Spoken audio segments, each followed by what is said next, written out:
Hello guys, it's a me, Kirsch. I'm just streaming again. Sorry, give me 1 second here. I'm just gonna close my door really quick. I'm kind of embarrassed.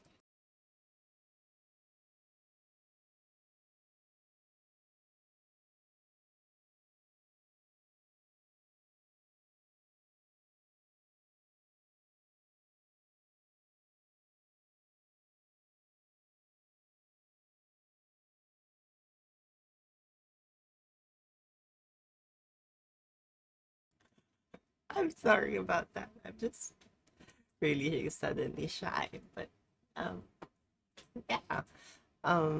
I just wanna set up a few things first.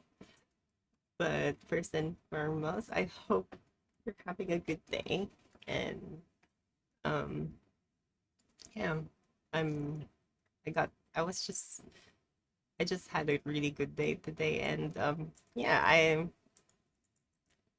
feel happy about my day today, and so I just want to do this, I guess. I don't really know, honestly. I just felt like it.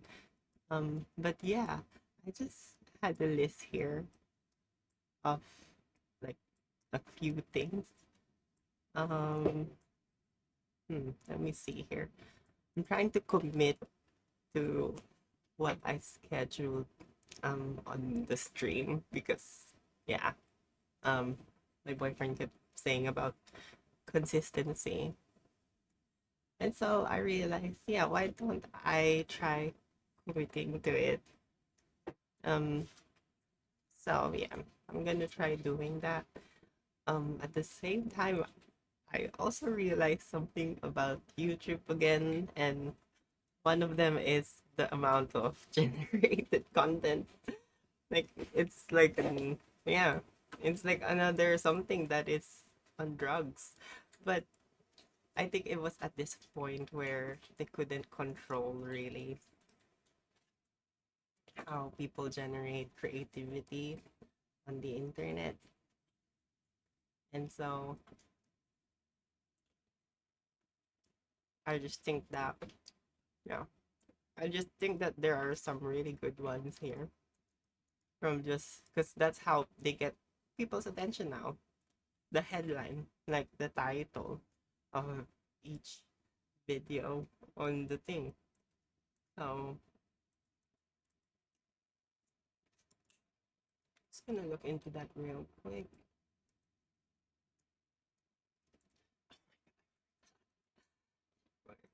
Setting up my fucking thing.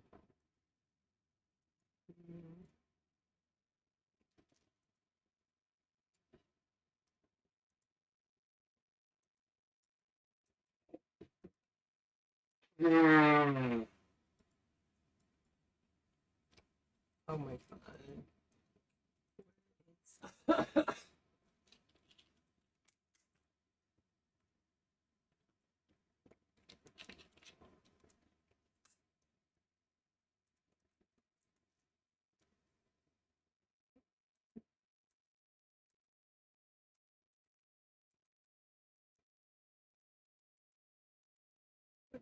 Yeah, where is it?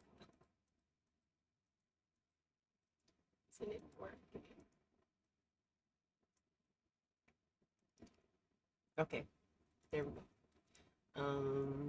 So there's been a lot of like content coming out recently, and yeah, it's at that point where someone couldn't like not all of us could watch it multiple times. I mean, we couldn't like keep seeing them. Sorry, I just got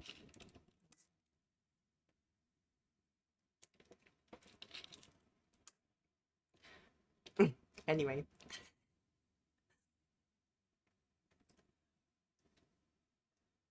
What I'm saying is, there's just way too much, and yeah, I just really want to check them out. But I also made a list here. So we're gonna go through that as well. But maybe I should start with this one because this looks interesting. If you haven't heard of the book talk, it's some sort of book talk. It's a show. It's if you actually use the hashtag, it's showing you this whole thing. Like they talk about like characters and stuff from books, and yeah, basically, yeah. Oh, sorry, it shows here creators make videos reviewing, discussing, and show about the books they read. So yeah, it can and this community, yeah, it's a community of people basically. And yeah, some of them love books. Most of them love critiquing the books, but there is that minority that gets a little too far. And yeah, chat talk about it. And I know she gets a lot of subscribers, but I love her, so she's an exemption.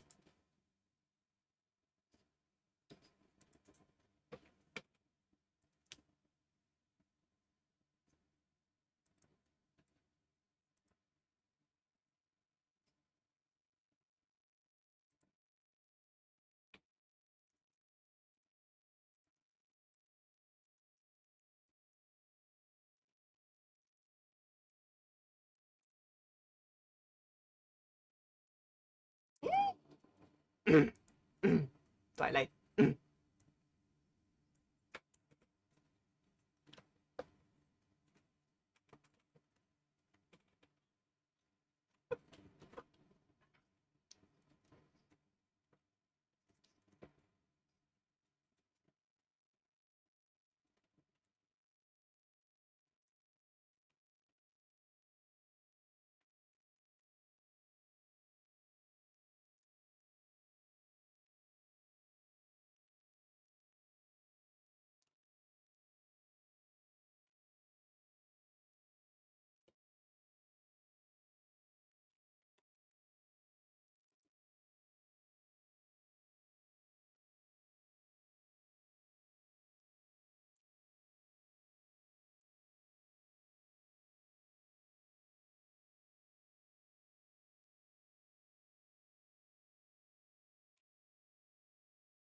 Mm-hmm.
Did I just forget that?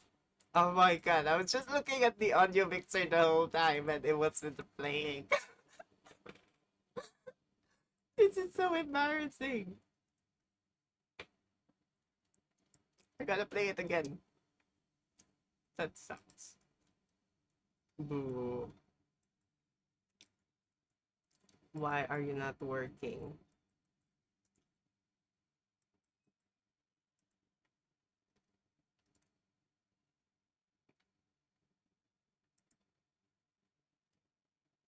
Mm. Hey guys, I am stressed. So stressed that I haven't written a script for a video that's due in 5 days, but I still have to post a video in 5 days, so we're gonna do something right now. I don't know what it's gonna be, but it will be something. So have a seat, sit down, sit! I keep seeing this thing on TikTok, maybe you've seen it on Book Talk. It's usually a slideshow and it's kind of a preview of a book, and it says stuff like, when she hates her family, so she runs away into the woods and finds a cabin with a bear wolf man who has a bear wolf brother, and they both are romantically interested in her and turn a tree into a and have their way with her. Have you guys seen stuff like that too? I have. I've seen stuff like that. Let's look at some of those things if we can find them, because that's the rule of commentaries. You're supposed to find something that you don't like looking at it and then look at it a lot more and dedicate a whole video to it. That's showbiz, baby. That's just showbiz. It's showbiz. That's showbiz. I had so much to do today that I got into a paralysis mode where I literally walked in a circle in my house. I couldn't figure out in what order I should do things, so I did none of them all at once. My ADHD medication is not strong enough. It will never be strong enough. Ever. I found one. When she I don't like it though, whenever they say ADHD as if it's a feeling. And if she's diagnosed, I understand. But yes, there's so many people saying ADHD and OCD as if it's some sort of, and it's not gatekeeping, because it is an actual condition. And people needs to realize that it goes way, way worse than just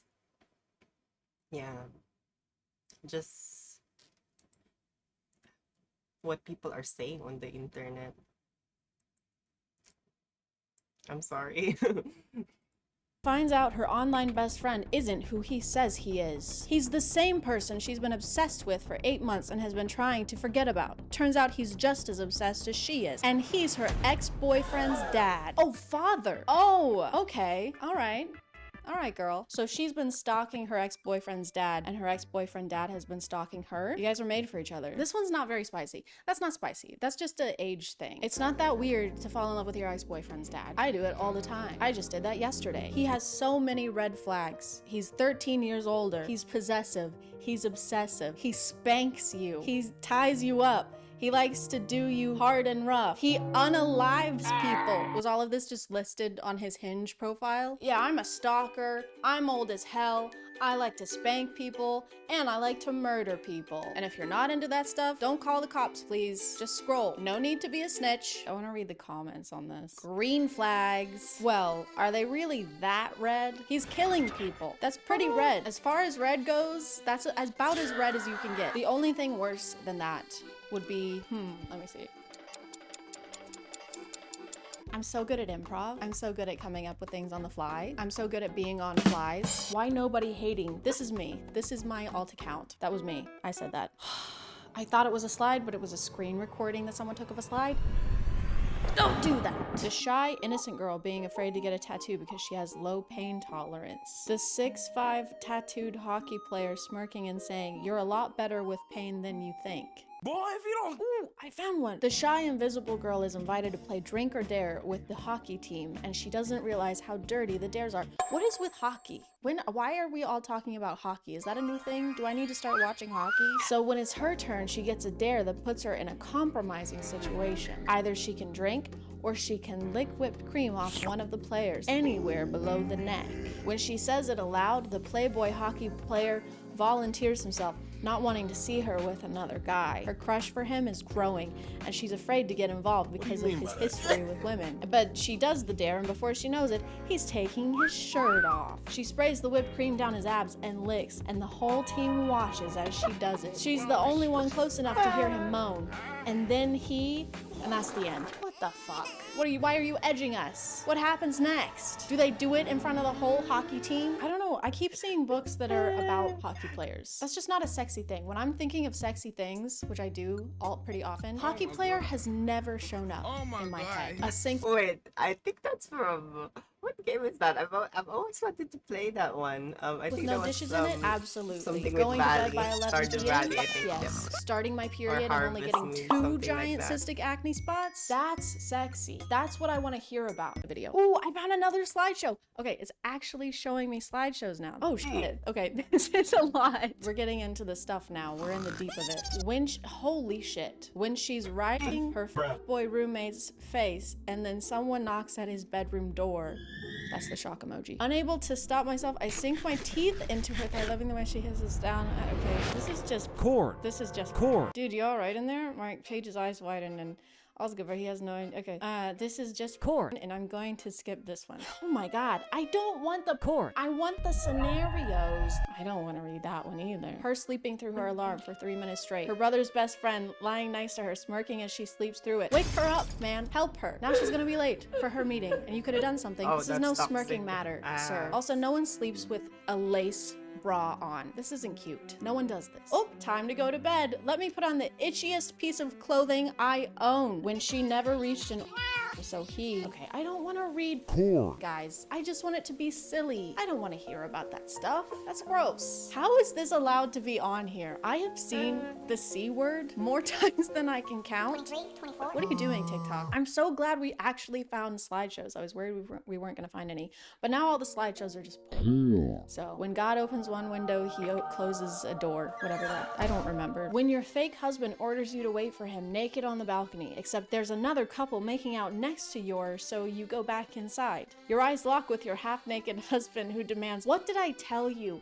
Bianca, I'm naked," you whisper. We know, Bianca. It says you're naked 2 times already. Distracted by the sight of his bare chest and abs. Where were you supposed to wait? Nervous, you open your mouth to lie, but your neighbors take it up a notch. His lips lift and he arches one eyebrow. How do you lift your lips? Do your lips even lift, bro? How much can he lift with his lips? Like 350? My lips can lift 400, not these ones.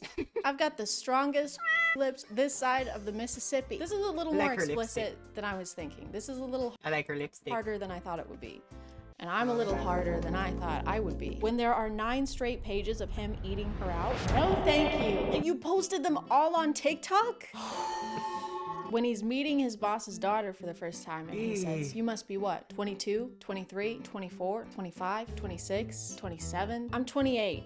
Thanks though." Why does this have 103 likes? This is just a conversation of 2 people discussing how old they are. And 100,000 people were like, "Yes, good. I like that." You're 69ing with your brother's best friend. As you do, you try to, okay. All right, this is too much. Oh my God. Guys, this is just, I'm looking at Cord. on camera. This is weird. This is not what I wanted. This is stressing me out more. When she calls him friend to stop the situation from getting too steamy, is that our safe word? The top comment says, "Can someone please explain to me what safe word means?" You're too young to be seeing this video if you don't know what that means. Log out. Go outside. When her husband doesn't want to get her pregnant, I saw the rest of it before I finished reading it. When her husband doesn't want to get her pregnant, so he sends his brothers to do it. What? Why would... It doesn't say he can't get her pregnant. It says he doesn't want to. I don't want to f my wife. Just get them to do it. Mom, I don't want to f my wife. Can Charlie do it? Why am I always the one who has to f my wife, Mom? God, I hate this family. When your hot bodyguard is enjoying you and he accidentally answers a call, it's the head of the mafia on the line, his boss, and your dad. He clamps a hand over your mouth and glares at you in warning. But it's too late. You're about to...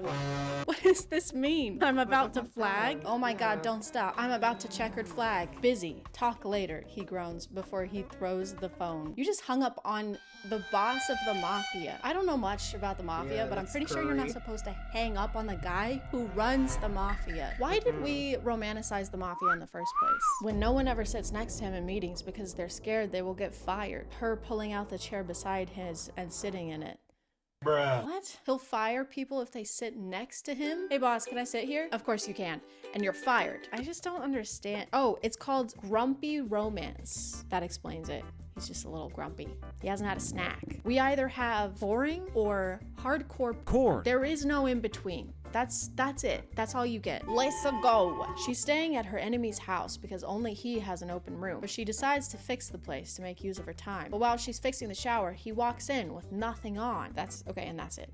All right. Well, it would make sense for him to be walking to the shower with nothing on. I don't know how else you would walk into a shower. Also, why is she staying at her enemy's house? Because only he has an open room. You can't find anyone else who has a free room. You guys can't be that big of enemies if you're still open to staying in the same house as him. Seems like you guys just have beef. Also, if I'm staying at someone's house and I get a little bored, my first instinct isn't to start renovating their home. Well, I have a free hour, so guess I gotta replumb the bathrooms and then sleep with my sworn enemy. There's nothing else to do. I can't do anything else. There's nothing else. You were having an argument with your husband. He's sitting in the living room while you yell at him for half an hour now. And the worst part is that you're not even listening. I was. Just waited for you to finish, love. He then did a man spread in the sexiest way possible.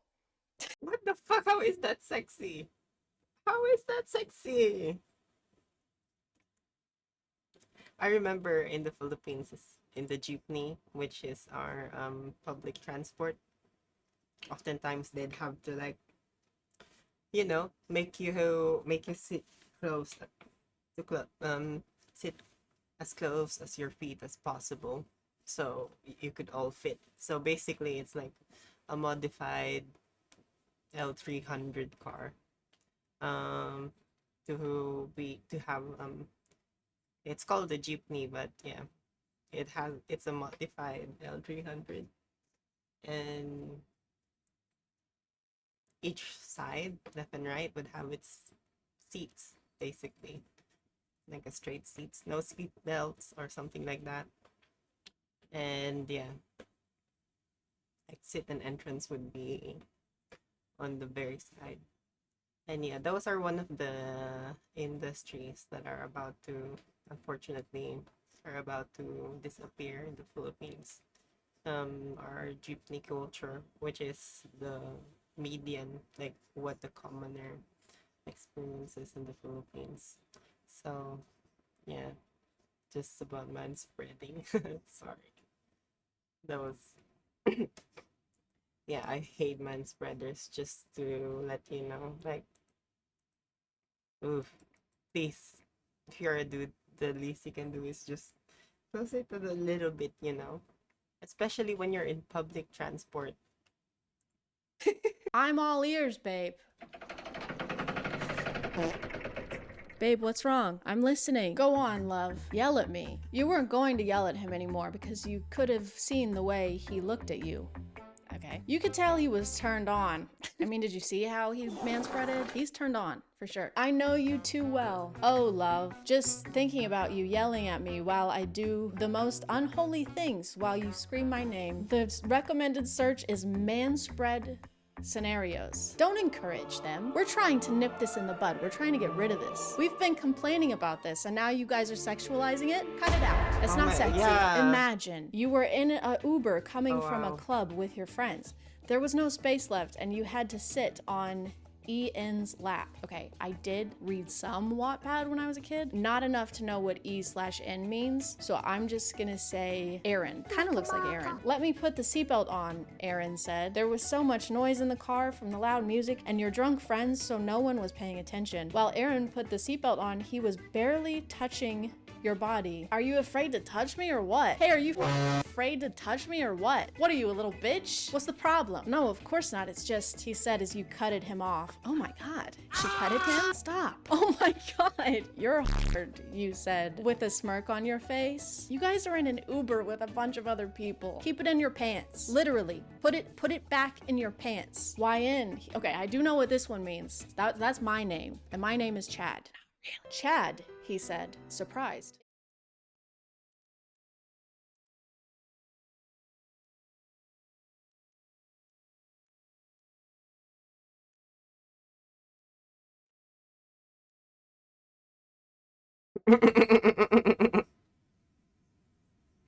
What the fuck?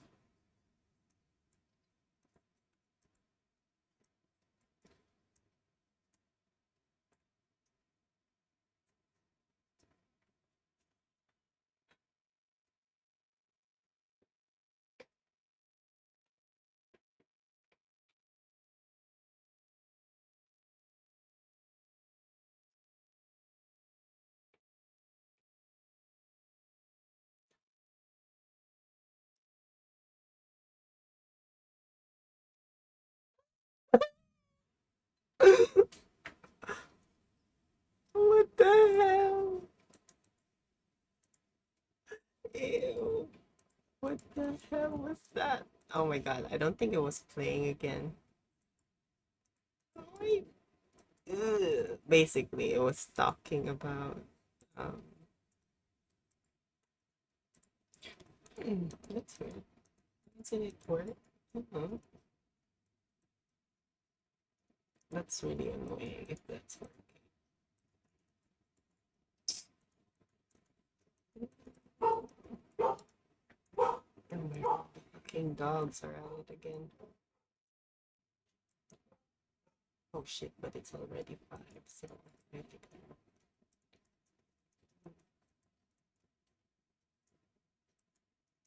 think I have to feed them. Why isn't it working?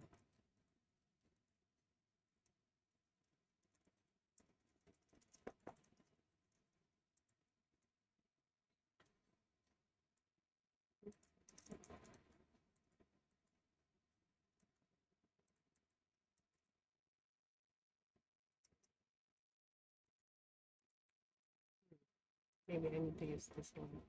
Acting, he grabs both of your hands and pins them on a wall, his body pressed to yours in water. Yeah, it sounds like you guys really hate each other. It sounds like you guys really don't get along at all. You can't just say that you're enemies and then you hang out with each other and you enjoy each other's company and have camaraderie. That was the word I was looking for, camaraderie. You can't have camaraderie and general banter with your enemy. I'm your enemy and I just killed your mom, your dad, your brother, and your sister. Oh yeah? Well, I just got your nose. Stop, give it back. Stop. All right, I'm gonna stop reading these. Comment below if you want me to read E/N/Y/N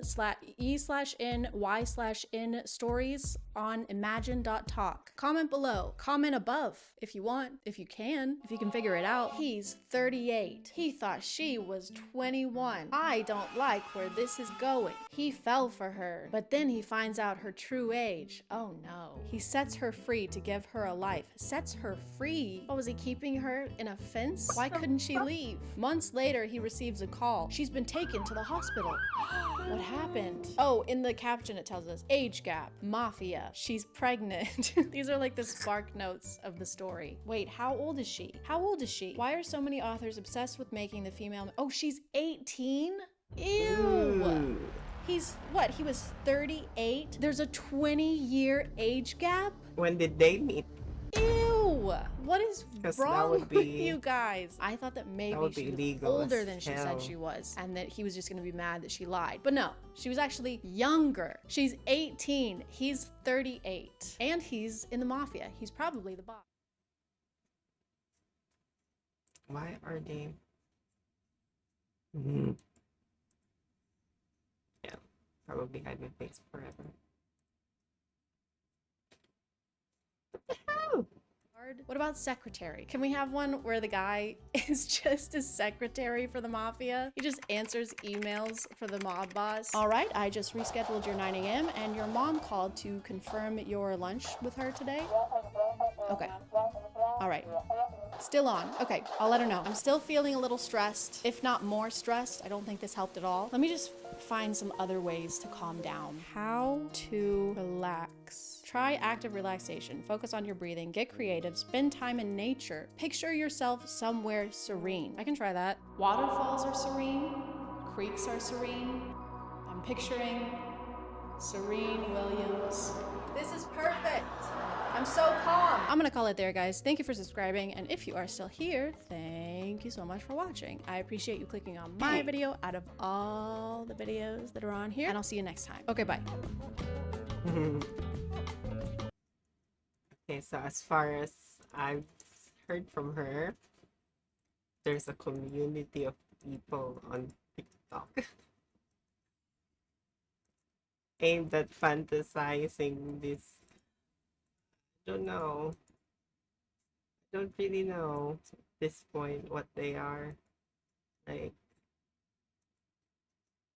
are they friends? Are they enemies? What are they? No, I mean, wait, what am I saying? Why am I talking about enemies? Um, yeah, I just can't say anything. Like, is this loud? Like, yeah, I feel like TikTok is not doing the right thing to, yeah, censor its content and like try to try to make it as clean as possible because as far as I'm okay, at least let me check in Australia.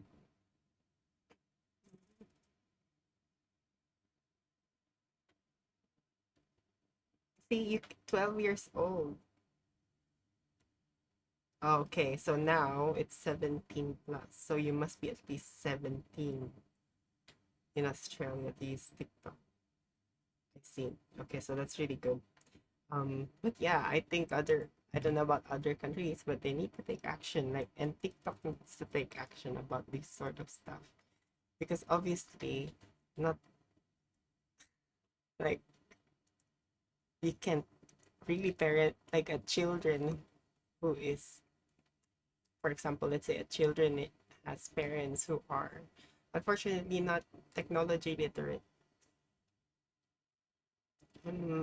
I've heard of a lot of people with parents that um are in that divide between technology and traditional mediums of communication like media, like they're basically a different generation. And yeah, unfortunately they basically gave up on understanding this information either because of an experience or they there's a lot of reasons unfortunately.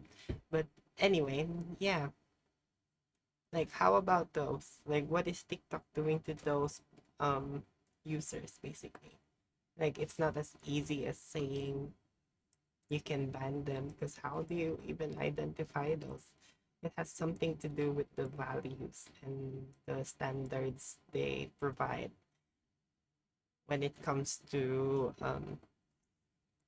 introducing such things. Like they need to really improve on that. And yeah, I think that's one of the things I've heard about lately. Um, Another thing is something that I'm guilty at, and it's called Morning, weaponized, welcome back. Did weaponized incompetence. Oh my god, I'm guilty. I'm guilty of this, and I'm trying to stop myself from becoming this person.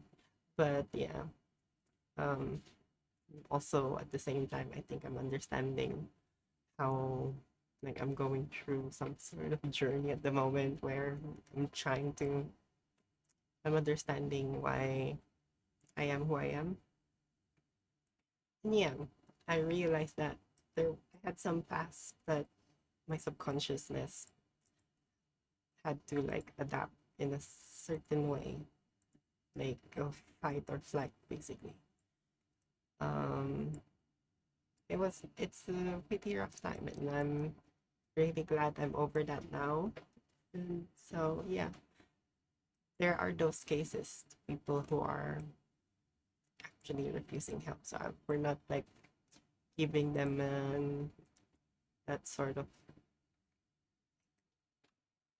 label, but there are indeed people who are using um, incompetence, some sort of device to manipulate other people. And I realized that there are a lot of people. Basically, it's like that refusal to learn. It's a lot of factors, but yeah, I think he will explain about some of those. Did you know that finding someone to have a nice, healthy, stable relationship with is supposed to be the norm nowadays?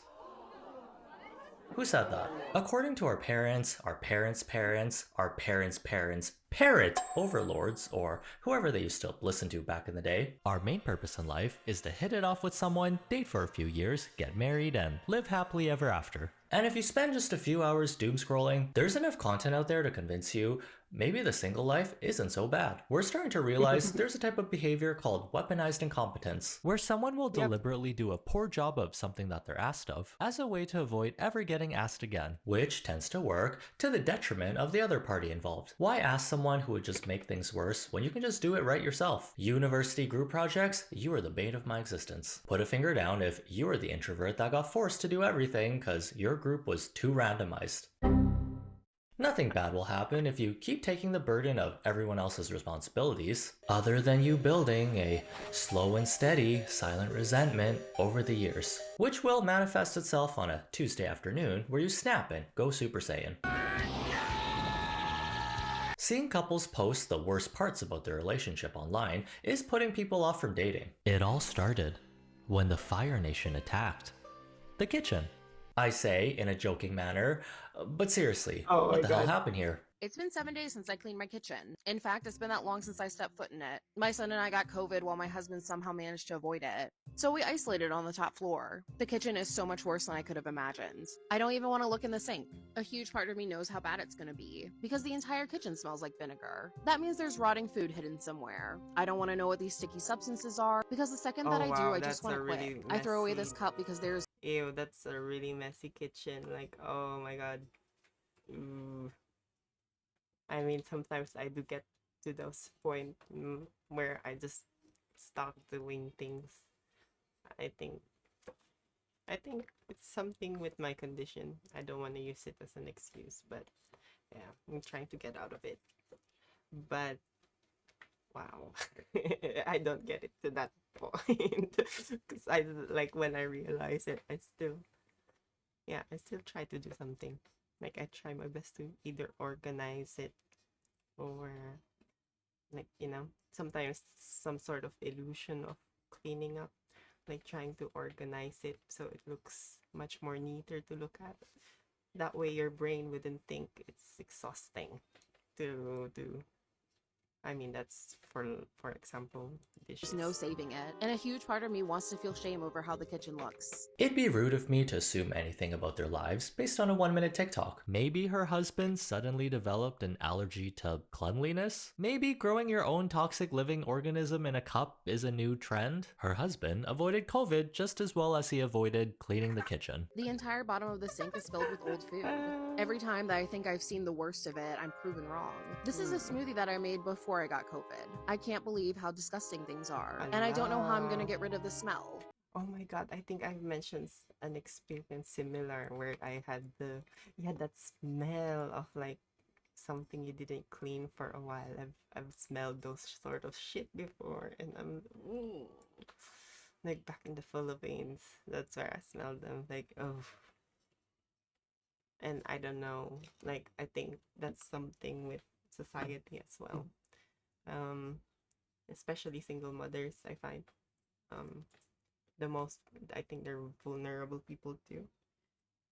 And yeah, kudos to single mothers who did their best. But yeah, there are cases where they start doing these sort of things, like because they have to work, they have to make money, and yeah, there are families where the dad is basically running away, and yeah, it sucks. It really sucks. I think it happens here as well, but at least they got like a system, like a family court system where the government could actually deduct it from their paycheck. But yeah, But I refuse to tear sounds like myself the husband is down over the state of this kitchen. I also did the laundry and cleaned the entire top floor. Actually, Oh, wow. maybe he just Look at avoided her. the whole entire house altogether. Cause I know that place smells like SpongeBob's breath after he ate the onions ketchup peanut sundae. This seemed to be the TikTok that started the whole entire discourse. Are people actively avoiding tasks by being incompetent on purpose? More so the men in straight relationships, avoiding shared household duties like cleaning, loading the dishwasher, and looking after the child you bought from the child store? I don't know your life. And not to single anyone out, everyone is capable of acting dumb to get out of doing things. But we are going to talk about a specific breed of person we've been seeing pop up online. We've all experienced a form of weaponized incompetence to an extent. I'll never forget the day when I asked my smoothie bar coworker to prep ingredients for a customer's drink, only to find them cutting a cucumber Kendall Jenner style, and a whole entire banana blend into a smoothie, peel and all. This is my thesis statement on why we need to open up the schools. And plot Thesis twist, statement. guess who Oh, was suddenly wow. an expert employee whenever the store owner would show up? I've never been so betrayed. So that lady's husband, who left the kitchen looking like a scene from Resident Evil, if he actively Hallelujah. chose not to clean because he knew his wife would do it, even if it caused her stress, that would be a clear case of weaponized incompetence. Gender roles tend to have a big influence on situations like this. While we are more progressive than ever before, in most societies, women are still expected to take on the bulk of household duties. If you're not Nara Smith-maxing your life by making your kids wait 12 hours before they can eat so you can make them Oreos from scratch, you might be doing the whole wife thing wrong. Relationships aren't a one-size-fits-all. Some might prefer a traditional men work, women stay home build, while others are more flexible with the roles they take on. I like a good gender role from time to time. Getting that free serving of extra pasta from the cafeteria lady cause I'm a growing young lad is pretty awesome. Although, if that automatically means I'm getting drafted when a war breaks out, not sure if it's worth it. Can I at least be an archer, a mage, or something in the back? I would not last 5 seconds on the front lines. Anytime you make a public post about yourself Same. online, even if it's something Oh, small maybe, like how you but, make a like- sandwich or what you feed your dog, you're opening the gates of unsolicited criticism from strangers to come pouring through. It's just the nature of the internet. There is, Yeah. however, some gray area with all these mean, yeah, with weaponized yours as well. incompetence scenarios we're seeing pop up everywhere. Are these husbands acting like this maliciously, or are they doing a Shrek cosplay because they're genuinely not the brightest tool in the shed? It's sharpest tool. Are you dumb? My cousin told her man to put 4 eggs in a pot to boil. This is what he did.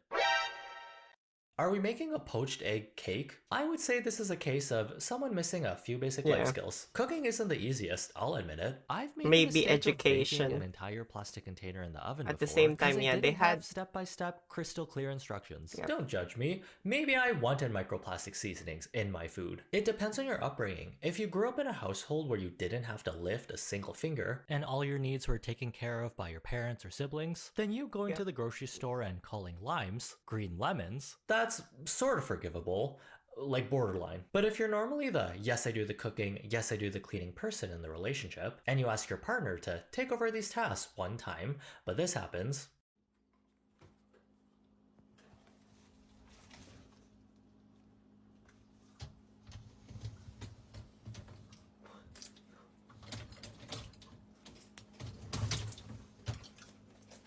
Ew. we are gonna have to figure out the root cause of this behavior. Some of you guys are a different breed of people. Does your husband literally teleport out of the kitchen right after he finishes his meal so he can't see you cleaning up? Ugh, that was a great roast. Thanks, babe. Pass me your plate. Oh, sorry, honey. The sight of you cleaning makes me uncomfortable. Wait, what? Google is free. If you can learn how to build a deck, an entire PC, a Arlecchino, you can take 2 minutes to watch a YouTube tutorial on how to load a dishwasher. Put it on 2 times speed if it's boring. But we still don't know if her husband had ulterior motives by doing this, or if he was actually born with a permanent debuff in chores. All I gotta say is, please be careful with who you choose as a partner. Couples who get married young before their frontal lobes are even developed, and who have only dated for a few years without living together, congratulations. We're worried for you. You might end up having to The raise parents 2 are kids happy. after giving Sure. birth to 1. What? Okay.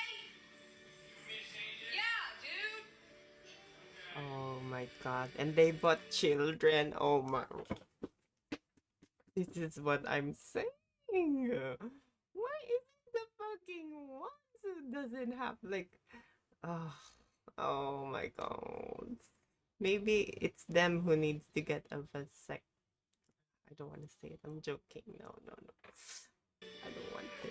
say the whole thing, but Maybe our Asian parents were right. Maybe it's Focus on wrong. school and getting smarter first. No Definitely offense no to the dating men. until you're 20. Then date the Keep your same person sperm. for at least 20 years to really make sure they're not a giant toddler in disguise. And voila, the perfect marriage formula at the ripe age of 40. To call this the best case scenario we can hope for, chances are higher than we think. There are forums on Chinese social media where dads will share advice with each other on top 10 ways to avoid helping your wife. A new dad is asking for help, and his question is, we just have a newborn baby, and suddenly my wife's starting to ask me to do a lot of things, like helping her with dishes, helping her with chore, and helping him with the baby. So the dad's question is, what can I do so my wife will not ask me for help? And hundreds of dads provide their advice to this dad. The answer with the second most like that, just play dumb. Every time when your wife asks you to do anything, just play dumb and make things messy. Like you have a low IQ, you don't know how to function, you don't know how to do. Even she told you a million times how to do those things. Just pretend you don't know how to do those things. And eventually I just want, if someone is listening, or I don't know, in the future one day, maybe I have an archive of this shit somewhere in a meat freezer somewhere. Like, I don't know, time machine. I don't know. Oh, time capsule. I think that's what it's called. But yeah, I think, yeah, if you do this to your, if you do this on a regular basis to your partner, she will despise you. She will slowly despise you unless you have a very lucky woman or partner or man, I don't know. But yeah, she will end up despising you. It won't be in 5 years, no year, but there will be one thing. There will be something that will just tick, like break everything. So yeah. she will never ask you to help with anything. Oh no, not in China, where the ratio of males to females is already imbalanced. When the women there don't want to be wives anymore, you're gonna have to ask your bro to help come take care of the baby. Not even Nicki Minaj will help you out, or as Chinese people call her, Nicki Ma La Ji, is racing to China to tell the men to do the cooking and cleaning. It's like a vicious cycle of sexism. We're reinforcing the idea of guys will be guys, they're dumb and are only good at making money, so girls should do all the childcare stuff because they're better at it. I want to help, I just cannot help her because I cannot do it as good as she did. So at the end, my wife stopped to ask me for help, but she also really appreciated that I want to help. Like, doesn't it take more energy to mess things up and lie than to actually help your spouse out? We have Among Us online, no need to be playing it in real Exactly. life too. My ex-husband told me on Friday that he couldn't pick our sons up from school because he doesn't know which school they go to. Yeah. What? Does the husband not have That's one thing as well that I noticed in a lot of families. The father not showing any sort of emotional support to the child. I think I got a little bit from my parents myself. I'm pretty happy for that, but yeah, I've encountered a lot, and no, that's not a good way to parent a child, especially of this age, unfortunately. Oh, I think that's My ex-husband told me on Friday that he couldn't Yep. pick Look at that. I think there was a show. I think it was Jimmy Kimmel. He was interviewing parents and asking about the birthdays and all that. It's like that's another example of parents like not giving any care about things that their child go through. It will reflect when they grow older. It will reflect back on them like a mirror. It will shine. It will shine back to them once they grow old. So our sons up from school because he doesn't know which school they go to. What? they will keep thinking Does the about husband that. not have eyes and ears and a phone to call and ask? My older brother, almost 22, can't empty the dishwasher because he doesn't know where everything goes. It happens to mothers and children, like male children. They do. We've lived in this house for almost 6 years. He most definitely knows where everything goes. What? I think your brother might be a squatter. Do a DNA test and check if you're related. That might be someone that just looks like your brother. Another common tactic to avoid certain responsibilities is to say, "You're so good at cooking, cleaning, wiping the floors, mopping the dishes, wiping the ceiling. It wouldn't make sense for me to do it since I'm so bad at it, so I'll just let you handle everything. Oh, by the way, the garage needs a bath." Even having a baby can't get you out of chores for a few days. Pardon? Can you do a roast? You want me to do a roast? Yeah. Can I just remind you of something? I gave birth 2 days ago. Yeah. 2 days ago, and you came out of the hospital straight away. You've been sitting around all this time, so you can make a roast. To Sure. send me home to get rest at home. Yeah, but you've been doing nothing but resting. Look at all these cups of tea for a start. I mean, look, I'm just saying. I'm sorry that I need caffeine to keep going with a newborn baby. Yeah, and it's not easy for me either. Right, I didn't give birth. No, but I'm not sleeping like you. Oh my god, this. Oh my god. I'm so mad. Please, whoever that woman is. Oh my god. I hope you're okay. So I'm knackered. You're awake. So my mum and dad are coming, and you know what they're like. They always want a roast. So They always want a roast, and I've not just given birth 2 days before. Uber Eats. DoorDash.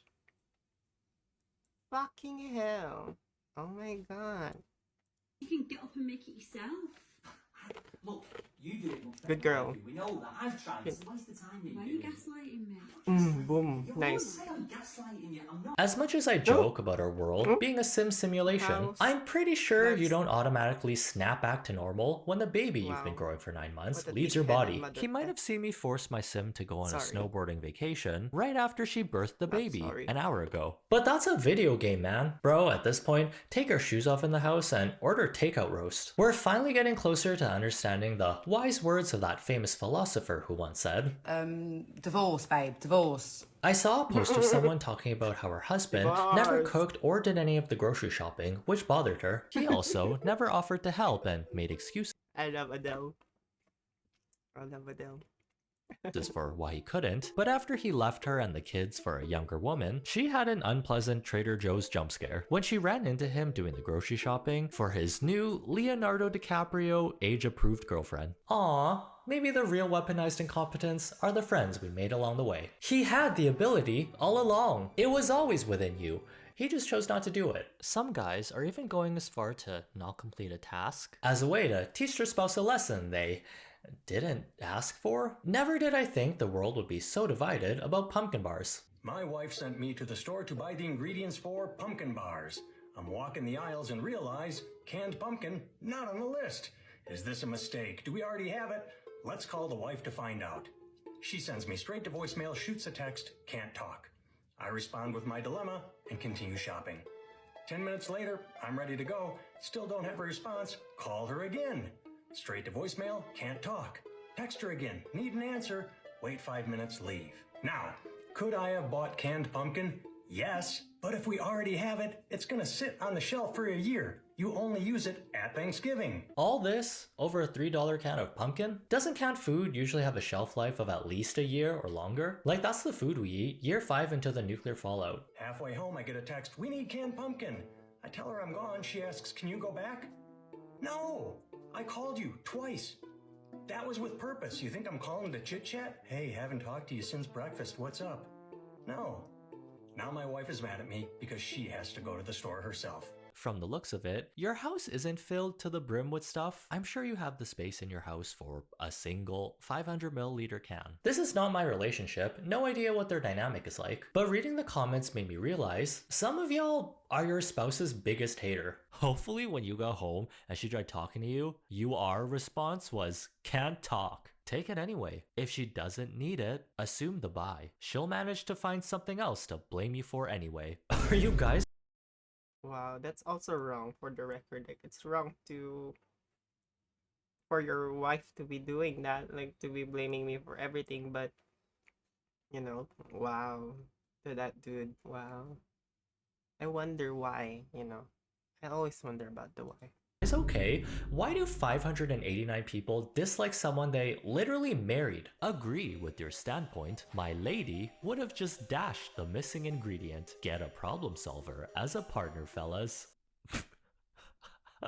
I mean, the goal was to make pumpkin bars, not canned tuna bars. Another Relationships aren't meant to be so transactional, where I Without do one thing comment. for you I typically don't do, and that's my contribution for the rest of the year. As with all new trendy internet terms, we need to be careful with overusing it to the point of it losing all meaning. Your situation of weaponized incompetence could just be a difference of opinion of how clothes should be folded, or it's just a case of someone needing to grow up and read a how-to article. These extreme cases of kitchens looking like a biohazard label, and husbands forcing their wives to cook after giving birth, I really hope they're in the minority. You're making all the good husbands look bad. Thankfully, the only person I know that sometimes does weaponized incompetence is the YouTube algorithm. Reminded to put its 1 week old dishes in the sink and send my videos to your recommended by giving this video a like. That lets me know you enjoyed yourself here today. Have a good day, try not to be dumb, and see you in the next one.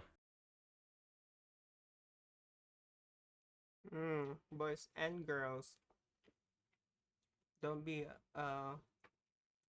mother effing burden to your wife or your mom.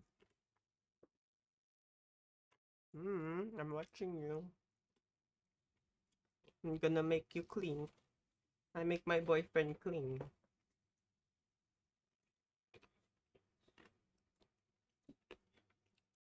I also gotta pee and grab some water, so I'm gonna be back in a sec.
Okay, thank you for waiting, guys. And I'm back.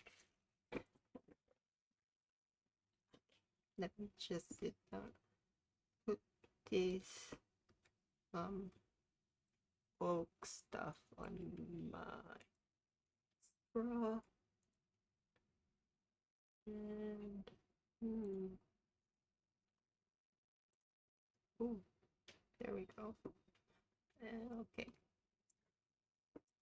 So we just watched that weaponized incompetence. So yeah, we all have that sort of thing. We all have done that either through survival, subconsciousness, or basically just doing it, because you don't feel like doing it. So yeah, we should get rid of it in our heads. But yeah, we're gonna go to the news bit, like kind of like informational bit.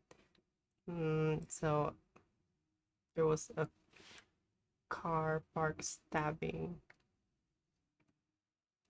in Melbourne, Northwest Melbourne.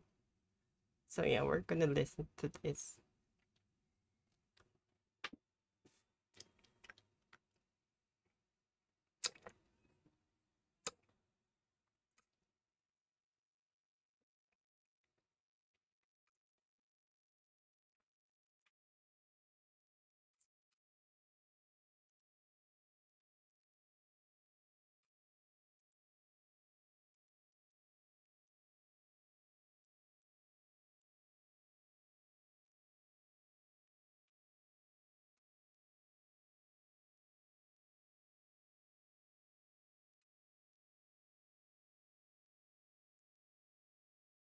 Oh my god.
Wow. I have to like, yeah, I think I agree with what the old man said there. Like, yeah, this didn't used to happen like just a few years ago. It's so crazy that I think that's something that happens in large cities.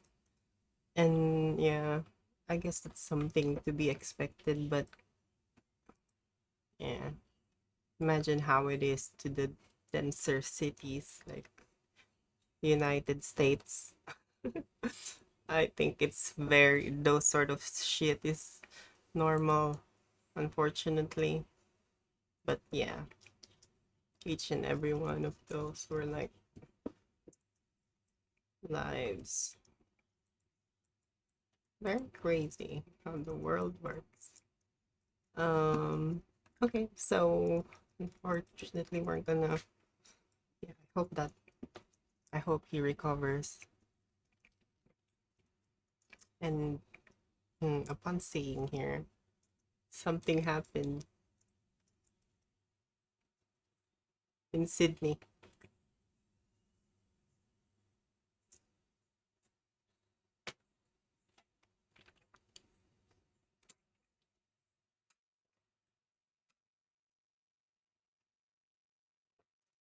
Oh.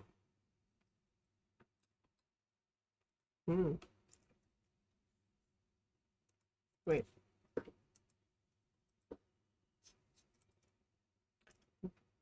That's weird. Why doesn't it work again? Ah.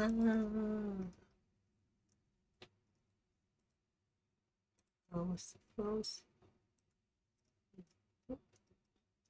What am I doing?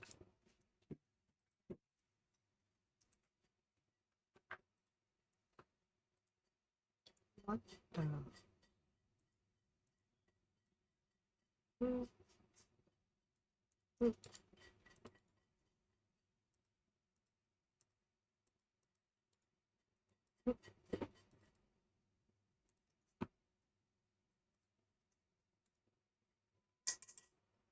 Mm.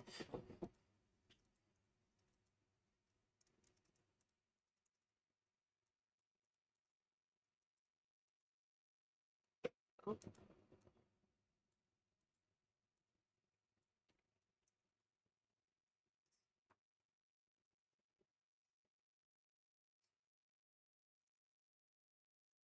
My God, what am I doing? I gotta put that on again.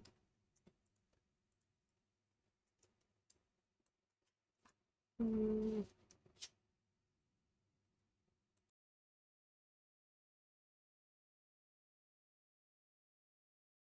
Her family home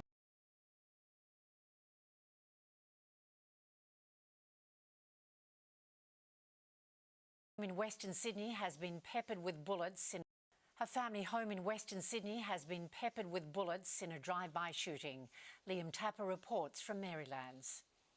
Well, the family has been left shaken after yet another drive-by shooting to take place here in Western Sydney. It happened overnight. It was around 9:30 that residents here on Miles Street in Marylands heard a number of gunshots ring out, hitting the back of a car out the front of a family home. Inside, family members were asleep. They spoke this morning, though, and believe that this may be a case of mistaken identity. I was laying in bed about to watch a movie, and I heard about 3 shots. Yeah, okay, that's not fireworks. Forensic crews and detectives were here throughout the night, combing the crime scene, collecting a number of bullets, along with taking the car away for forensic testing. Residents this morning say they're shocked by the news that there was a potential gangland hit in their street. Oh my God, yeah, I'm in shock actually. Yeah, no, we've never had any problems. Not at all. I've been here for nearly 40 years. Now, a burnt-out Hyundai was found in Bass Hill, 10 minutes from the shooting scene. Police investigating whether that was the getaway vehicle used by the alleged gunman. Police, they will return to the street here in Marylands this morning to try and piece together just who may be responsible for the shooting and whether or not it is gangland related.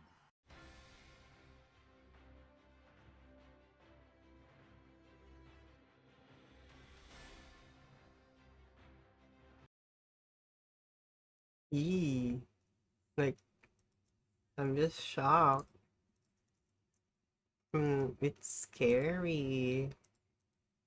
I don't know what gangs are popping up in Australia. Like, but yeah.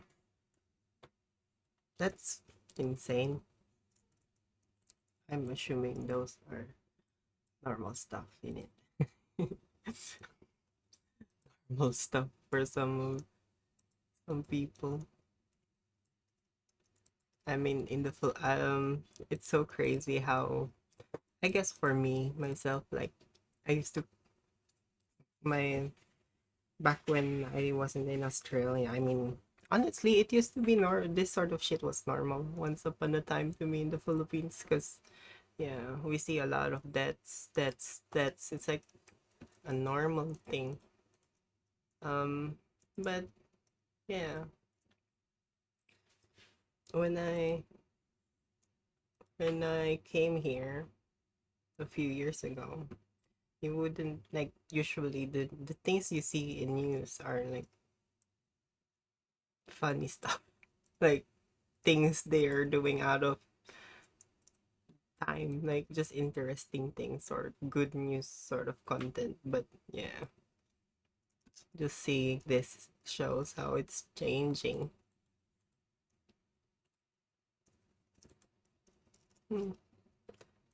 Anyway, let me just move away from that really quick. Thank God no one was hurt.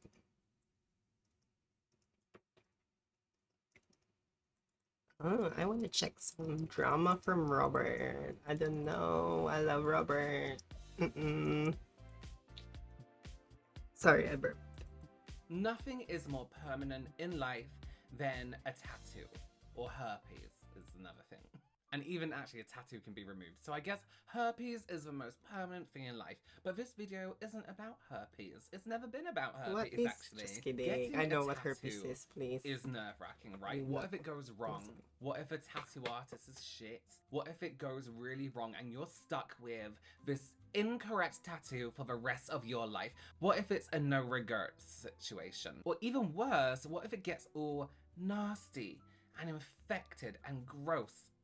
Well, that's what happened to Kayla, who shared a post online after getting a tattoo at a place called Infinite Ink. Her tattoo looks all kinds of infected. It looks like zombie skin. Not to make the situation worse, but it doesn't look great. But the worst part of this whole situation, probably not for Kayla because she's the one with the infected tattoo, but a bad part of this situation is the owner of Infinite Ink. Paul Blaney is his name. This is all alleged. We don't know who's right, who's wrong, but I'm sure you're gonna make up your own mind by the end of this video. Let me just say, Paul Blaney seems to me, in my opinion, a little bit unhinged, a little bit crazy. Let me just introduce this guy to you. I took a look at a few of his social media profiles just to kind of introduce to you in your mind, put a kind of characteristic to this man. Now listen, we can't group people together, we can't stereotype people and say all these people are the same. But I feel like in this case you can. I'll show you what I mean, right? One of his most recently liked posts on Facebook is from Andrew Tate. So there you go. Now you know the exact kind of person he is. That's all it takes to know exactly what kind of man this is. And he also liked a post from Andrew Tate's lesser known brother, Something Tate. If you're unfamiliar with the Tate brothers, they're basically balding incels with terrible jawlines. That's all you need to know. This is on his profile for his business, by the way. And also here on his profile for his business. Imagine this, right? You're looking for a tattoo. What are you looking for in your tattoo person, your tattoo artist? Someone trustworthy, someone who seems like they've got patience, calm, they're gonna sit there and really take their time to do your tattoo. It's gonna be beautiful, it's gonna be magic, and it's gonna come out this amazing piece of art on you. Now imagine coming along this post on his professional page. Trigger warning throughout this whole video, foul language, fat phobia, just lots of swearing and nastiness. You come across this post. Got to love pieces of shit poaching work off other shops post. Kenny Allison, keep playing with my money. I will show up at your shop. I ain't no bitch boy like your hoe ass, bet that fuck boy. Now, I don't know what this is relating to, nor do I understand half of that, but if I saw that on someone's public page, I would be like, oh, probably not. Imagine going to get your hair done, your nails done, and the first post you see on someone's page is, I ain't no bitch boy like your hoe ass, bet that fuck boy. I ain't no bitch boy like your hoe ass, bet that fuck boy. You need some grammar, Paul Blaney? God, my memory for names is terrible. Anyway, I came across this. The professionalism is missing from that business. Like, even if it's a tattoo artist, I mean, yeah, they're very regulated here. They're very accepted, and there's a lot of them in my city where I'm at. post on Twitter that really got me into this story by a tattoo artist called Justine Lucy, who is clearly an incredible tattoo artist. You just need to look at her work to see the artistry and the incredibleness. I'm not a tattoo person. I have one tattoo because my friends made me do it. I love seeing like a really great tattoo. Sailor Moon tattoo, a good Pokemon tattoo.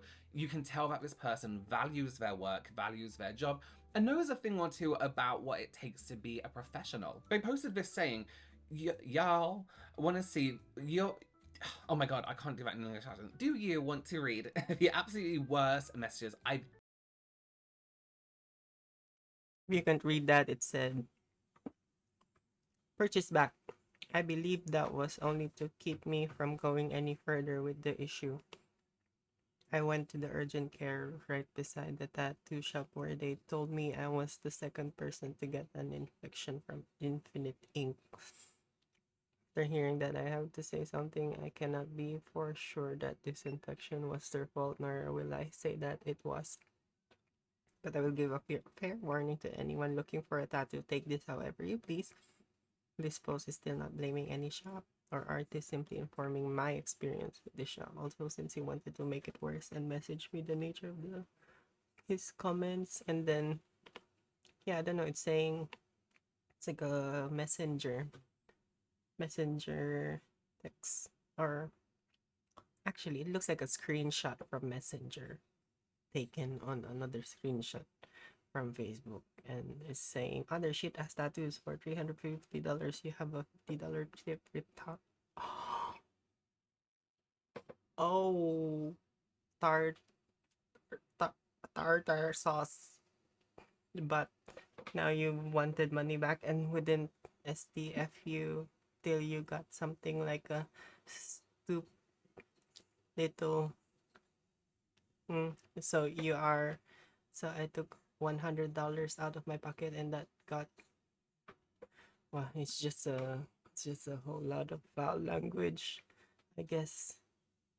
And that person was complaining about an infection he got from that place.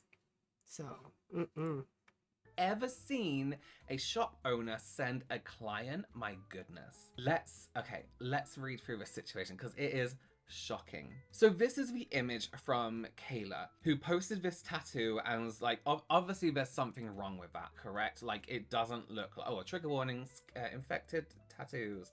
It doesn't look right. It just doesn't look right. Kayla says, I've debated this post for days. I like to preface this by saying that this has been a hell 2 weeks for me. My tattoo from Infinite Ink got infected. I reached out to the artist, who then told me it was my fault. So Paul Blaney owns this place, Infinite Ink, but a different tattoo artist did do this tattoo. There's a reason why we spoke about Paul Blaney, you'll see in a minute. I expressed a concern on how to heal my tattoo. No blame was given. So let's just clear that up. She wasn't blaming them. She was just saying, how can I heal my tattoo? And they were like, oh, it's your fault. After speaking to me, I guess I have to read that one, because I also probably hide myself. Have to hide myself. Oh, what the hell?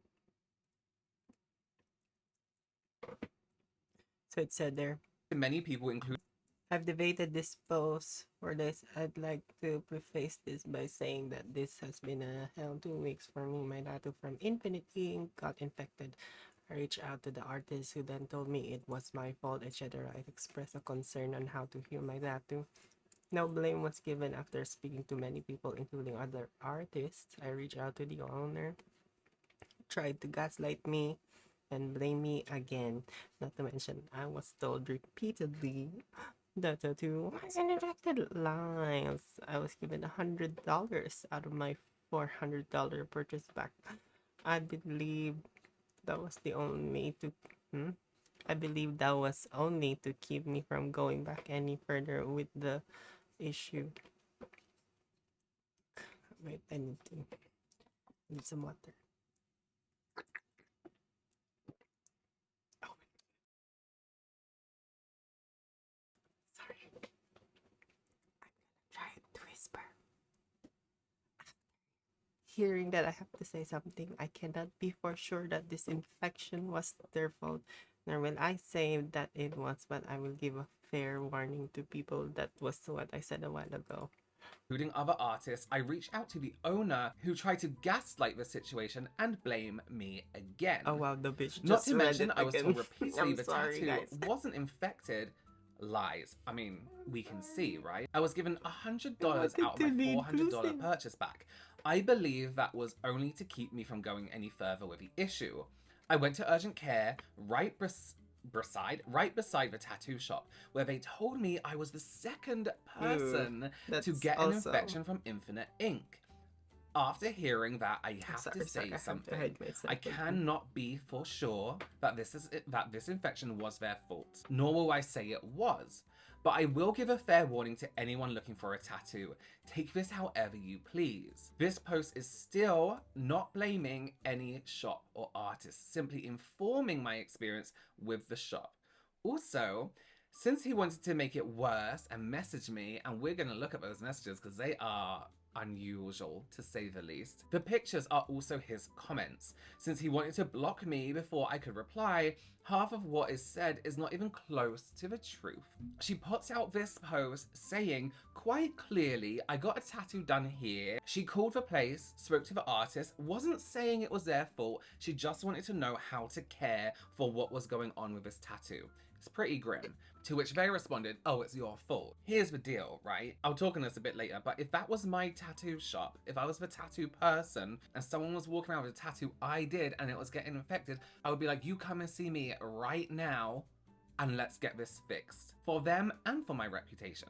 No? Let's read what this Paul guy had to say. This overgrown incel. And I'm not saying that because of his tattoo situation. I'm saying it because of his responses. And Andrew Tate. Get ready for a really potty mouth. If you're young and you're listening to this, Drink you never water. say these words, okay? What a piece of shit you are. Lamiel. Laugh my ass off. Any grown man who does the Lamiel. We told you the fucking truth, not gaslighting, you dumb fat bitch. She quoted you $300. This is Paul, by the way. This is a guy who owns Infinite Ink. She quoted you $300 for a cover-up and touched 5! I feel like he typed too fast and there's a lot of grammatical errors. So if part of this doesn't make sense, it's because it just generally doesn't make sense. You're not mishearing it. Other shit-ass tattoos for your $350. You have a $50 tip, R-word ass. Now you wanted money back and you wouldn't shut the fuck up till you got something like a stupid little bitch. You are... Grammar, Paul. Now you wanted money back and wouldn't shut the fuck up till you got something like a stupid little bitch you are. So I took $100 out of my pocket and that suddenly made everything better. Laugh my ass off. Cheap ass fucker. This other artist you went to and got your fucked up tattoos from for $50 is a fucking apprentice moron. She only allowed to charge $50, you dumb fuck. She's practicing, and that's why my artist had to touch them all up. Laughy faces. The whole deal in me giving you the $100 back was you shut the fuck up and move on. Full stop, Paul. Now you're speaking to everyone you can and slandering my shop. Slandering? That's slander. No, that's slander, yeah. It wasn't infected, you idiot. I've been tattooing for almost 20 years. I know what the fucking infected tattoo looks like. With 3 L's, you don't all you have. I'm sorry, 1 second. Oh my god, my dyslexia brain. I know what the fucking infected tattoo looks like. You don't. Full stop or comma. Maybe. All you have ever had tattooed was shit-ass outlines. Paul, come on. So I'm gonna rewrite this for you in the comments so you can better yourself. So of course this tattoo feels different because it is dipshit. And I don't know what order these two bits are in, but it's like, those push the ink out. The skin is 100% your fucking fault. And I'll stand on the fact it's not gaslighting. You're just a little bitch that thinks because you don't know shit and make complaints, we should refund you all your money. Ha ha ha ha ha. Not gonna happen. You're lucky you got $100.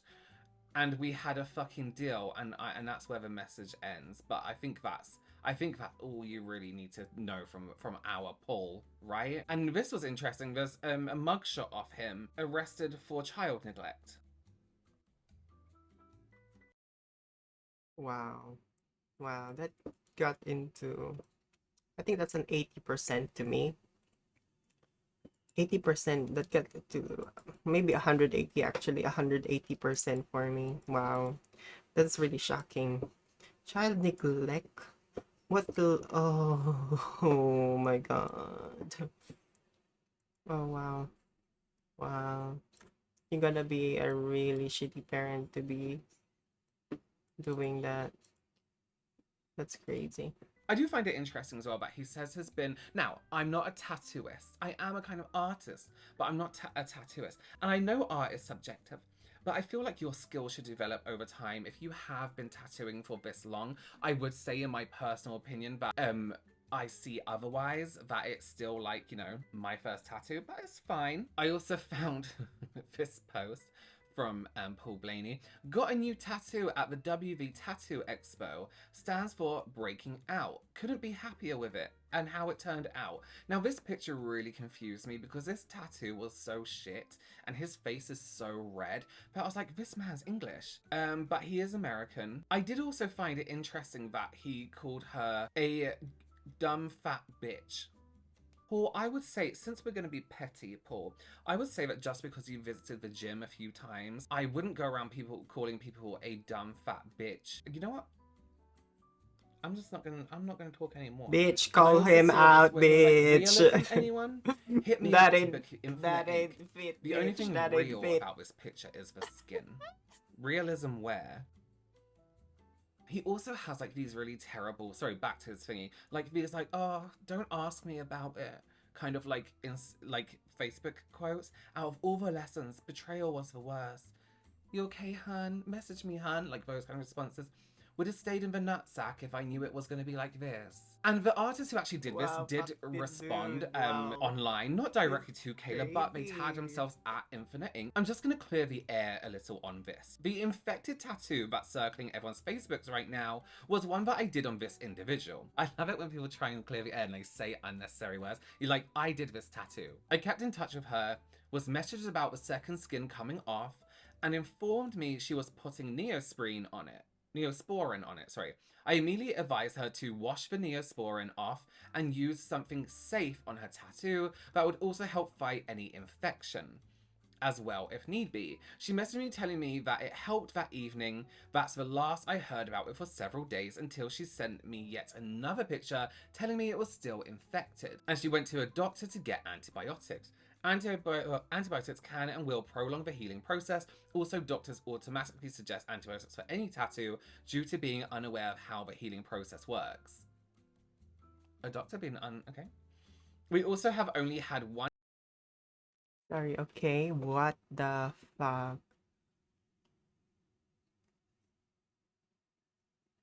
Wow. I also like that That's instant of an allergic insane. reaction to the Saniderm, which is what her post is referring to, and potentially what happened here. I always advise my clients of a risk of allergic reaction So due to the the second artist skin who did it. before applying it optionally. Oh, the second skin is like a film they put over your tattoo to protect it. It is very strange to me that that this person says a doctor is unaware of skin's healing process. I feel like they would have seen infected tattoos a lot. Kayla eventually took down her original post, but this to me screams unprofessionalism. You have this owner of Infinite Ink who is this guy incel who is like, Andrew Tate's right about everything.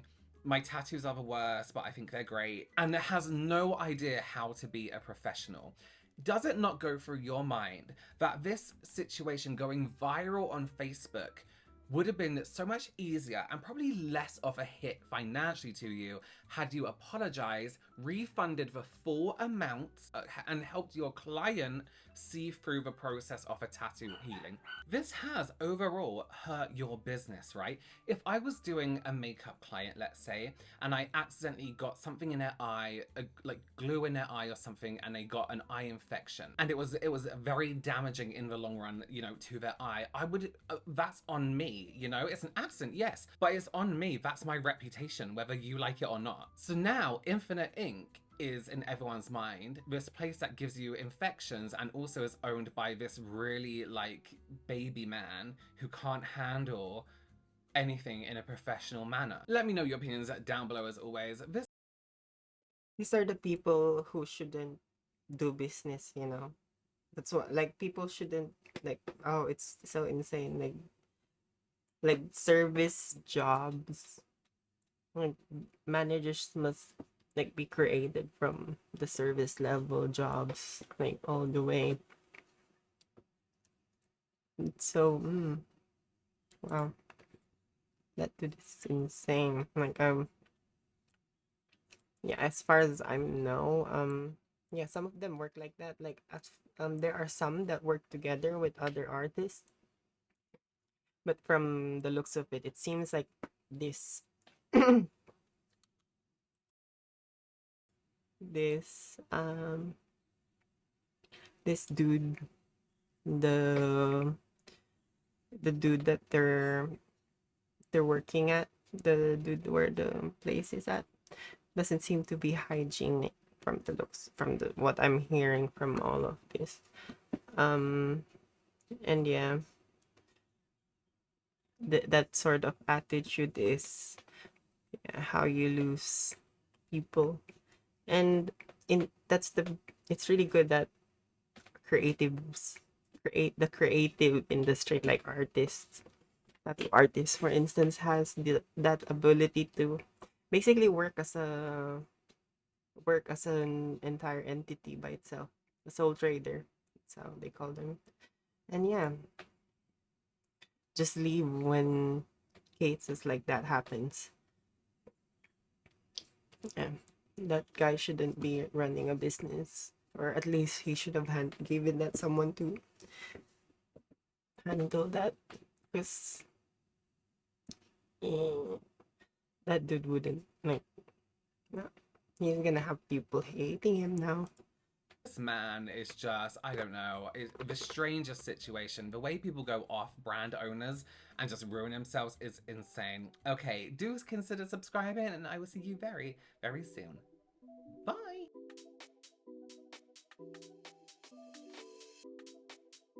That is how not to operate. You want to open a tattoo shop?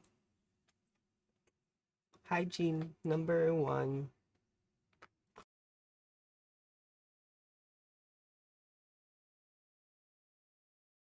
Now I'm gonna check this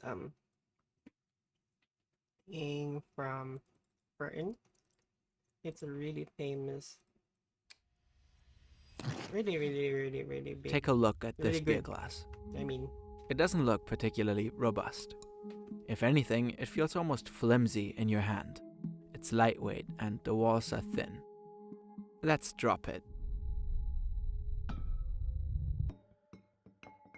And again. And again. It is called Superfest. That's German for super firm.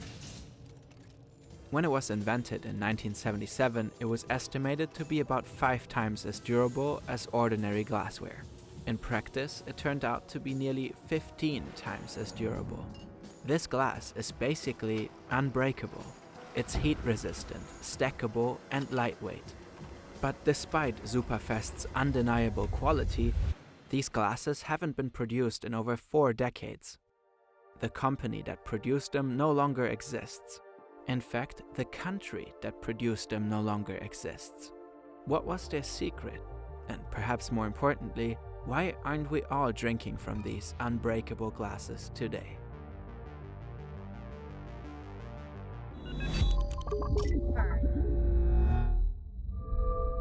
To understand Superfest, we first need to understand where it comes from. It's 1949. From the rubble of World War II's devastation and the defeat of the Nazis, two new countries are born: the Federal Republic of Germany in the west and the German Democratic Republic, or GDR, in the east. The world will come to know it as East Germany. East Germany has been founded under the ideals of socialism and anti-fascism and aims to promote equality and prosperity amongst the working class. But throughout its 41-year existence, East Germany will be a country plagued by economic hardship, particularly in its early days. It's been cut off from the industrial hub in Western Germany, which is much richer in natural resources. As a result, the GDR has to rely on expensive imports for raw materials. A lot of its industrial capacity and manufactured goods have been seized as wartime reparations, and many of the factories that did exist in the region have been dismantled by Allied forces. Arriving at Tilbury Docks, the cargo ship Hirondelle brings a mixed consignment of materials by way of reparations from Germany. In these early years after the war, East Germany focuses on establishing its own heavy industry. Until this is taken care of, the production of consumer products doesn't get prioritized. Basic goods like clothes and tools are often in short supply, if they are available at all. Prices can be astronomical. Even food is scarce. Every month, around 30,000 East Germans pack up and head to the west before the border closes in 1952. A heavily secured wall was built in Berlin in 1961. On the other side of the Iron Curtain, West Germany's economy is recovering at a surprising speed. The Wirtschaftswunder, or economic miracle, is elevating Western Germany far sooner than anyone expected. East Germans are well aware their standards of living are lagging far behind their West German neighbors. This will be an ongoing source of tension between the governing party and the workers. People are increasingly fed up. By 1953, workers rebel. What begins as a series of strikes and protests against the meager standards of living spreads into a movement throughout the country. Workers storm town halls and demand free elections and a reunified Germany. The party turns to the Soviet Union for help, and the Soviet tanks roll in to brutally squash the uprising, killing dozens. In an attempt to meet the workers halfway, the party makes considerable efforts to improve access to consumer goods. One major area of focus is in rebuilding the nation's chemical industry. With a campaign operating under the catchy slogan of "Chemistry yields bread, prosperity, and beauty," the nation's chemical production is kicked into high gear. In particular, plastic starts to infiltrate the nation. But it's not just plastic that receives a push in production. By the 1970s, it becomes clear that something must be done about the country's glass shortage.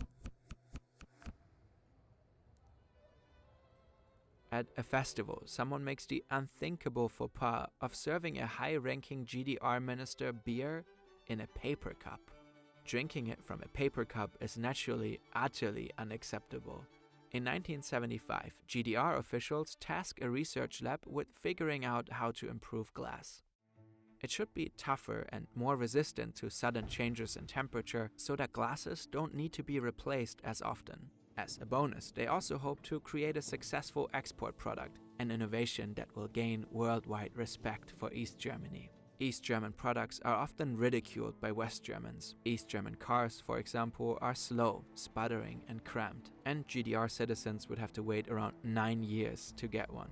Their West German neighbors, meanwhile, are zipping along the Autobahn in Volkswagen, BMW, Audi, Porsche, or Mercedes models, and they are becoming very rich exporting them. Socialist production needs to gain legitimacy on the world stage.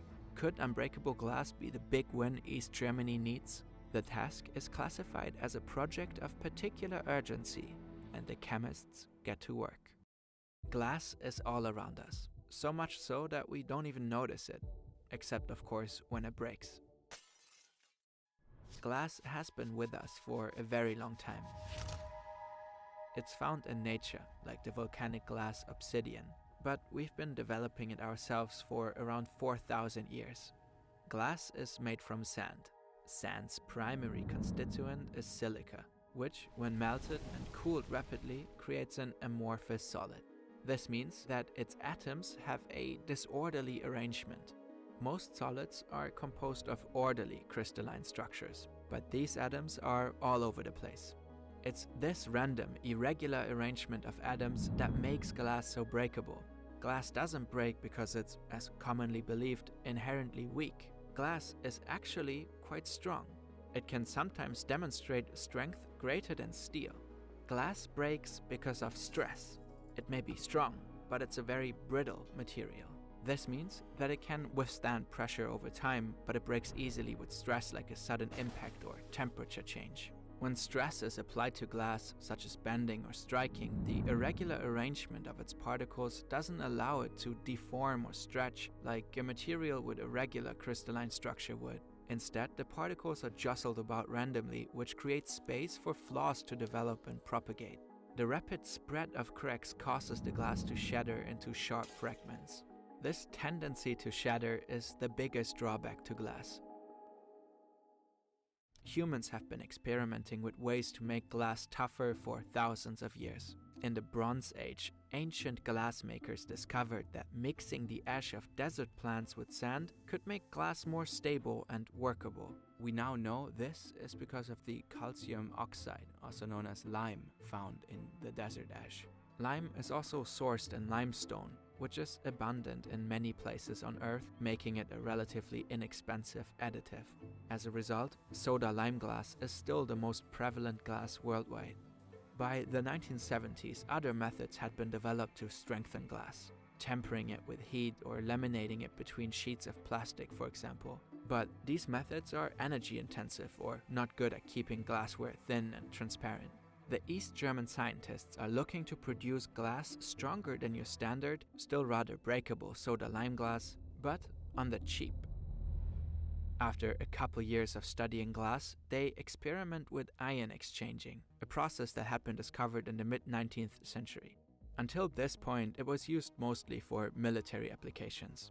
Ion exchange involves heating ordinary glass and bathing it in a potassium nitrate solution, which temporarily melts the outer layer of the glass. This allows larger potassium ions to move into the glass and crowd out the smaller sodium ions. Potassium ions, needing more space, exert pressure on their neighboring atoms. This creates a strong layer of tension that prevents crackage, a first line of defense for stresses that would normally break the glass.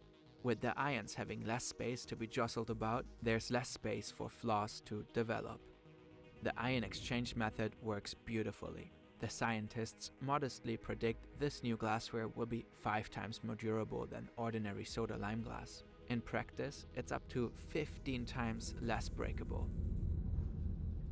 By the late 70s, the party orders for this new glass to be produced en masse. Restaurants all over East Germany buy up Superfest glasses until nobody needs to buy anymore. They are sorted for years to come because the glasses almost never break. Nowadays, the glasses you find in restaurants and bars worldwide aren't even close to the same quality.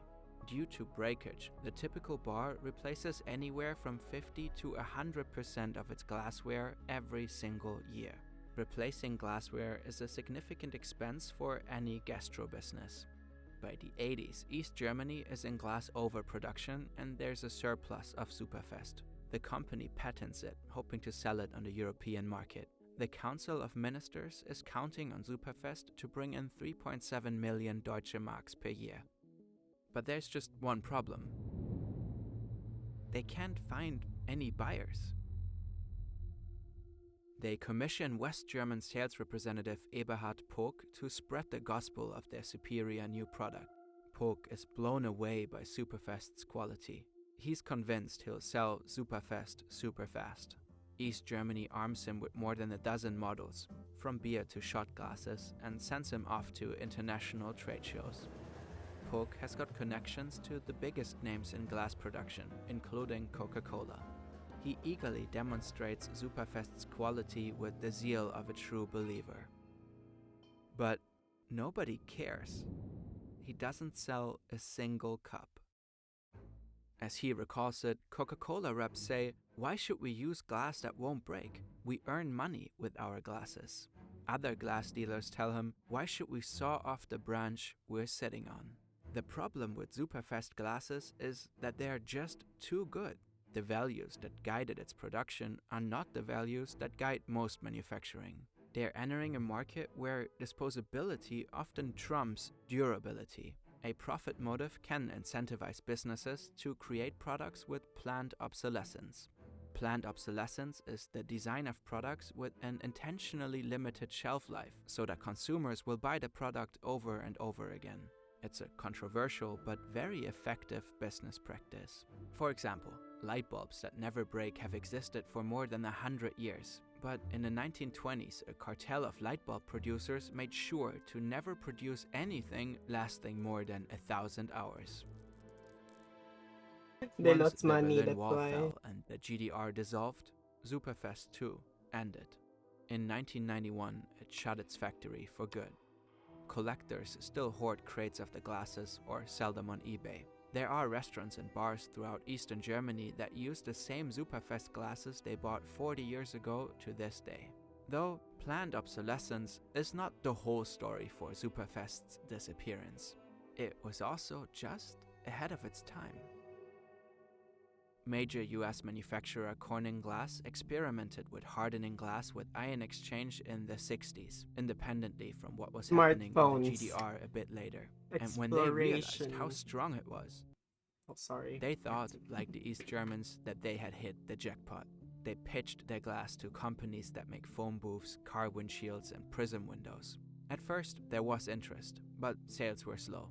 Corning was charging a lot for the glass. Most of the potential buyers ultimately went back to using laminated glass as they had been since the 1930s. Corning's upgraded glass just wasn't worth it to them, so the hardened glass got shelved. For decades. That is until 2007, when Steve Jobs approaches Corning with help in creating the iPhone. He needs a glass that's thin, transparent, and as unlikely to shatter as possible. And that's how chemically hardened glass is most widely used today, in the screens of billions of electronic devices worldwide. They call it Gorilla Glass. The story of Superfest does make you wonder, how many products around us are worse than they have to be?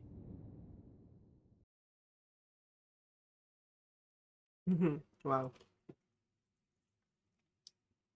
I don't know what to say about that. It would be cool to have one of those though. And like actually try to break them. We actually look on the internet. I couldn't find a lot about it. So it's more of a niche community that owns these glasses, but I'm sure you could just find one if you actually make the effort to find it.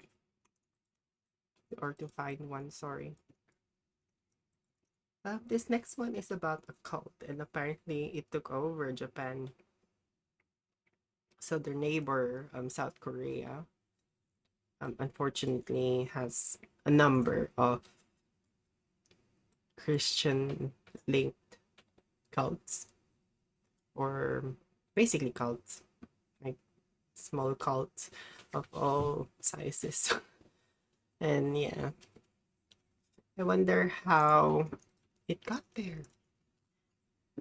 On July 8th, 2022, Japan was shaken to its core when Prime Minister Shinzo Abe was assassinated. See, Japan is a peaceful country with an incredibly low homicide rate and rarely more than 10 firearm-related deaths per year, which is impressive for a country of 124 million people. So the fact that anyone, let alone a political figure, would be slain in broad daylight was incredibly shocking. After the killing, more and more bizarre details started to emerge.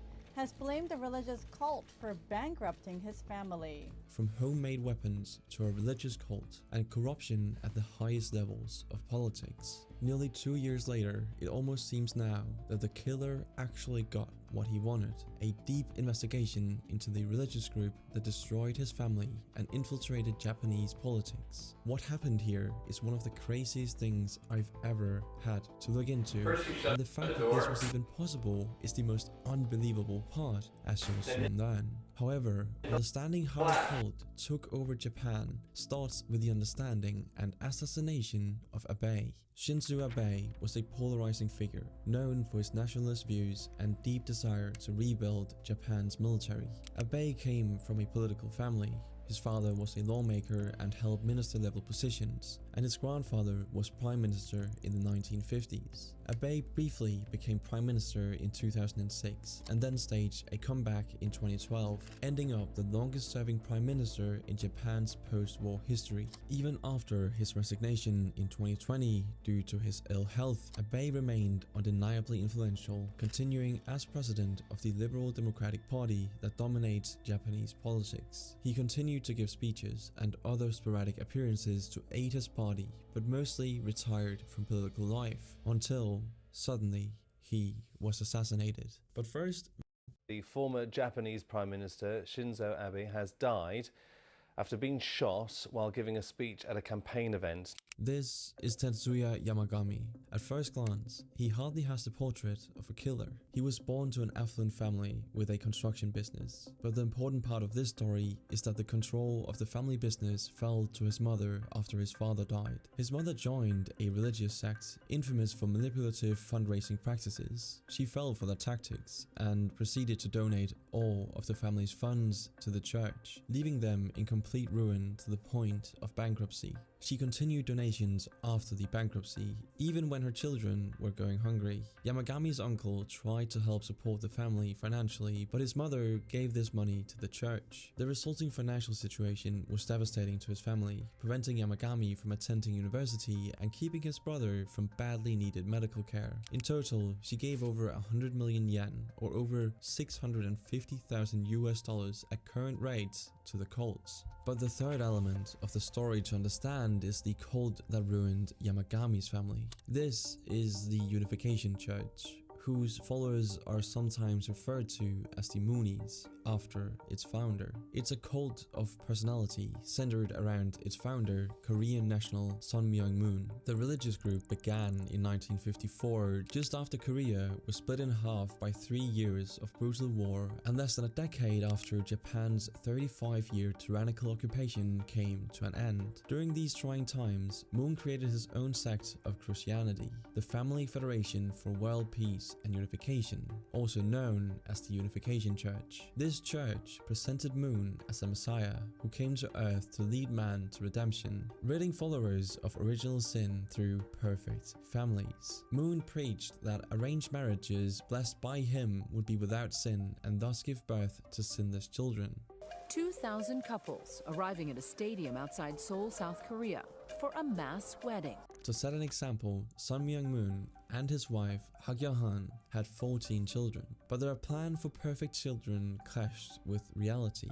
One of his daughters ran away from her arranged marriage, one son ended his life, and another founded an offshoot militant cult of his own. The entire belief system is almost secondary for this cult, acting more as a source of funds and influence for Moon. He used the cult to set up and buy companies, lobby against communism, fight LGBT rights, and above all, fundraise aggressively. After successfully spreading his cult in South Korea, Moon moved on to Japan. But having grown up during the Japanese occupation of Korea, the cult leader had a deep-seated hatred for Japan and its people. Despite this hatred, he found common ground with Japanese politicians in their dislike of communism, the ideology that had recently split Korea in two. Moon was a fervent anti-communist, denouncing it as evil and investing church resources into propping up political parties that supported these ideals. These parties included Japan's right-wing Liberal Democratic Party, or LDP, which has dominated Japanese politics since 1955, with only 2 brief interruptions. It's the same party Shinzo Abe would later become a member of. In fact, the church's ties to Abe's grandfather, Nobusuke Kishi, go as far back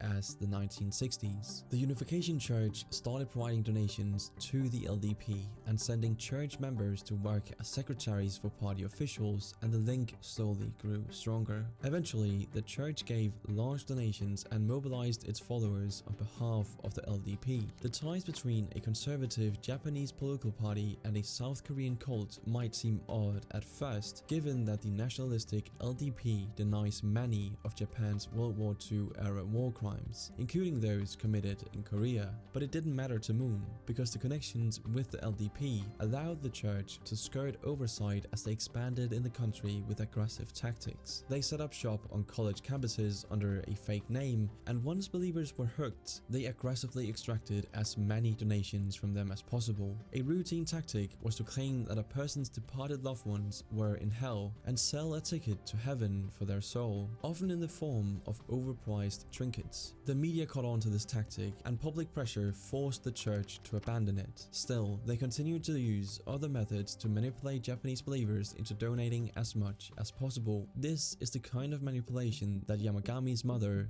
fell for. She gave everything to the church, leaving her penniless. Angered by how the cult had ruined his family and his life, Yamagami decided to act. Yamagami first sought to off Hagyohan, Moon's wife, but never got close enough despite years of trying. Yamagami identified connections between Abe and the church and thought that in his position of power, he helped spread the church's influence across Japan. He ultimately settled on Abe as his target and set his plan in motion. He made a weapon by himself and tested it in the wilderness. He was fired from his job for repeated absences, and with mounting debt, Yamagami was running out of time. He eventually went through with it, ending Abe's life and setting in motion a surprising set of circumstances. Abe's sudden demise shocked Japan and the world as the first political assassination in Japan since the start of the Second World War. But as details on the case emerged, an underground web of connections and corruption unraveled. The assassination pushed the cult's shady political dealings into the spotlight. The revelation of Yamagami's motive sent the media into a frenzy, scrutinizing every LDP member's ties to the Unification Church. Investigations quickly revealed that of the 375 Liberal Democratic Party members in Japan's legislature, over half had connections to the church, including Japan's education minister, which oversees religious bodies. Since the assassination, the LDP and the current Prime Minister's popularity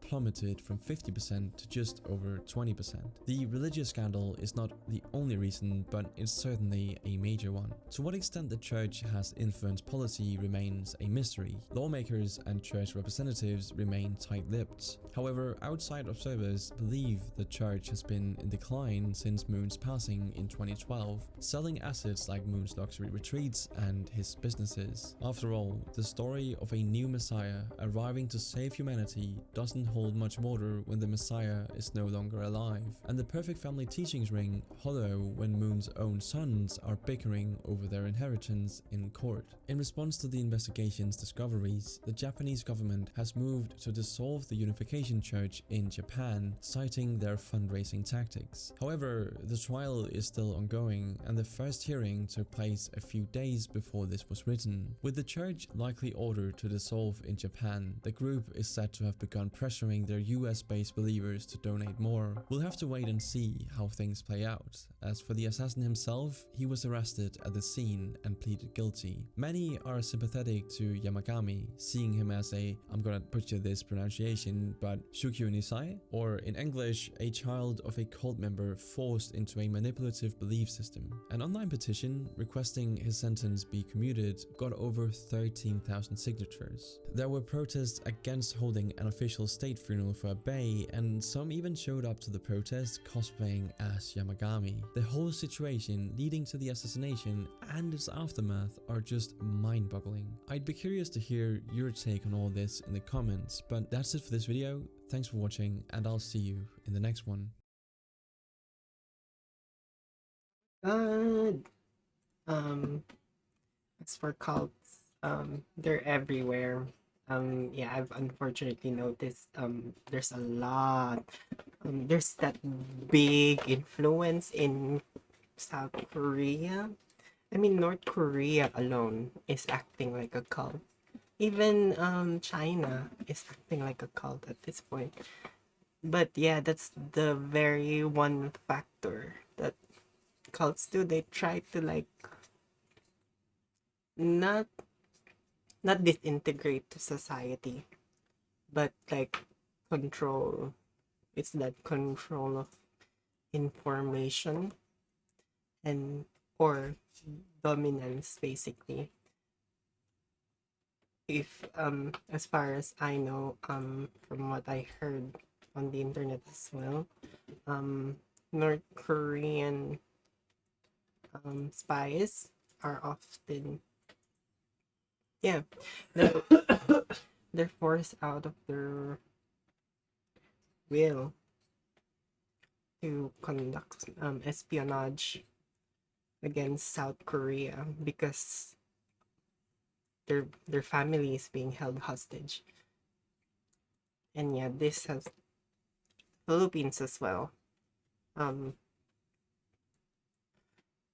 Philippines with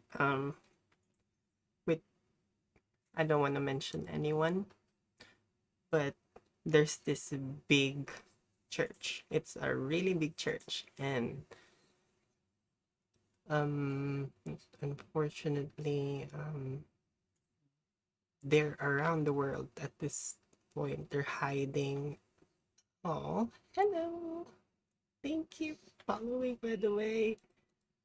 Did you? Yeah, I did see you. Hi. Thank you. I hope you're doing well. How are you?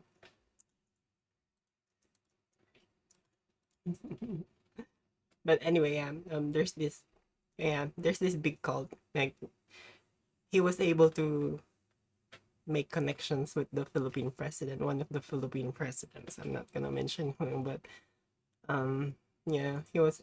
Oh, thank you. Yeah, I'm just talking about this, like, because this video a while ago was talking about how this big cult, Japanese cult, had links to the assassination. Like, it's insane. But yeah, that's what cults do. They try to like absorb as much independence as you can, so that they could take total dominance. So if you do have families or anything like that, yeah, I hope you do. I didn't say anything. I didn't say anything about president. I'm sorry, but I never said anything. If you ask me about Duterte, I'm sorry. I don't agree with him with some of his policies, most of them. But yeah, what else should we see? Apparently, there's this free makeover on TikTok that got Hey, I'm not in that weird mirror corner anymore. it got really big on TikTok, but obviously how TikTok works is everything changes every day. So let's see. That's a reason for celebration. Here are all the photos from the mirror corner. Just did a slideshow next to my head. Oh, what a great time we had in the mirror corner. May we never need to come back and be in that stupid corner ever again. Today's great episode of Evil Pinely is about hair. Hair. Some people have it, some people don't, but both options are okay. Today's story features two main people: Alfredo, like the sauce, he's a hairdresser, and Taylor, like the name. She's an influencer that looks a lot like Kylie Jenner. That's a fact that's going to be actually quite relevant in this story. This is all part of my brand new series called What's Each Person So Upset About? Or What Is Each Person Wayipsua for short. An incredibly catchy name. I just thought that's a bit more of an interesting way of covering it rather than demonizing one side. We're gonna Wayipsua it. We're gonna Yipsua the whole situation. So this is our main guy, Alfredo. As you can see in this frame that's next to me, he is promoting a service called K18. Sent me a box. Let's open it. So a lot of you guys are always asking me if you can get K18, like what should be the products that you start with, right? K18 is also actually a character in this. I'd like to add K18 to the list of characters in this story. Well, they just sent me The this country box, should and be, the two you know? products that I would tell you are inside. So, That's the whole thing about government. We and about it all the democracy. time. We You can say that he's we don't really have to agree on some things. 18. He's really But okay. that's okay. 18 with K18. But yeah. That's a horrible joke. I'm gonna need to come up with a better I was K18 joke by the end of this video. Alfredo has this series called What the If Flip anything, Happened with Your Hair, in which drugs is he definitely brings in bad. some person who had something Well, horrible done to their hair, and then he brings abuse them of in, drugs. uses K18 to give them a complete makeover. He's done this multiple times, and to give some context, in other cases, it seems like it was a positive experience, but not in this one. So here's Taylor before she went to get her Alfredo K18 treatment. Someone said your hair kind of looks like a broom. That's a bit mean. If I'd say so. Literally feel like the luckiest freaking girl in the world. Guys, K18 is paying for my flight. Just when I thought that K18 couldn't fix anything, K18 can pay for a flight as well. And Alfredo is going to do my hair. Oh my god! I've never been to California. First thing I want to do is try an In-N-Out burger. First thing you gotta do in California, get some K18 going on your head. So as you can see, she looks very excited. Even though a person said that her hair looks like a broom, she's really excited for what's about to happen. She was flown out in first class. K18 booked her a hotel room as well, got her black cars to drive her from place to place. It's the K18 experience that everyone knows and loves. It's a K18 nation. Vacation? No. Still doesn't work, huh? Person here next to the camera is wincing. That's how I know that my joke's not really landing. Hi, Taylor. Hi. Welcome to Los Angeles. That's so funny. They're just holding clumps of her hair and laughing. That's part of the K18 experience. You gotta They're laughing because they're gonna break it.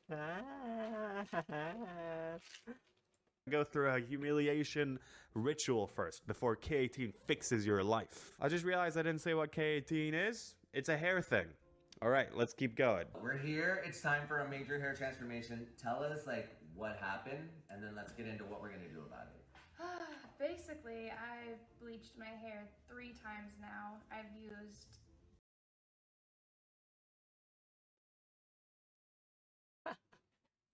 two different color removers. That's the main problem here. Yeah, I think that's too political for me. Like, I don't really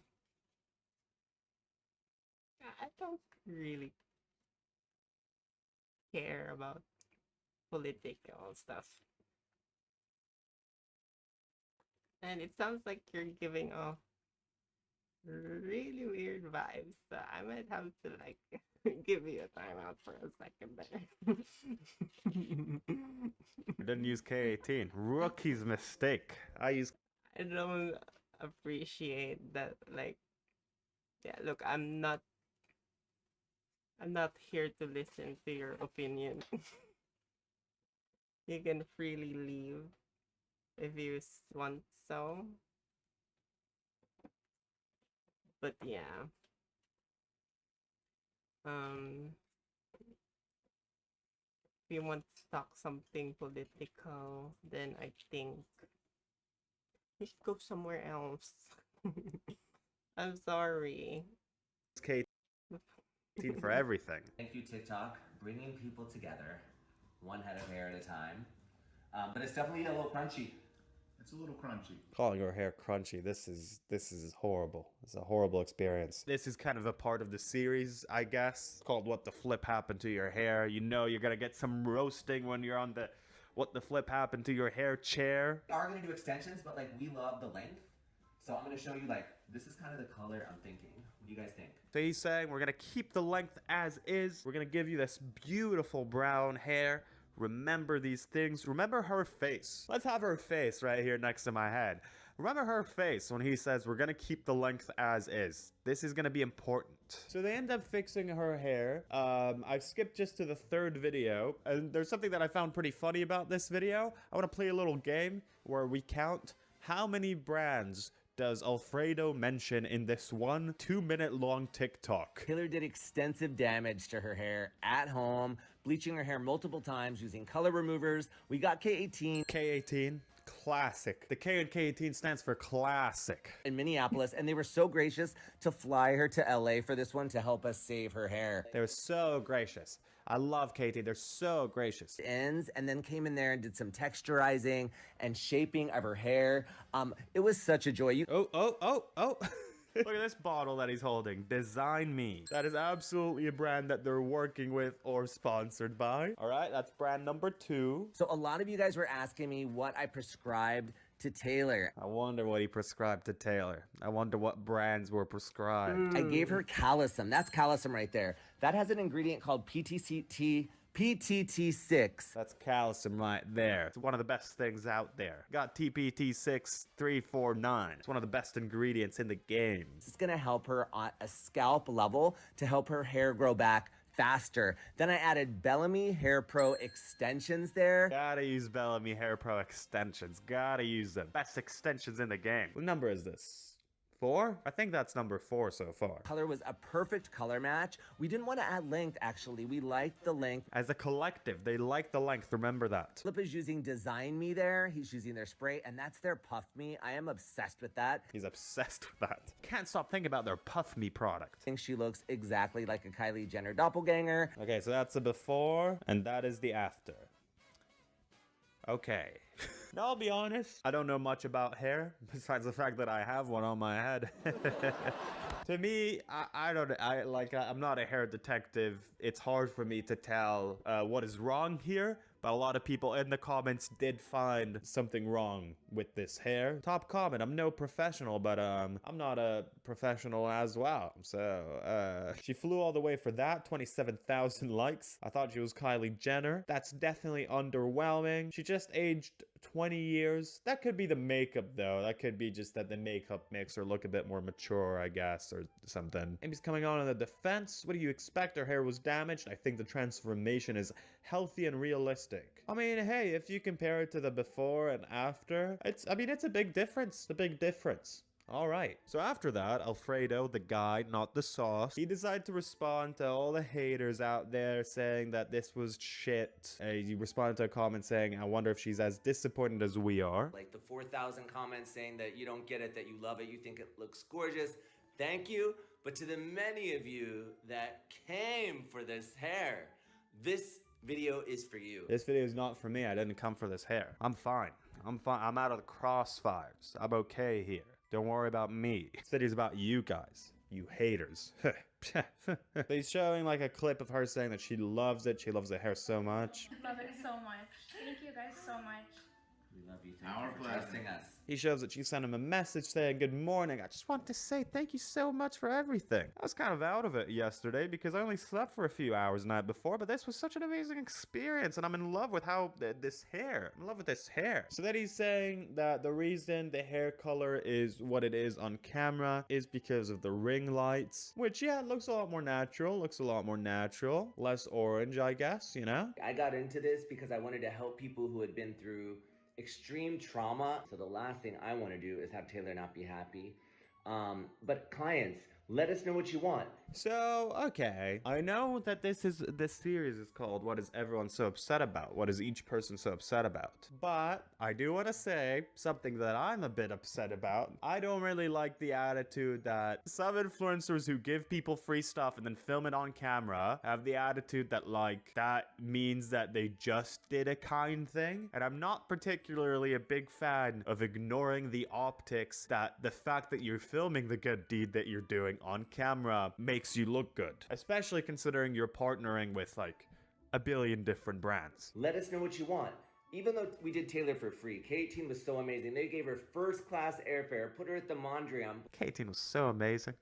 This is an important line when we're gonna try and figure out what Taylor is upset about. The one where he's like, clients, let us know what you want. Very, very important sentence over here. But you've got to let us know what you want. That consultation is so important. We need to know exactly what it is what you want, or else we're gonna think that you want us to use our expertise. So if we're trying to conclude what Alfredo's so upset about, he's upset about the hate comments. And he's also alluding that Taylor didn't maybe give them enough of a description of what she wants to happen. All right. Here's Taylor's response to that. I just want to clear some things up because I feel like people are trying to make this my fault right now when I know for a fact I expressed what I wanted. So this is what she's upset about mainly. Alfredo's claiming that, hey, I don't get proper communication. She's saying, hey, I gave you the communication. This is not my fault. So in the original reply, she said, hey, I've been wanting long extensions for a while, and I had to cut my hair short because of the damage, alluding to the fact that she wants long hair again. I see that. So I made sure in each of the pictures I typed in long hair, and these were the pictures that I had sent him. So I mean, we got there with like the color and everything. Like the color looks really good. It's really good. But you know, it's just not the length that I wanted. These are a bunch of women with long hair. She wanted long hair. Her hair is not long now, as we can see in this frame. Her hair is not very long. It is my fault for not communicating enough while I was there. But I've always been taught to just like be thankful, and you get what you get and you don't throw a fit. Which I mean I can relate to an extent. I've sat in a barber's place before, and after he gave me the world's worst haircut, he asked me, hey man, what do you think about this? I'm like, yeah, this is really nice. Thank you for f***ing up my head so much. I really appreciate it. Basically him saying that I needed to communicate more when I definitely did. It's just a little bit messed up. I don't want to be painted out to be like the person who was in the wrong because I don't feel like I was. So yeah, if we had to summarize what Taylor's so upset about, it's that last sentence. She doesn't want to be painted as the person who caused this hair to be what it is, which again, I mean, I don't really see a problem with it. I think it looks fine, but I don't know shit. It seems like the overall consensus online is that the hair is bad, and now each person is trying to be like, I'm not the one who caused this hair to be bad. And I'm like, I think it's all right. I think it's an all right bit of hair. And she's also, I think, generally just upset about the fact that, you know, she did express what she wanted, not in the day itself, but beforehand. And then she just kind of felt surprised by the fact that she, you know, got there, they flew her out, everything, and then they're like, oh, actually the long hair thing is not happening. Then she did a follow-up, a way angrier one, responding to this comment. The whole time I was there, Alfredo barely talked to me. He was on his phone the whole time, or if he wasn't on his phone... He can't even talk. He's a pasta sauce. Okay, I'm gonna go back. He was talking with Philip about how they were gonna get paid, how they were gonna make so much money, how this is gonna go so viral because I look like Kylie Jenner. And this goes back to what I said earlier. I mean, I would be grateful they did it for free. It's not really for free. There's an exchange of goods here, even if it's not directly money. K18 wouldn't be spending that much money on her flights and all that if they didn't think that they have something to gain off of it. They're not a non-profit organization. If we look at the Taylor series, right, let's look at the views here real quick. 1.7 million, 9.4, 5.6, 2.3. The fact that she looks a lot like Kylie Jenner has definitely played into effect here. It leads to a lot of engagement of people being like, hey, this woman looks like Kylie Jenner. If you look at the series before that, nothing here comes close to 9.4 million views, which again is kind of part of the agreement, right? You get flown first class, he makes money off of it. That's the reality of TikTok collaborations. He gets paid by K18, he gets paid by Tangle Teaser, he gets paid by the hair regrowth brand. Yeah, there are about 50 brands in that video, that 2-minute video. The reason why I bleached my hair in the beginning is because I hate the Kylie comparisons. I don't like it. And the fact that they keep saying, oh, she looks like Kylie Jenner in the videos, because they're trying to exploit me, and they're trying to make more money and get more views with it. Yeah, I mean, that's kind of the points on her end. I wonder if there's anything else that hasn't been covered before. This shit is patchy. Y'all were right. This shit is patchy and it looks bad. Oh, She's now saying that it looks patchy. I don't know. I think it looks fine. Do you guys think it? I don't know. I don't know if it'll look. I think it looks like hair to me. Yeah, it's not really as long as in these pictures. So yeah, that's kind of that on Taylor's end. If we had to conclude the reasons as to why she's upset, hair is patchy. He said that she didn't communicate, and she's saying that she did communicate. She feels as if she's been used for views because she looks like Kylie Jenner, and she feels as if she's been deceived in a way because they told her originally that they can give her long hair, but then she arrived there and they made her hair all short and stuff. Alfredo then responded in his own million-minute long video. I don't know why TikTok videos are so long. Enough of that. I just want 1 minute long videos. I don't want 5 minute long TikToks. That's what YouTube's for. Stick to the short format, please. Hey guys, this is Alfredo. I'm super sad right now. This is gonna be a serious video. Hey guys, it's Alfredo, not the sauce, the guy. I'm really sad right now. Hey, I'm sure that he is actually sad. That's just a funny delivery. Hey guys, Evil Pinely here. Really sad again. I did this because I wanted to help her to do something nice. We flew her out for free. Hold on a second. K18 flew her out for free. I don't want anyone here taking credit for anything that K18 does. K18 is a wonderful non-profit organization that flies people out to have their hair fixed. I know I said that I'm not gonna be taking sides here, but hey, can't help but take K18's side. And I don't know why she's doing this. I honestly don't know. We loved Taylor. We had the best time with her. She was so happy. I'm gonna show you my receipts. He's gonna show receipts showing her happiness. I am, like I said, I've been doing hair 30 years. I'm 50 years old. 50 years old? Jesus Christ. I'm 24, soon to be 20. That's not how you make receipts. In no way does that mean that you're... Just because you had longer experience in something. I mean, sure, if you're a doctor, I guess, or if you're like used a certain design for like a number of years, skill-wise, but even people who lasted really, really long in their career sometimes use that critical thinking. I mean, Dr. Grande said that with the doctor that died in her carriage. 25, half his age, essentially. I'd argue that I look older than him. Reasons as to why Pinely's upset. This 50-year-old man looks younger than me. Here are his receipts showing that she was originally happy with the haircut, and maybe, I'm assuming he alludes to the fact that she changed her take based off of online response. She originally wanted to send everyone tips via Cash Apps. Alright. If she had told me in this text message she was sad, guess what I would have done? Flown her back out on my dollar and given her extensions. Like, she seems to be love fighting people on social media. That is not who I am. Another reason he's upset is because he feels like she's dragging him into online drama, and that's not who he is. He's a 50-year-old man. I like helping people. He likes helping people with the help of K18. I love it.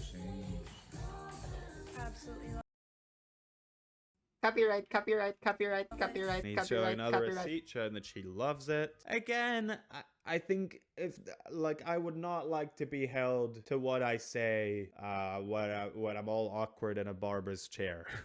Especially if there's like cameras on me. I'm gonna say that I love the haircut, you know? Why all these videos? Why all this drama? Like, I don't do this. I got into this because I wanted to help people. I see some of his points as like, you know, they have some sort of... But like, I think the helping people thing, I'm sure you want to help people. Everyone wants to help people to some extent. And you are helping people. Let's not pretend as if there's no benefit happening here. This isn't what Alfredo's doing, but it reminds me a bit of all those kindness influencers that like go to store and then they're like, oh, sir, can I have $1? I need $1 to buy my food. And then a bunch of people ignore them, so they film them ignoring them to villainize them. And then one person gives them $1 and they're like, oh, sir, you gave me $1. Here's $1,000. And when they get criticized, they're like, what? What are you criticizing me for? I don't see you going out and giving people $1,000. That's because I don't make money off of giving people $1,000. That's why I'm not doing that. Everything was great. I wasn't on my phone all the time. And also, I have not made $5,000 from this. So he feels a bit whiplash from this. He says that he hasn't made $5,000 from this whole thing. He gained exposure, is what happened. And they used an organization. I don't even get why this sort of stuff doesn't get regulated at all. Like, as far as I know, like sweepstakes, lotteries, those things have to be focused. Casinos, any form of like luck sort of thing.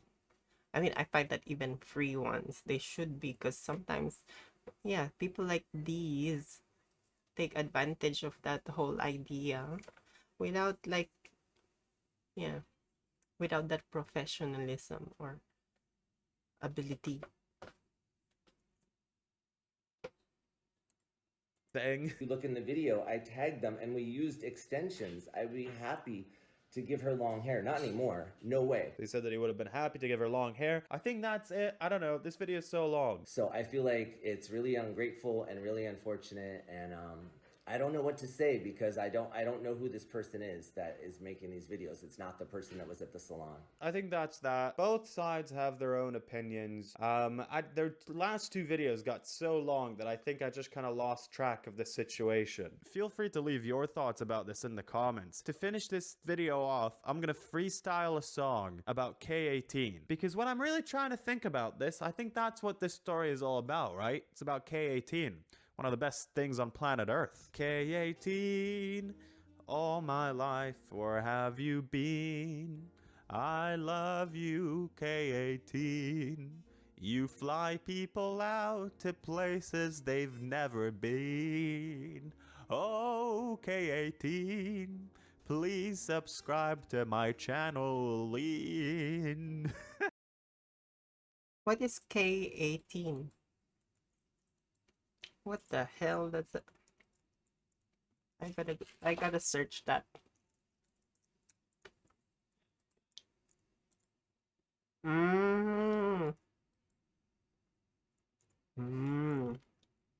It's a product. Okay. Cool. Okay, now we're gonna check out this bunny disaster. I think the bunny that Dr. Todd is referring to is I think older Playboy girls who used to be on the Playboy Mansion. Like, once they retire, they become a bunny of some sort. I'm not sure if it's the right thing, but Well, this is Dr. Grande. Today's it's question the is, doctor. can I analyze the case of Jane Gaskin? Just a reminder, I'm not diagnosing anybody in this video, only speculating about what could be happening in a situation like this. If you enjoyed this video, please like it, subscribe to my channel, and consider supporting me on Patreon. I will put the link to Patreon in the description for this video. First, I'll look at the background of this case, move to the timeline of the incident, then offer my analysis. In the 1990s, a Greek man named Peter Sokos traveled to Nicaragua with an interest in buying islands in the Pearl Keys. This group of 18 islands is about 22 miles from Pearl Lagoon on Nicaragua's Mosquito Coast. Peter contacted an attorney in the port town of Bluefields and approached several people who had claims to the islands. The islands had been sold by the government to individuals about 100 years earlier, so there was a long history of private ownership. Eventually, Peter purchased 7 of the islands, although some of the locals accused him of being manipulative in the way he went about it. In 1999, Peter launched a website called TropicalIslands.com and initially listed 5 of the islands for sale. The cheapest island was listed for $105,000, which was an attractive price for those in the market for a private island. This is where Jane Gaskin enters the story. Jane was a former Playboy bunny who lived in a 4-bedroom house in Stockbridge, England, about 20 miles north of Southampton. She and her partner Phil were raising 3 children, ranging in age from 8 to 13. Phil was an interior decorator who had his own business. Jane described herself as a housewife who was tired of the rat race. After looking at Peter's website, Jane became very excited about buying an island. She and Phil visited Nicaragua and eventually made a deal with Peter. In 2000, the couple purchased one of the islands called Lime Key for £170,000. The island was 9.5 acres. It was full of trees and other vegetation, surrounded by a thin line of white sand. Jane renamed the island from Lime Key to Junique, like a combination of her name and the word unique. I will continue to refer to the island as Lime Key. Jane and Phil sold their house and moved their family into an apartment. Janique. Probably thought it was some sort of fancy shit, but nah. In preparation for moving to Lime Key. To manage financially on their new island, the plan was to build a scuba diving resort. As all this was going on, there was a reality show on Channel 4 in Britain called No Going Back, which was about people who moved away from Britain. The producers became interested in Jane's story and decided to make a standalone documentary about the family's adventure. In January 2001, Jane, Phil, and the children flew to Nicaragua to begin their magical adventure. A Channel 4 film crew was with them to work on the documentary. The crew would continue to visit the island on occasion over the next several months. Lime Key was not easy to access. After arriving in the capital of Nicaragua, the group had to take a 1-hour flight to Bluefields, then take a 2-hour trip in a small boat to Pearl Lagoon. From this point, they could take a 25-foot boat that they purchased to their island. Jane painted this boat pink. They also bought a 12-gauge pump-action shotgun. They had heard that the area was dangerous, as drug runners would sometimes stop in the Pearl Keys to hide or rest. When Jane and her family finally arrived in their new home, they were hit with a heavy dose of reality. There was only one structure on the island, a small shack, which of course did not have electricity or plumbing. There was a source of fresh water on the island in the form of a well.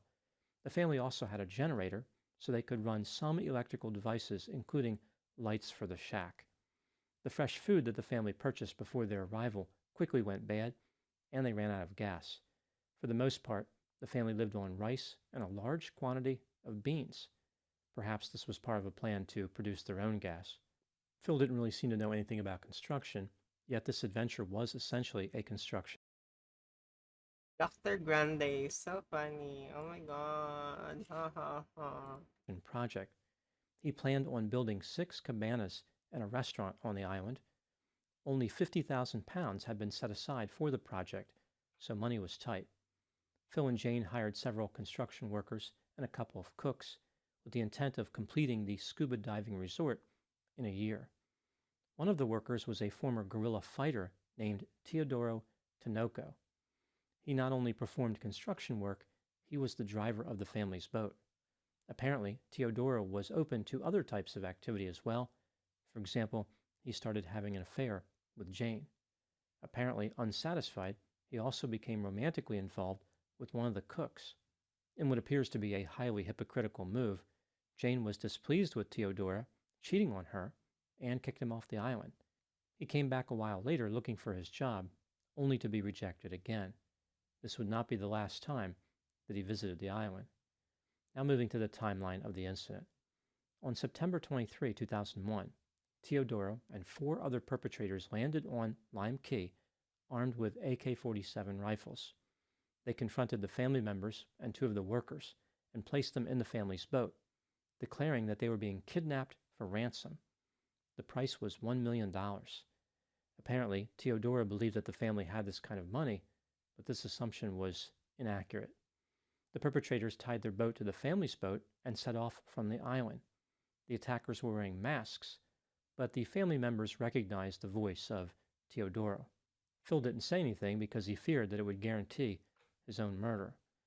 The boat became stalled by silt because the attackers drove it too close to shore. They incorrectly believed that the boat had run out of fuel, so they started putting gas in the tank. As this was happening, Phil decided to make a daring move. He grabbed a gas container and poured gas on one of the attackers. The other perpetrators simply stared at him. Nobody fired a weapon at this time. Phil lit a match and threw it igniting the attacker he had covered in gasoline, as well as another attacker. In the process, Phil's left arm caught fire. The family and the helpers jumped off the boat and swam to a nearby swamp as the attackers opened fire. Concealed in vegetation, the family remained safe until they were rescued by a passing fishing boat. Teodoro and the rest of his gang were arrested, but all the charges were dismissed. A judge ruled that the witnesses against them were unreliable because they worked for Phil and Jane. So I guess the judge wasn't counting Phil, Jane, or their children as witnesses. After the attack, Phil was traumatized and even received special permission from the government to carry a firearm on his person at all times. He developed symptoms of depression and had severe asthma attacks. After a long debate and several family votes, Phil and Jane eventually decided to sell Lime Key. The plan was to look for another island in a more developed area, or to start a company that bred exotic reptiles for collectors. As Phil's asthma became worse, the family left the island and moved to Bluefields to be closer to medical services. In December 2001, Phil died from a massive asthma attack. Fatalities from asthma are rare, but I imagine that Phil did not receive great treatment. It's also possible that he had other medical problems or his condition was inaccurately reported. Phil was buried on a snake farm owned by a friend of Jane's. Of her late husband, Jane said, "I'll never be able to replace him." Not long after his death, the No Going Back documentary was released, which left viewers both mortified and intrigued. A follow-up documentary was released a few months later. Jane sold Lime Key to a British woman and purchased another island in the Pearl Keys, which she named Pink Pearl. She eventually listed this island for sale as well. Jane and her family moved back to England. Now moving to my analysis. Here are my thoughts on a few areas that stood out to me in this case. Item number 1. In addition to the physical dangers, Jane and Phil had to worry about legal challenges to their ownership of Lime Key. The locals viewed the Pearl Keys as public property. For the most part, the islands were unoccupied, but people frequently visited them. They didn't like the idea of a family living on one of those islands. The mayor of Pearl Lagoon said the islands could not be loaned or given away. Rather, there was a sacred entitlement that must be passed down from generation to generation. The president of Nicaragua visited the island with an army of reporters. He told the residents that he would help them reclaim the islands.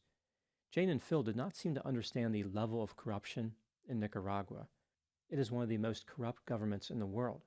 They tried appealing to officials with reason, when bribes may have been what was expected. Jane stated that she was not going to walk away from the island. She said, quote, "I want the island. I love the smell of napalm in the morning. That's what it would be, all out war," unquote. It appears as though Jane was making a reference to the movie Apocalypse Now, which ironically is an outcome the locals wished upon her. Later, Jane may have gained some understanding about corruption. When she was talking about the locals, she referred to them as untrustworthy and said they could be bought for beer and cigarettes. Item number 2. Prior to the kidnapping, it appears as though Jane was having an affair with Teodoro. A discussion between the two of them was captured in the documentary, in which Jane essentially admits to the affair. This discussion occurred while Jane was standing in front of him topless, which is something that she often did on the island. Maybe Jane wasn't worried about Phil's feelings, or perhaps they had some type of arrangement. I guess it's also possible that she didn't think Phil would ever see the documentary, considering they didn't have a television. After the kidnapping, Jane and Phil had a substantial difference of opinion and appeared to drift apart. Jane wanted to go back to the island, believing it represented freedom. Phil viewed the island as a prison and mentioned how there was no one to talk to. He indicated how he realized that he was much different from Jane, saying that she did not need people, but he did. It would appear as though Phil had his epiphany a little too late to save his own life. Item number 3. What do I think happened in this case? This is just a theory, my opinion. Like many couples, Jane and Phil had their share of problems. Unlike many couples, they attempted to escape their problems by purchasing an island.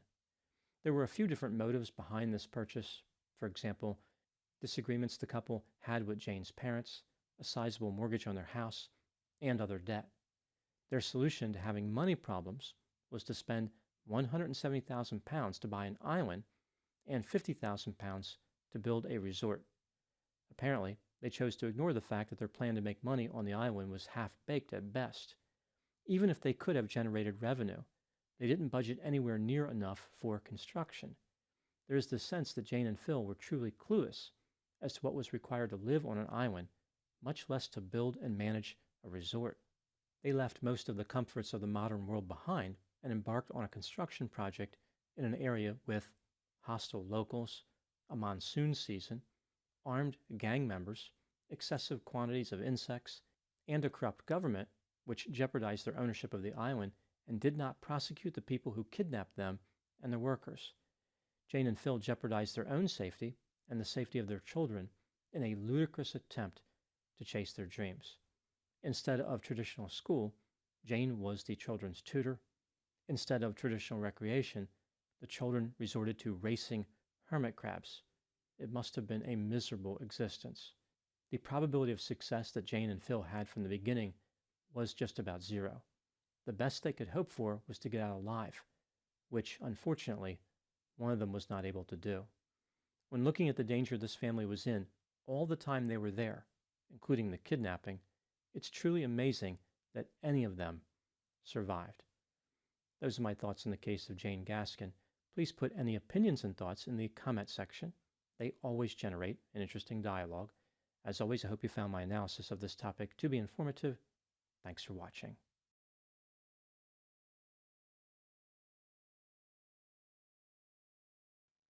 Honestly, wow. Yeah, I think they had, from what I hear from Dr. Todd, I think it's just white people expecting it to be easy to out there without civilization and realizing that no, it doesn't. You're wrong. Even staying inside a room for like a long time is really hard. Or interacting with the same person in the same room is really hard.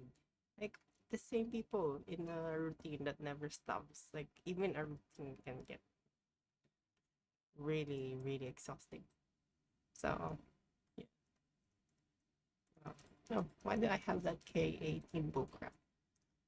Anyway, we're gonna look into this. It's a recent app that came out lately. It's called Monopoly Go. And so my cousins, my sister, it started from my sister. She's playing games on her phone. Well, I saw her like buy cryptocurrency, microtransaction stuff. I saw her with like some of the games she's doing. And in a way, I think I fell victim to that sort of stuff.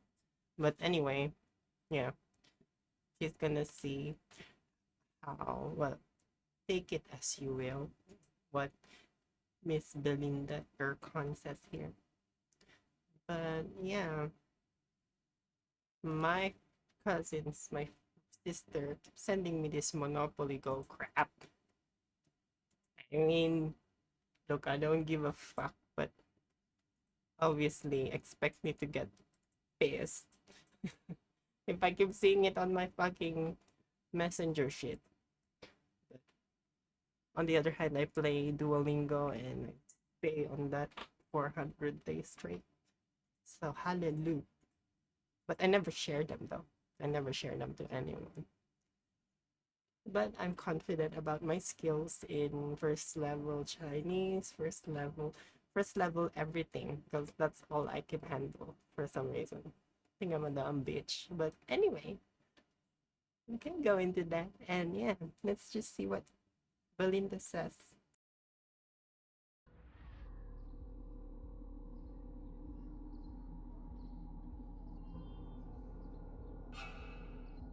Oh. In a world of illusions and temptations lies a Illusion. silent predator that promises you connection but thrives on deception. Monopoly Go, the latest mobile game app of the classic board game, so it seems. The industry hails it as a phenomenon, as this free game made over $2 billion in under a year. But this staggering amount didn't come from game sales, but instead from its nearly 8 million daily players, or payers, spending money inside of it. They don't know that this board game is in fact a cunningly calculated system designed to hook and deceive. This isn't just a tale of a mobile game. This is a story of millions of players not realizing that beneath this phenomenal board game lie the mechanisms of a casino gaming giant.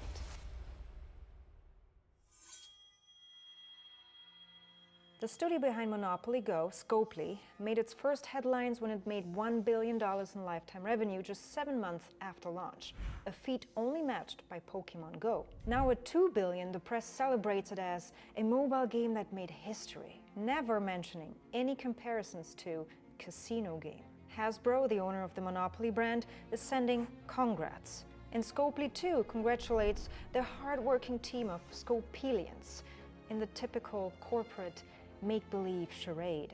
After 7 years in the making and 250 million downloads later, it's making about $4 million a day, more than traditional casinos. I mean, all respectable numbers, looking at how fiercely competitive the mobile gaming market actually is. With $90 billion, it accounts for half of the global games market. China is leading, followed by the US and Europe.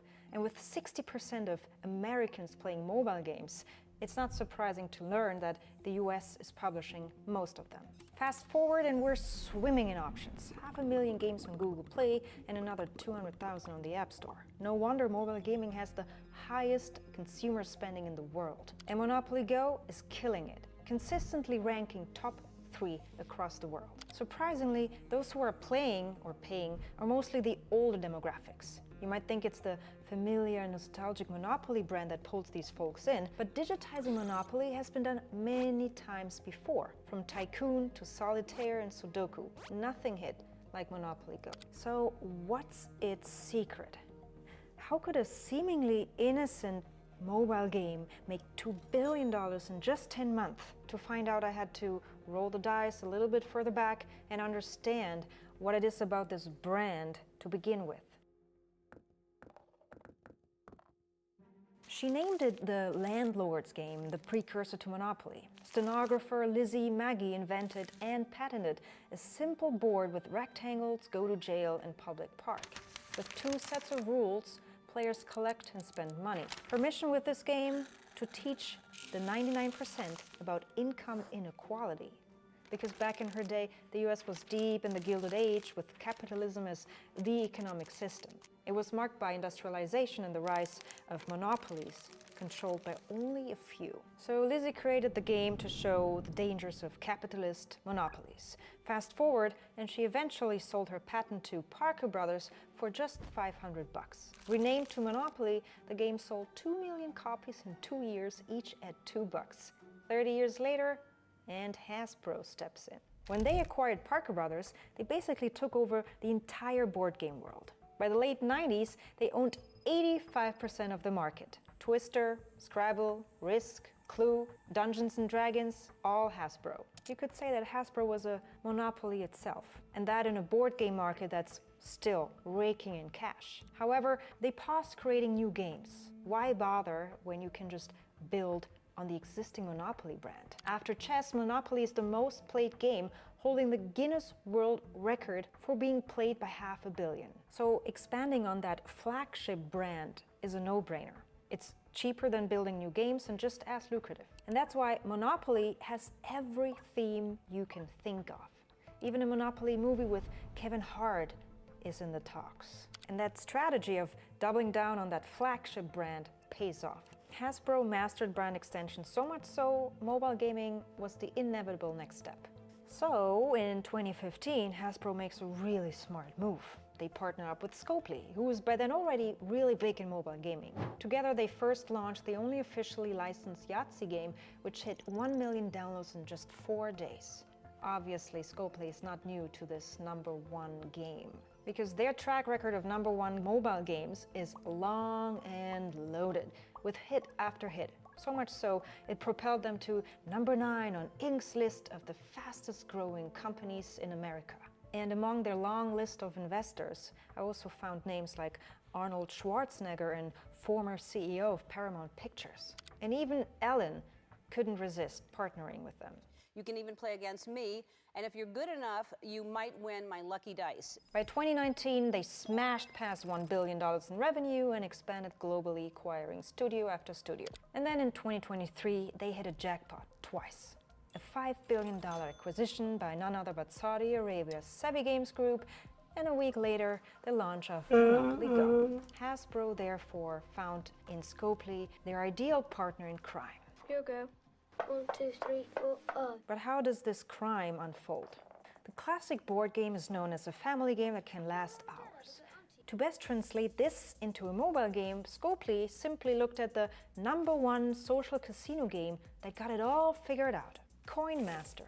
100 million global downloads, $3 billion in lifetime revenue, and still making a ton of cash. Do I have to say more? In Coin Master, you hit the infamous big red button to spin slots. In Monopoly Go, you hit a big red button to roll dice. In Coin Master, you then build in a themed city with your virtual money. Monopoly Go, same thing, potato, potato. You build landmarks as you progress to new cities. In Coin Master, you then destroy others' landmarks or steal from them. Monopoly Go, potato, potato, same thing, attack, destroy, or steal. And that's basically it. Smash button, roll dice, attack, steal, repeat. That's the core loop of Monopoly Go. In the heart of the game is rolling dice, just like in the board game, but quicker.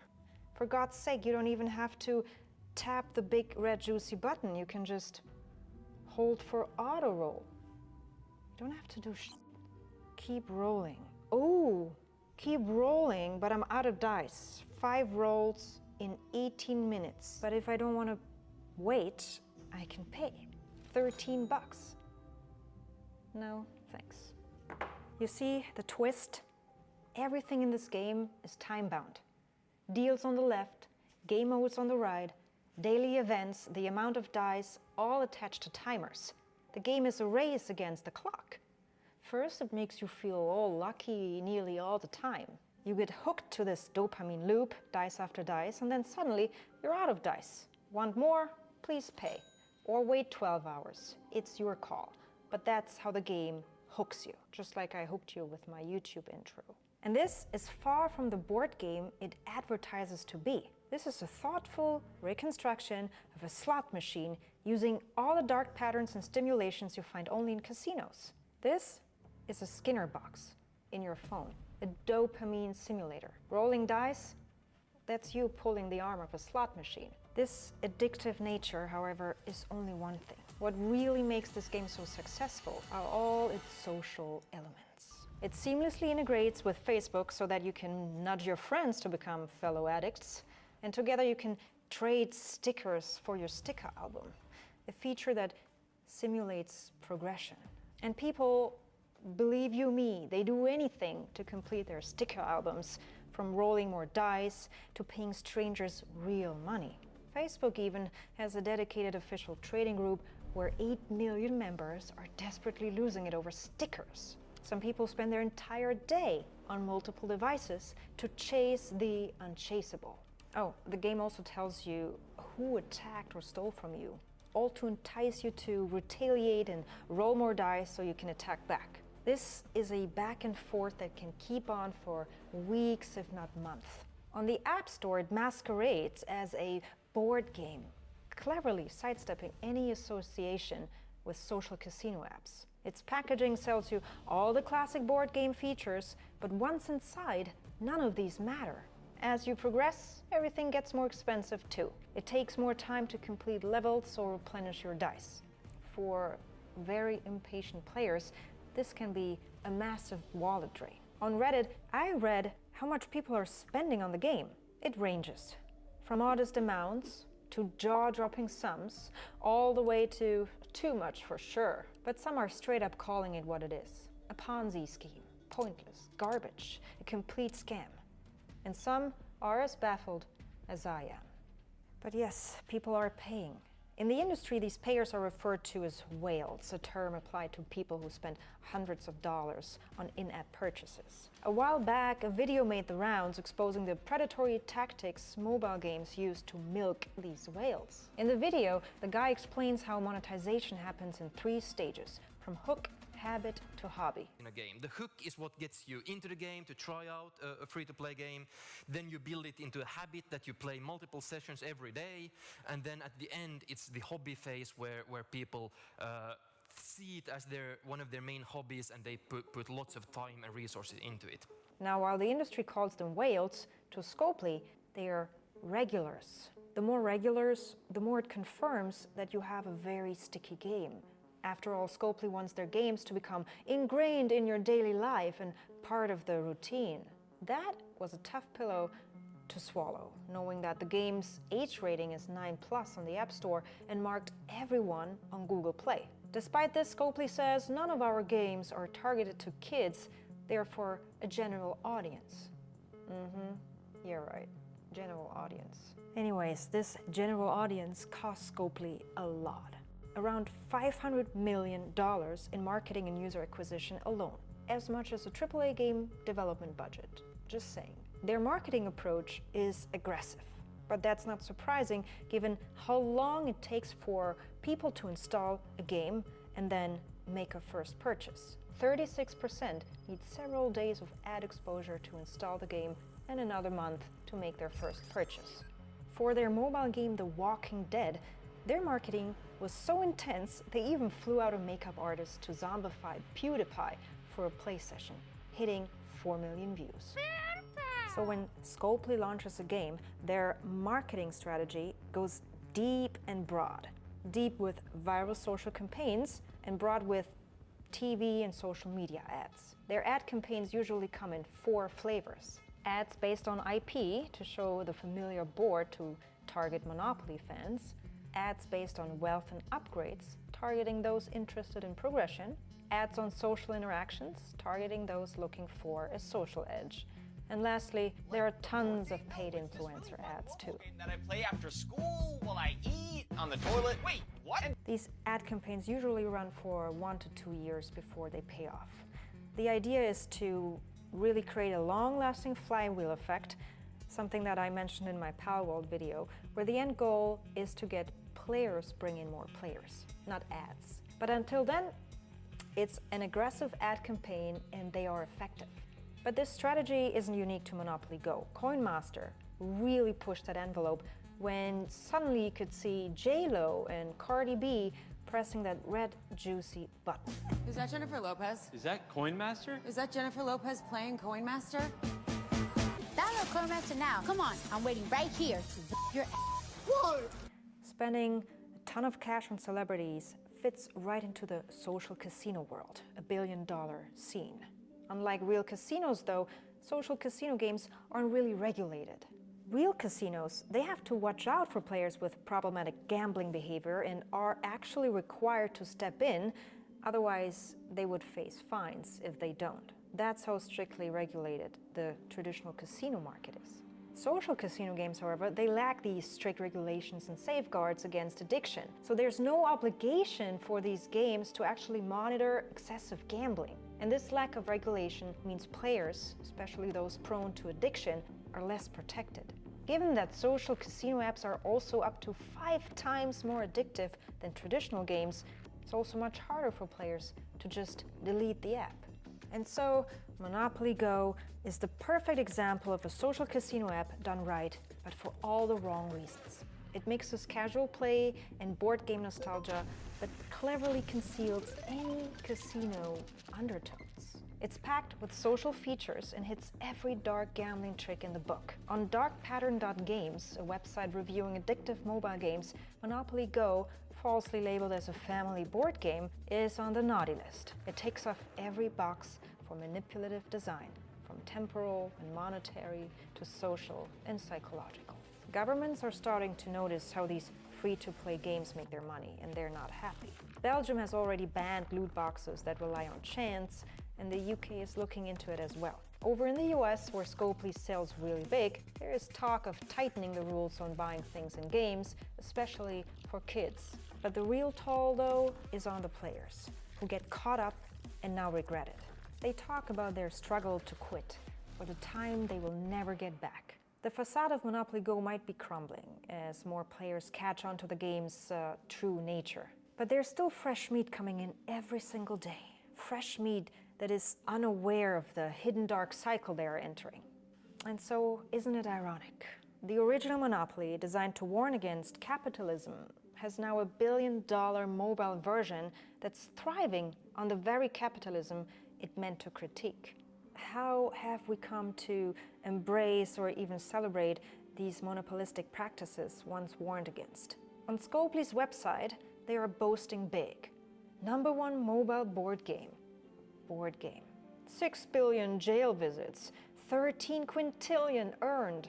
Their co-CEO writes that the game is a tangible reminder that there's much to celebrate and the games industry always finds the light. Really, light. The only light I see is them cashing in on your addiction. This game is a tangible reminder of only one thing, that in the end, it's the house that always wins. Happy gambling. If you or someone you know struggles with mobile gambling addiction, you can help by highlighting mobile games with dark patterns on darkpattern.games. 1 more minute and I can keep rolling dice. Yay! What a bullshit, man. Blah. Don't play mobile games. Just don't play mobile games.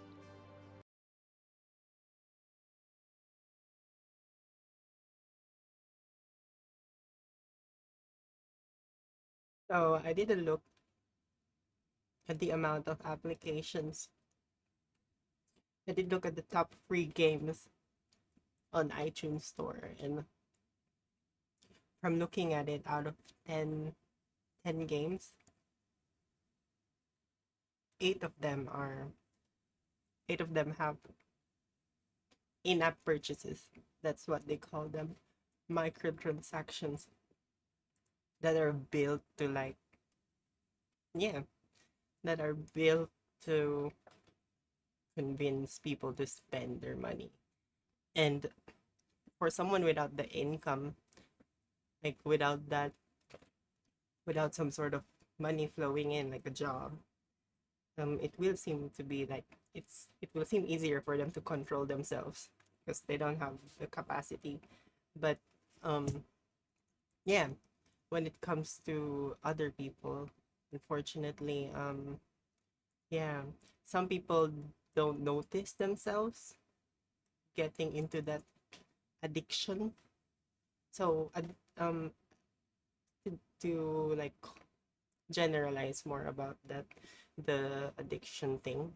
So it's something built in their mind in which they feel this rush whenever they consume whatever they're addicted to, and it doesn't really matter. It could be anything, but it's the similar thing.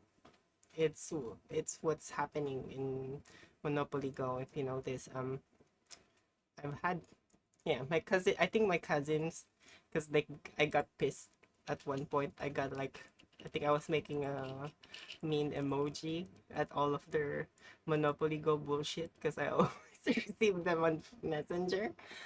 I think they had to build a group where they could talk about it, and I'm not there.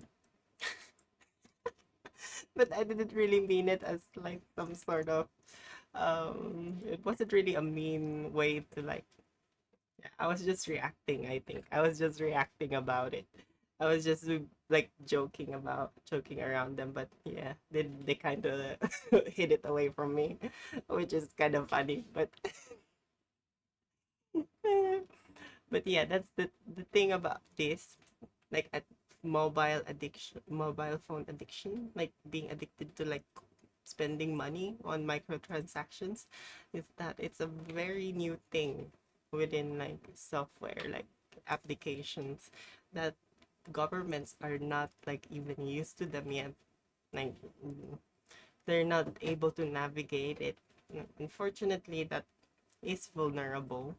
That can cause issues to whoever ever wants to manipulate it through lobbying or whatever they want to do. And these people, these giants, have the money. They have the capital to do that. Because it benefits them. It's a business decision to these people. Yeah. Anyway, there's this dude called, but yeah, be more careful, guys, with microtransactions. I think I see it in gaming as well. It's a strategy, and it's definitely understandable. Because it's a way to like generate that money. But yeah, there has to be controls, regulations within making profit within these communities of gamers, really, because that's what they create. And yeah, if you will notice it once it becomes a loop, it goes on and on and on. I think Candy Crush, I think one of the biggest games that are, I think it's not as big anymore, but like, yeah, that definitely got into a lot of people. And yeah, it's boomers, as you can see at the graph that she showed. It's your grandma, it's your sister, my sister, your mother. And so yeah, I think we should all be careful. Sure. Thank you for complimenting me about that. But yeah, I think it's very important that we show them those sort of signs. I did this thing about back when I was working. Sorry, we ran out of tissues. I need to regenerate that one. But when I was working for the government, like with the interviews and stuff, because one of the projects they did was something about gambling. So yeah, I won't say anything specific about it because obviously it's confidential, but yeah, unfortunately in places like Australia, they have a subtle way of like trying to like manipulate people. If you haven't heard of that Jordy dude, I think he told about it, like Clubs New South Wales, the whole pokies. So they're smaller establishments. They're not like as big as casinos. They won't get as big as that, but they will be there in every places you go, just in a smaller form. It's disgusting in a way, like manipulative. And I have nothing against like. Thank you also, by the way, if you didn't hear me say that. Anyway, we should move on from that. I heard this TikToker burns himself from cloud. Ну чё, народ, погнали нахуй! Ёбаный рот!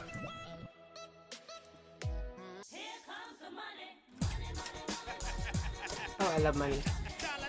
Money. Wow, I was just hating on capitalists. It's so crazy because I feel like these billionaires are probably having a dilemma themselves as well. Like, oh, should I sell my things? Like, I feel like there's something tapping them in the back as well. Like, what you're doing. Oh, wow. Bitch. Last summer, I had gone camping with my friends, and it was a great trip, but it unfortunately ended in the worst way possible with me being in the emergency room because I had caught on fire. It was a complete accident, and we handled the situation as responsibly as we could. It took several months for the wounds to heal, and I still have some scars on my body. They're not super visible, and some people, when I bring it up, they're like, oh, I don't see any scars, like they're trying to argue with me or something. But yeah, thankfully, my body mostly looks like it did before the incident. But ever since that incident, I've become incredibly fire phobic. It's not like to the point where I'm not gonna microwave something, or I won't cook something on the stove. But being around a campfire or a fire pit makes me decently uncomfortable. I don't know, brings back bad memories. And so having been through that entire experience, I really do not like when people play with fire irresponsibly. Even if it's really cool, like I've seen this video of a guy light a basketball on fire and then shoot it, and then he makes it from like half court. It looks insanely sick, and honestly, that is awesome. But in the back of my mind, and you know, call me a nerd emoji for this, call me. I just wanna, like, I used to have classmates who would try to like shoot like all the way, like experimental sort of shooting. Oh my god. Oh yeah, they are cool. Like basketball is fun, especially the 10 splits where they like. But yeah, wow, yeah, I missed that part of high school.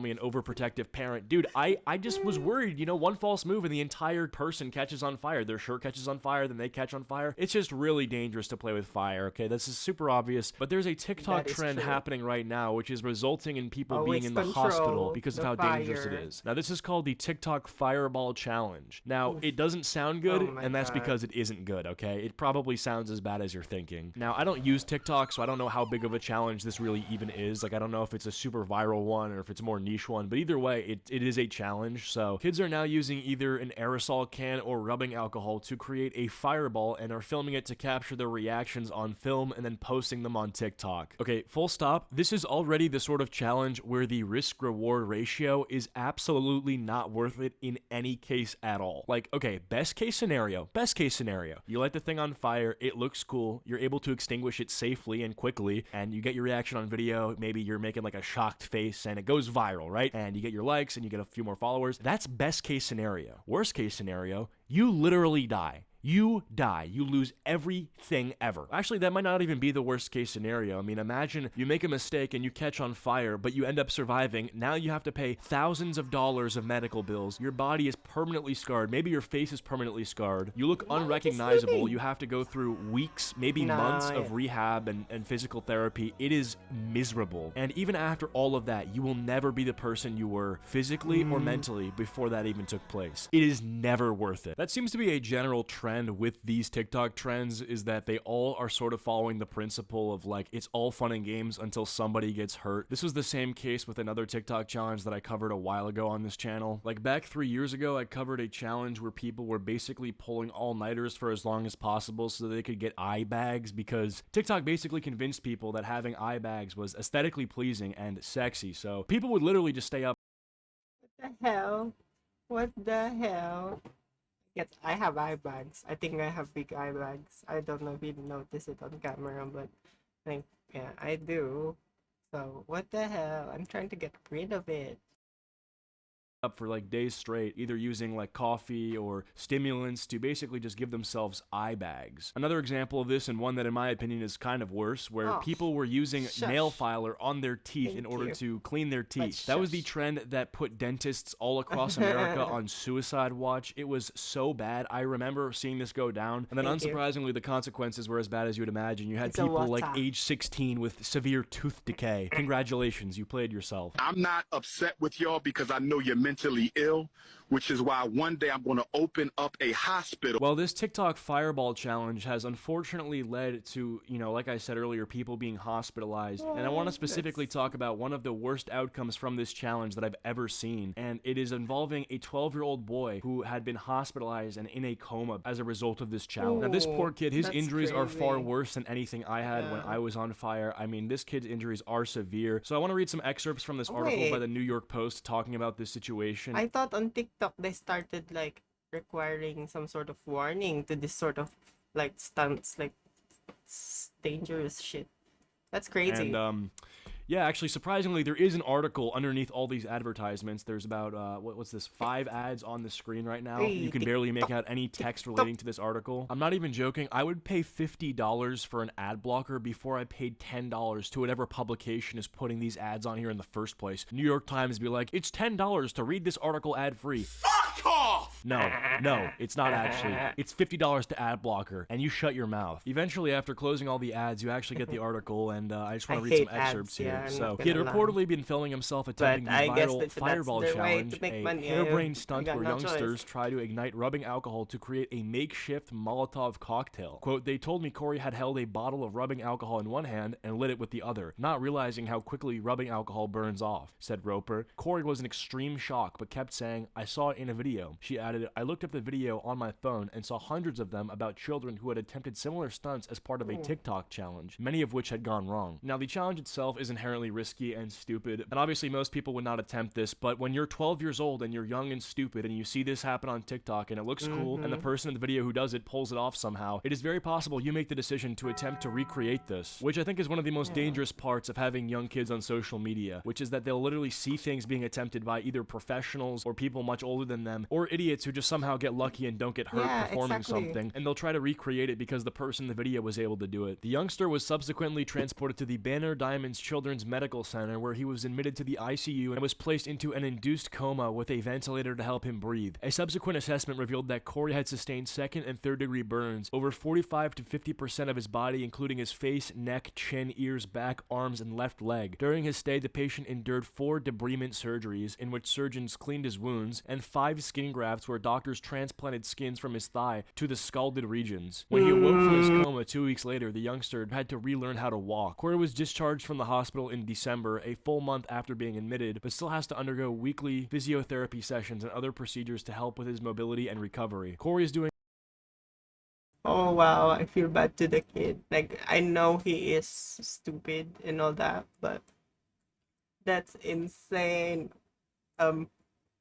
When I was younger, I got bitten by a neighbor dog, my aunt's dog, and yeah, that was really painful. Like, I had to get injections in my butt.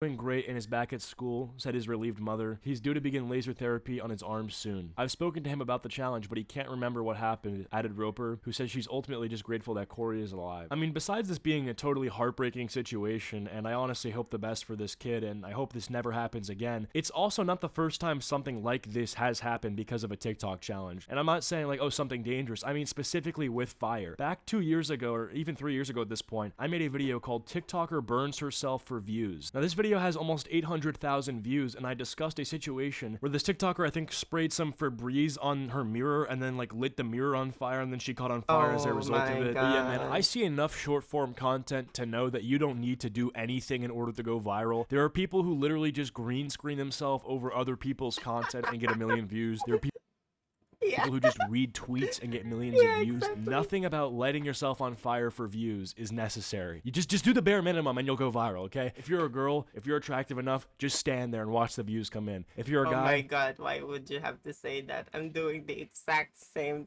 thing. I'm trying to show my face. Oh my god. I feel so ashamed. Look, I'm hiding my face just to see. And... fucking, oh wow. You can kind of basically do the same thing. You just gotta like read tweets or something. My point is, do not sacrifice your own health or safety for views on the internet ever. Please don't. And you know, it's easier said than done. Obviously, the younger kids who are more vulnerable to like peer pressure and stupid ideas, obviously it's different. But if you even have a slightly developed prefrontal cortex, please do not do this dumb shit. Anyway, though, with that all being said, thank you guys so much for watching. If you have enjoyed this video, please be sure to leave a like and subscribe if you're all new to the channel. Follow my social medias, links are all down below, and I'll see you guys all in the next one. Peace. Yeah, he's a really wise kid. I give him the W wise, like a chicken feet. But yeah, what he said is right there. We have to look into this much higher than, like, much higher than just the kids themselves. This is something way more than that. It goes beyond that. It has something to do with these companies, how they work, how they try to like be all about that data, hire people, engagement. Mm. Mm. Anyway, I'm getting on another tangent there. So, yeah, I'm crazy. And unfortunately, it's also the parents. Why? You know what? I see this. I want to watch it now. Would you be freaked out if you walked in and your mom was just This is throwing, really like, good. knifing It pillows looks good. open and just This throwing therapy. feathers everywhere? And Yes? Yeah. I would be like, hey, Mom, are you okay? Yeah. What's up, folks? For today's very special episode, we're here with Chelsea Peretti. Hey. Hi.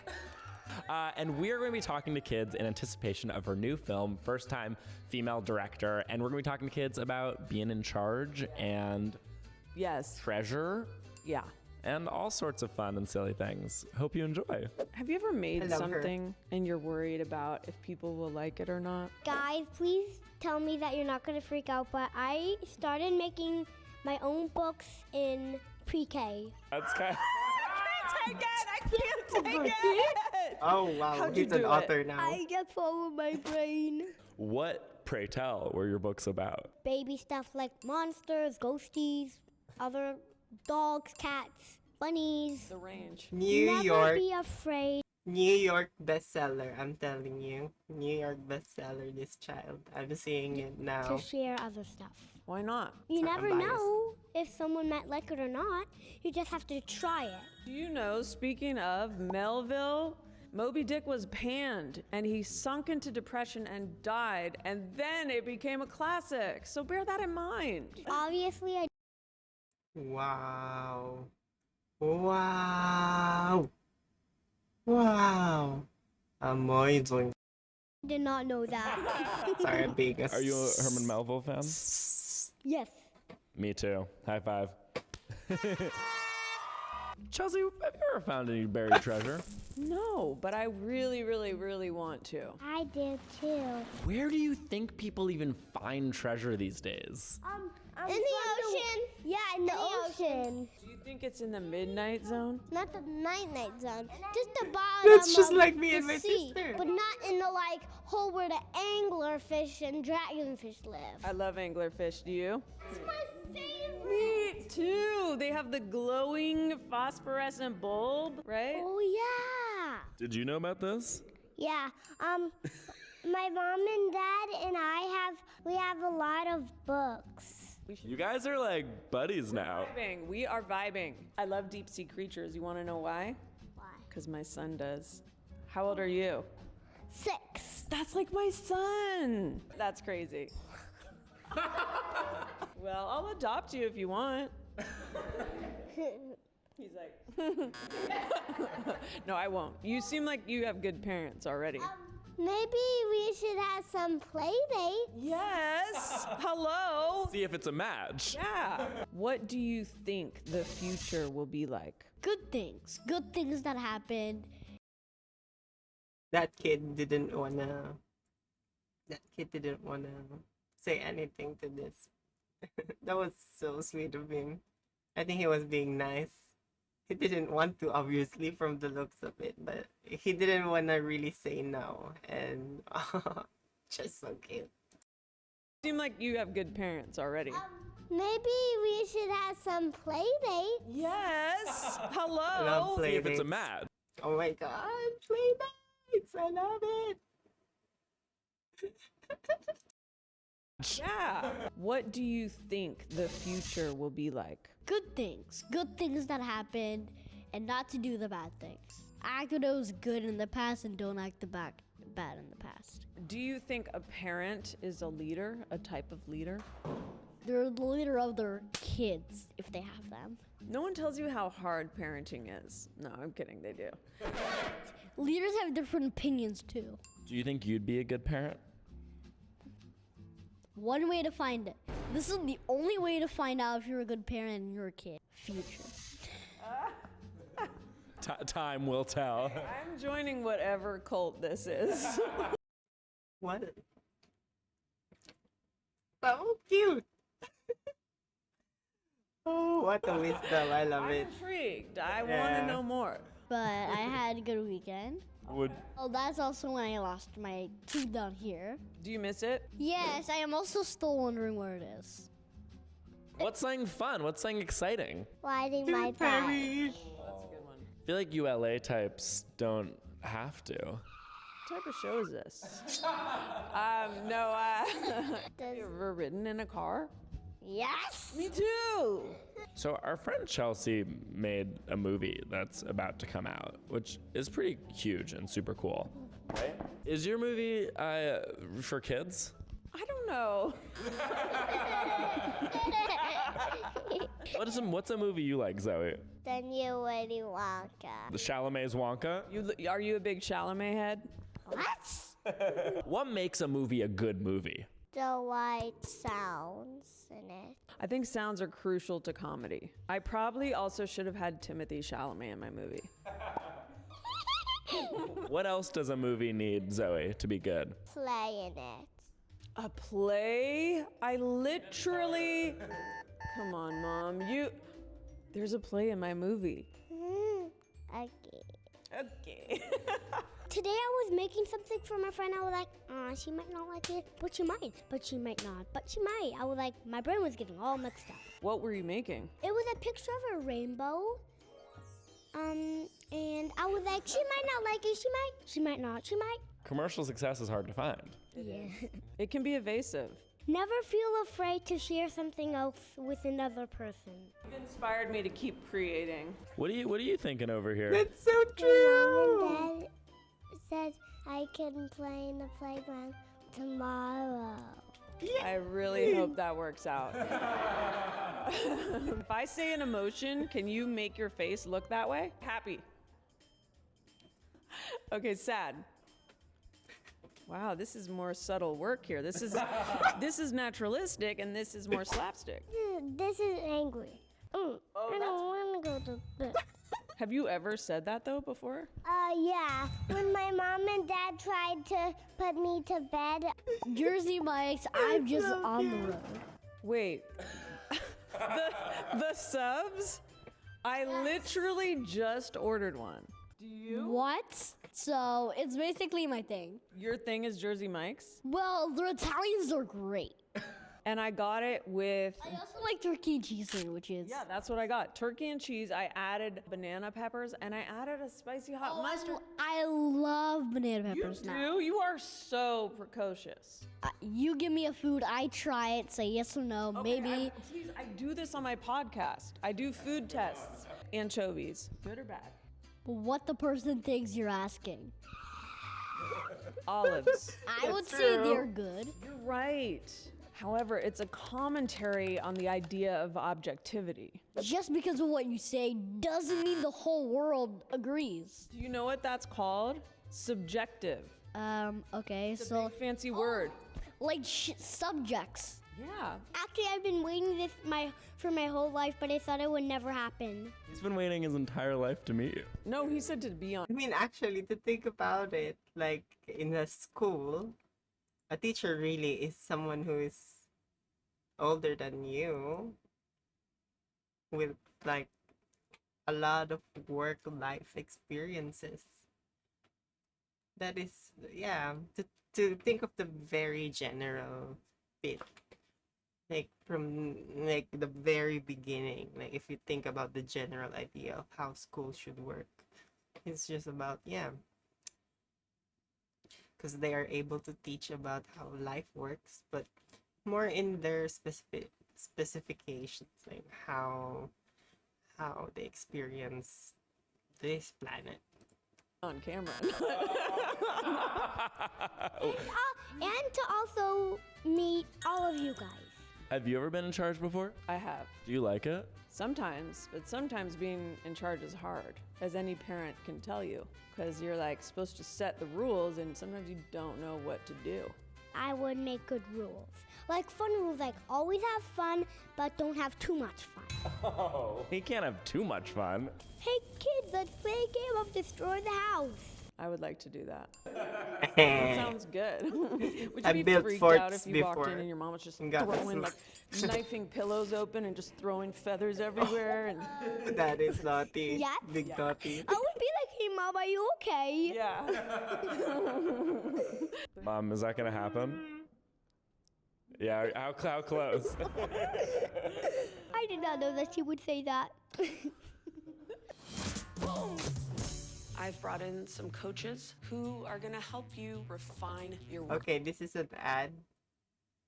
So, but no, we'll keep it there because I was gonna put a report in, but we're not watching it, but because Terati is there and she actually was in the video. Ooh. Okay, I'm gonna watch the next bit, but I gotta pee. Like my bladder's about to explode. So, I'll be back in a second.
I have to put the video here, but it's this next one is another one from the oh, why didn't that work? It's about an Take a look at this clip. a lot of good. This Pete Judo dude talks about academia stuff, but yeah. Also, I found this app called Business Yada Yada, but it's all about tapping, so I'll be tapping on that, okay? While I'm watching. Good things have come out about the hydroxy. A lot of good things have come out. I'm taking it, hydroxychloroquine. This clip was taken during the pandemic. Of President Trump endorsing the use of hydroxychloroquine, or HCQ, as a means of preventing or treating COVID. Trump says that he is taking it himself because he's, quote, heard some good stories. I've heard a lot of good stories. Well, in today's video, I want to tell you what story he heard, because it's probably the story of Didier Raoult, a French scientist born in Senegal who recently has been unveiled as one of the least ethical medical researchers of all time. It was his research and the research of his institution that most strongly supported the use of hydroxychloroquine as a means of battling COVID. But the problems with Didier Raoult's research turned out to have started long before COVID was ever a thing. So let's talk about him. Our story starts in 2011. Raoult was selected to lead the newly created IHU, one of 6 state-of-the-art hospitals commissioned by the then President Nicolas Sarkozy's government. This was a big investment. The IHU was launched with a €72 million grant from the French government. And with all of that funding and infrastructure, the IHU under Raoult's leadership quickly became a formidable institution with a lot of political and financial backing. So, by the time we get to 2020, which is when Europe starts paying serious attention to the pandemic, the IHU, and by extension its leader Raoult, are in prime position to be authorities on how France should lead the pandemic response. Which, during the pandemic, is a very powerful position to be in, because the people of France, just like all of us in the world, were scared, uncertain, and desperate for information about how best to deal with this new threat. And the French media knew this, and so what happened was that Raoult became a regular feature on French news. Apparently, if you were in France at the time, you could turn on the news and every day find a new interview with Raoult about the pandemic. One social scientist called Antoine Bristier said it became a self-reinforcing phenomenon. The media were interested in what he was saying, and so he came to be really powerful in the French population. And then, of course, the media wanted him because he was able to attract large audiences. But all this attention on Raoult meant that anything that he said on national television would be put under the highest amount of scrutiny. So it came as a major shock to everyone when Raoult confidently asserted on national television that hydroxychloroquine, or HCQ, was an effective treatment against COVID. It was a shock to many, especially in the medical community, because there was little to no evidence supporting this fact. In fact, the only thing that remotely alluded to HCQ being a possible good treatment for COVID at the time was this page-and-a-half letter of an ongoing report in China. It's not even like a proper scientific peer-reviewed paper with, methods and statistical techniques. It's hardly anything. So, this very poorly evidenced assertion by Raoult on national television caught the attention of a lot of critics. One of those critics was a guy called Victor Garcia, a journalist at the magazine L'Express in France. Garcia wanted to know why Raoult and the IHU were so confident in the use of HCQ against COVID.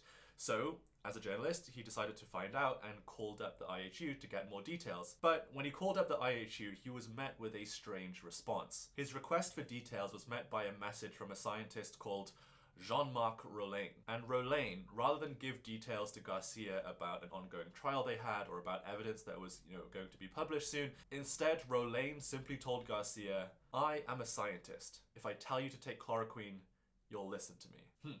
Not very reassuring. But skeptics of Raoult, like Garcia, were the minority. Most of the French population saw Raoult and his institution, the IHU, as real authorities on how to lead the pandemic response. And this was confirmed when the French Health Minister, Olivier Véran, invited Raoult to be part of his special scientific council that was advising the government on how to deal with the pandemic response. Obviously, a very powerful position for any scientist to be in. And within just a few days of Raoult gaining this very powerful position, he and his colleagues at the IHU published a bombshell paper. It was this paper. It was called Hydroxychloroquine and Azithromycin as a treatment of COVID-19, results of an open-label, non-randomized clinical trial. This paper claimed that if you combined hydroxychloroquine Sus. with the antibiotic azithromycin, that was an effective treatment of COVID-19. And remember the context for this announcement. This is long before any vaccines were developed, long before we had any of the techniques that we use today to treat COVID. So at this time, COVID is still very novel to the world. People are desperate for any kind of possible treatment for the condition. And so when this paper dropped coming out of the IHU in France, the hype around hydroxychloroquine surged. The media went crazy. People were so excited to hear that there's a new treatment for COVID-19. Hydroxychloroquine hype on social media went viral. And it was this hype over hydroxychloroquine that led to this. I'm taking it, hydroxychloroquine. As you probably know, the media can be biased and sometimes low in factuality. Let's get back to talking about Didier Raoult because we're just getting to the juicy bit, which is the investigations into Raoult's research. So, after Raoult and his colleagues published this bombshell paper claiming that HCQ is an effective treatment for COVID, a lot of skeptics decided to look over the quality of this paper. One of whom, as you might have guessed, is channel favorite Elizabeth Bick. If you don't know who she is, we've talked about her a lot on this channel already. She is a science integrity detective of sorts. She looks for evidence of data fraud and image manipulation in lots of different papers. She's the one who caught out the president of Stanford University, Mark Tessier-Levine, which led to his resignation. She's also caught evidence of image manipulation in Nobel Prize winners, in Harvard professors, and many other people as well. She's an absolute legend, in my opinion, and she was also heavily involved in this Didier Raoult case. But this time it wasn't image manipulation that she found when she looked into his papers. Instead, it was something a lot more worrying: ethical failings. So let's talk about some of the things that she found in this paper. The first red flag that she pointed out was that this medical trial was not randomized. And if you're not shocked by that, let me explain why randomization is so important. Randomization is important because randomizing patients to what treatment group they are given is how you mitigate a lot of bias in research. If you don't randomize your sample, that means that researchers can do things like look for patients who already are recovering and put them in the treatment group for hydroxychloroquine, and then find patients who are really, really sick and likely to never recover and put them in the control group, making hydroxychloroquine look better than it really is. We don't know if that's actually what happened here, but the fact that it wasn't randomized means that that is a possibility. Also, randomization is important because it helps to control for different confounding demographic variables between your different groups. For example, in this study about hydroxychloroquine, Elizabeth Bick found that the control group were remarkably young, all of them being between the age of 10 and 20,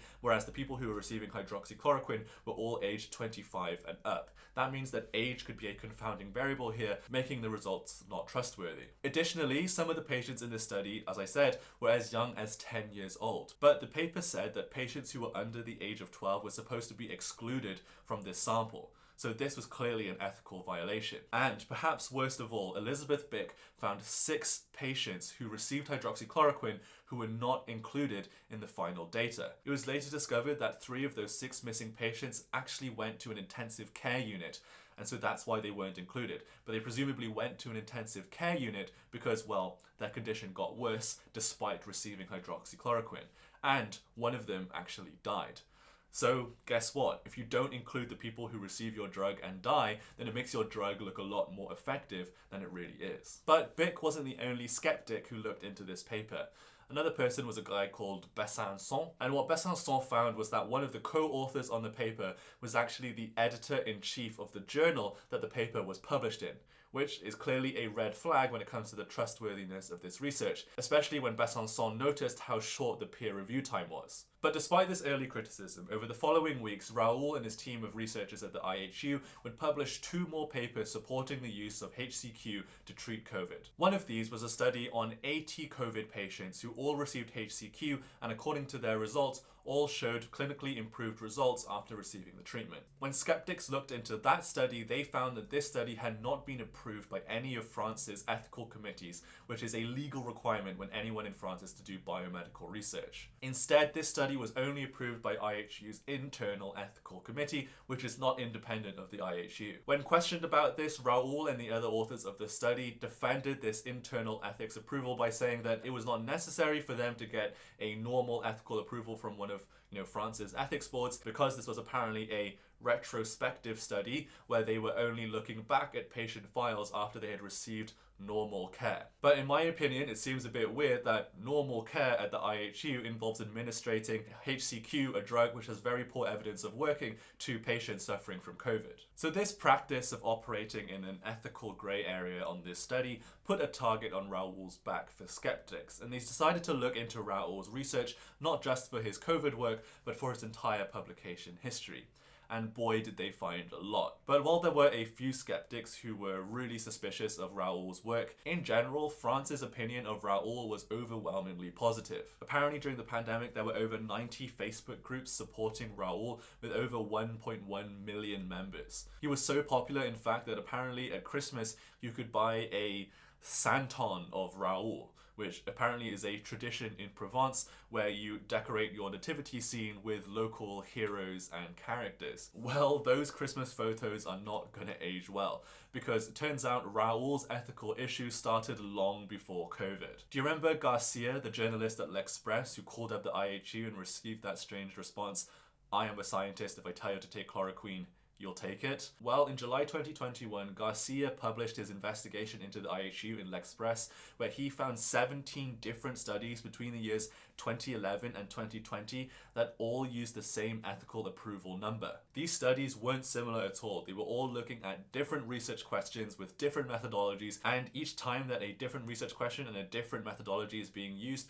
you're supposed to get a brand new ethical approval number. And what's even more dodgy is that most of these studies involved using homeless people and refugees as test subjects. One study involved taking nasal swabs from a homeless shelter. Another one took sputum samples from a homeless shelter to test for tuberculosis. Sputum is, mucus of the lungs. But it turns out that Garcia's investigation and him finding these 17 studies, well, 17 was just the tip of the iceberg. Another skeptic of Raoul's, a guy called Fabrice Frank, decided to spend his lockdown scrolling through Google Scholar to look at different IHU papers. And he found not 17, but 248 studies that all use the same ethics number.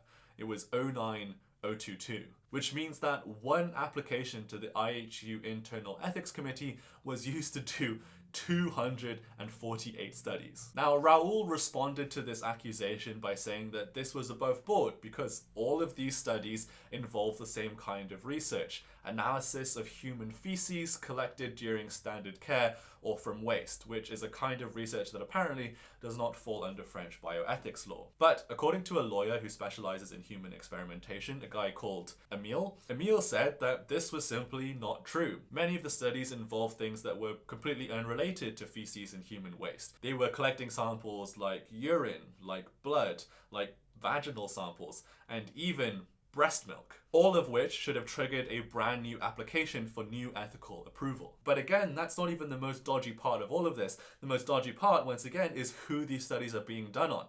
A lot of these studies were conducted on children, and nearly half of them were done outside of France, with a lot of them being done in all kinds of different African countries where the ethical approval in that country was hazy or non-existent. So as more investigations into Raoul and the IHU were released, a clear pattern emerged. What you had here was a hospital that regularly mixed patient care with research. You had a research hospital that relied heavily on its internal ethics committee, which was not independent enough to provide objective ethical assessment. And perhaps worst of all, you had a culture of researchers targeting vulnerable people who may not have known what they were consenting to, or perhaps even worse, not even thinking that they had a choice. Eventually, 18 months after Elizabeth Bick first raised ethical concerns about Raoul and his colleagues at the IHU, the French government asked 2 auditing bodies to investigate. The reports came out in 2022, confirming what I've told you here today, and they even went on to say that some patients received unapproved tuberculosis treatment, with some suffering, quote, severe adverse effects, which could be considered as a criminal offense, according to them. The auditing reports did not specifically blame Raoul for these failings, but they did say that Raoul tightly held the reins of power within the institute, with quotes from employees saying things like Raoul was omnipresent, the final decision maker, and that other managers were in total conformity with Raoul's views. And so you would think that was it, right? Raoul's been caught, GG, the gig's up, go home. But no. In April 2023, a year after the reports come out, and still while Raoul and the IHU are under a lot of scrutiny, the IHU and Raoul publish a paper that has been dubbed as possibly the largest, most unethical study in the history of France, perhaps the world. This draft paper that Raoul and his colleagues released showed that not 10, not 100, but 23,172 COVID-19 patients were treated at the IHU with hydroxychloroquine between March 2020 and December 2020.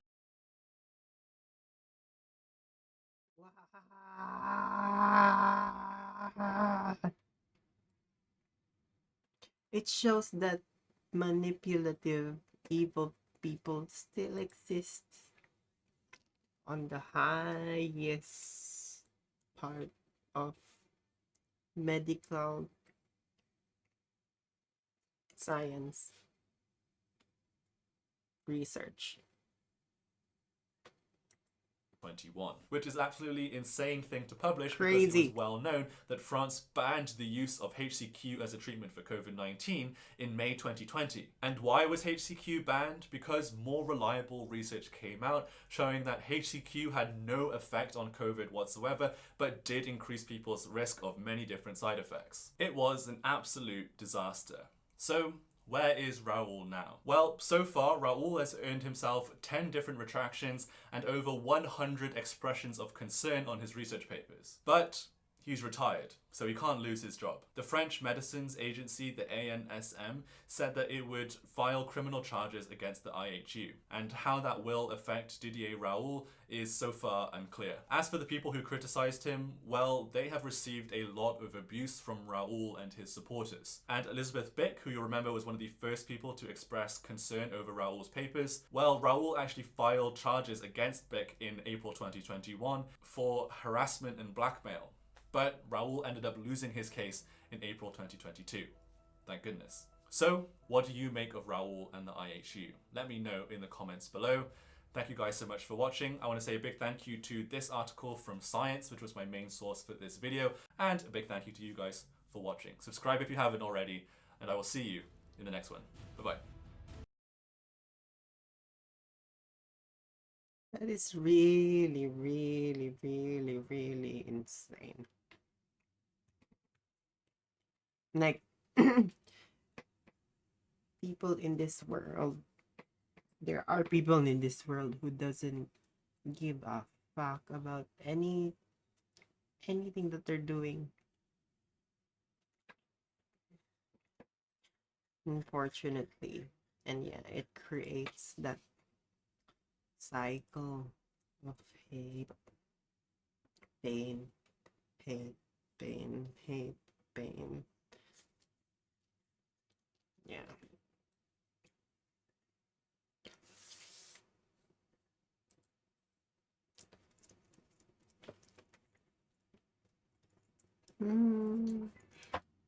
Now we're gonna check something about a pig butchering scam. Today I'm going to tell you about the latest pig butchering scam and how I actually... What is the pig butchering scam? Because, you know, there's a lot of scams growing in this world. There's even scams here on Twitch. And so, we'll listen to this pig butchering scam. actually fell for it. This all began when I was forwarded this text message that said, "Hello, we need someone to review Yelp restaurant reservations. Earn $400 to $700 per day with free training. Our task is simple. We just need to rate or like the restaurant. It can be completed without affecting your current job, and there are no restrictions on academic qualifications. If you want to join, contact us on WhatsApp." Note, this intrigued me. I could get paid to rate restaurants? What could be better? So I sent a screenshot of this text to the WhatsApp number that they gave me, and I soon got a response from this woman who said, "Hello, do you have time to learn about this job now?" And I said yes. And then she goes on to say that the job is to upload data for the Yelp restaurant platform. She says I can work remotely without any restrictions. Wait, I thought I was going to eat at the restaurants and then rate the food. This doesn't sound nearly as fun. But she says basically we help restaurants that work with companies to optimize their order data. In short, we upload data and traffic on the workbench provided by the company as users. I I'm totally confused, but let's hear what it pays. She says our gross income is based on base salary and commission. However, this is not a fixed ratio because it depends on the more you do, the more you earn. The commission is our main income. The basic salary depends on whether you can upload data optimization every day. If so, you will get the basic salary. For example, uploading data optimization for 5 consecutive days will get an additional 900 USDT in addition to the commission. I'm still confused, but apparently there are sets of tasks that you have to complete each day in order to earn your salary. So I ask if she can tell me more about these tasks, and she says she's going to set me up with a training account where I can learn. So she directs me to yelp-us.com, which sounds like an actual Yelp website, but when I click, I get this warning from Guardio telling me that the site is malicious. I proceed anyway. The homepage says we provide data optimization services, and it has a place for me to log in. And Yelp Girl gives me some login details, and it's all very confusing. But it seems that they're giving... He had the good one there. Yeah, woohoo! I forgot. ...out all kinds of rewards for people who are ready to work. She instructs me to start tasks by clicking this leaf button at the bottom and then one-click booking. And when I do it, it looks like it's generating orders from these random fancy restaurants, and I need to submit the order. Apparently I'm getting a commission each time I do this, and I'm being instructed to do 30 of these in order to cash out. I ask Yelp Girl, what exactly am I doing here? She says you can pre-order restaurant orders with just one click, because the platform has an automatic conversion system, and the real data will be automatically uploaded every time you click on the really pre-order, sus. thereby improving the restaurant's ranking and exposure rate, increasing the restaurant's transaction volume and real reviews. I don't get it. I feel like I'm talking to a computer. I signed up for this because I wanted to get some good food, but I guess I'll keep going in order to finish my 30 tasks. But eventually around task 18, I get this error saying account balance is insufficient. Please contact online service to recharge. Okay, why is my account at 0? I thought I was earning commissions, but Yelp Girl explains that it's because I got a combined order, and apparently that's a good thing. She then goes on to explain what this means and how we can resolve these negative numbers, and I just can't understand anything that she's saying. So I figure, let's have another computer summarize for me. So I paste her explanation into ChatGPT to help you understand. It says with ordinary orders, when you finish one, you immediately get your money back to take on the next order. But with combined orders, you have to finish all the orders in the package before you can get your money back and move on to the next order. Because your money is tied up in the combined order until you finish all the orders in that package, your training account might show a negative balance. Okay, that's better, but let's have it explain it to me like I'm 5. Imagine playing with toys. With normal orders, you get your money back as soon as you finish playing with one toy, but with combined orders, you have to finish playing with all the toys in the big box before you get your money back. This might make your toy account look like you owe some money until you're done playing with everything in the box. That's much better. So Yelp Girl goes on to say that I need to contact customer service and deposit funds so that I can continue. And the way that I do this is by clicking on one of these faces, which just opens up another WhatsApp window. So I tell this person that I need to deposit funds into my account, and then they give me a cryptocurrency wallet address. I take this message over to Yelp Girl, and she says she'll pay for it. Then she sends me this screenshot like she actually paid the $1,000 to reset the order. So then I send the screenshot to the customer service guy, and he responds with, okay, be patient, your deposit is being verified. Your deposit was successful. All deposits and earnings can be withdrawn after all tasks are completed. What? Okay, so now that the balance has been met, I can continue on with the rest of my tasks. So I finish, and my total commission is $250. Or at least that's her commission, because this was all done on her account. But she's nice enough to give me 20% for doing all the work. She says, congratulations, this is the commission you get for making restaurant optimization orders for my account. You deserve it. Yes, all that hard work of clicking a button 30 times. So then she sets up my account, and I guess all new accounts get $10 plus the $50 commission, so my total balance is now $60.13. But she tells me that I need a minimum of $101 to start working, and I need to add another $40 to my balance. I also need to download an app called MetaMask, which is how I'll receive my salary and purchase any funds that I need to add to my balance. Now, I'm all for wasting scammers' time, but I'm not all for wasting my money. So I kind of figure that I'm at a dead end at this point. But then someone else shares with me this text message that they got, and it looks exactly like the other one, only they want me to review for Deliveroo. Okay, here we go again. So I write to them on WhatsApp, and this is another Asian woman named Agnes.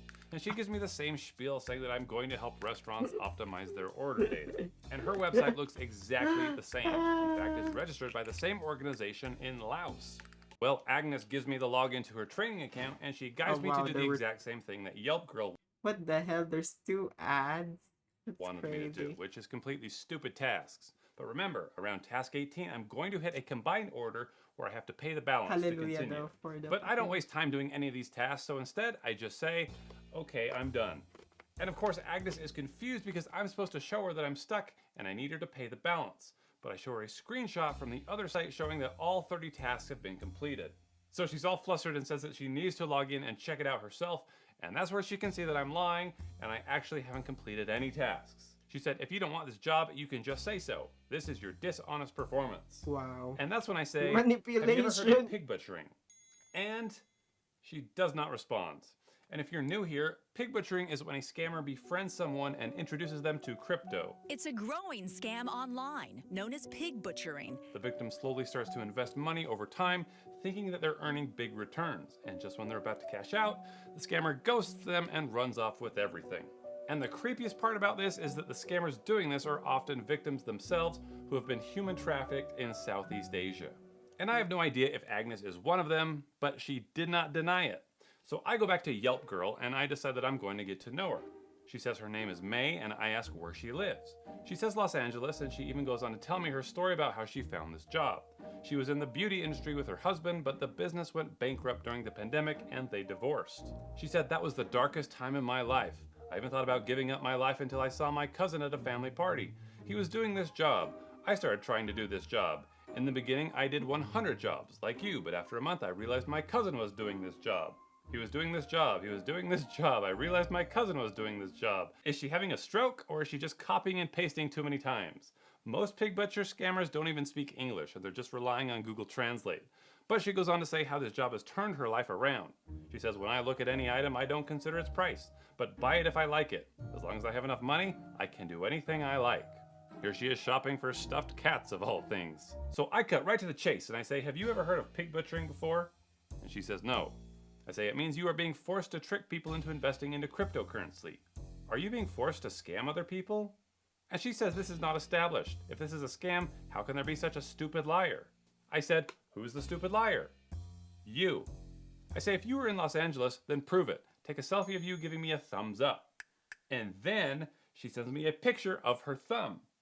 And another finger. And I thought, what in the world? Is this really her?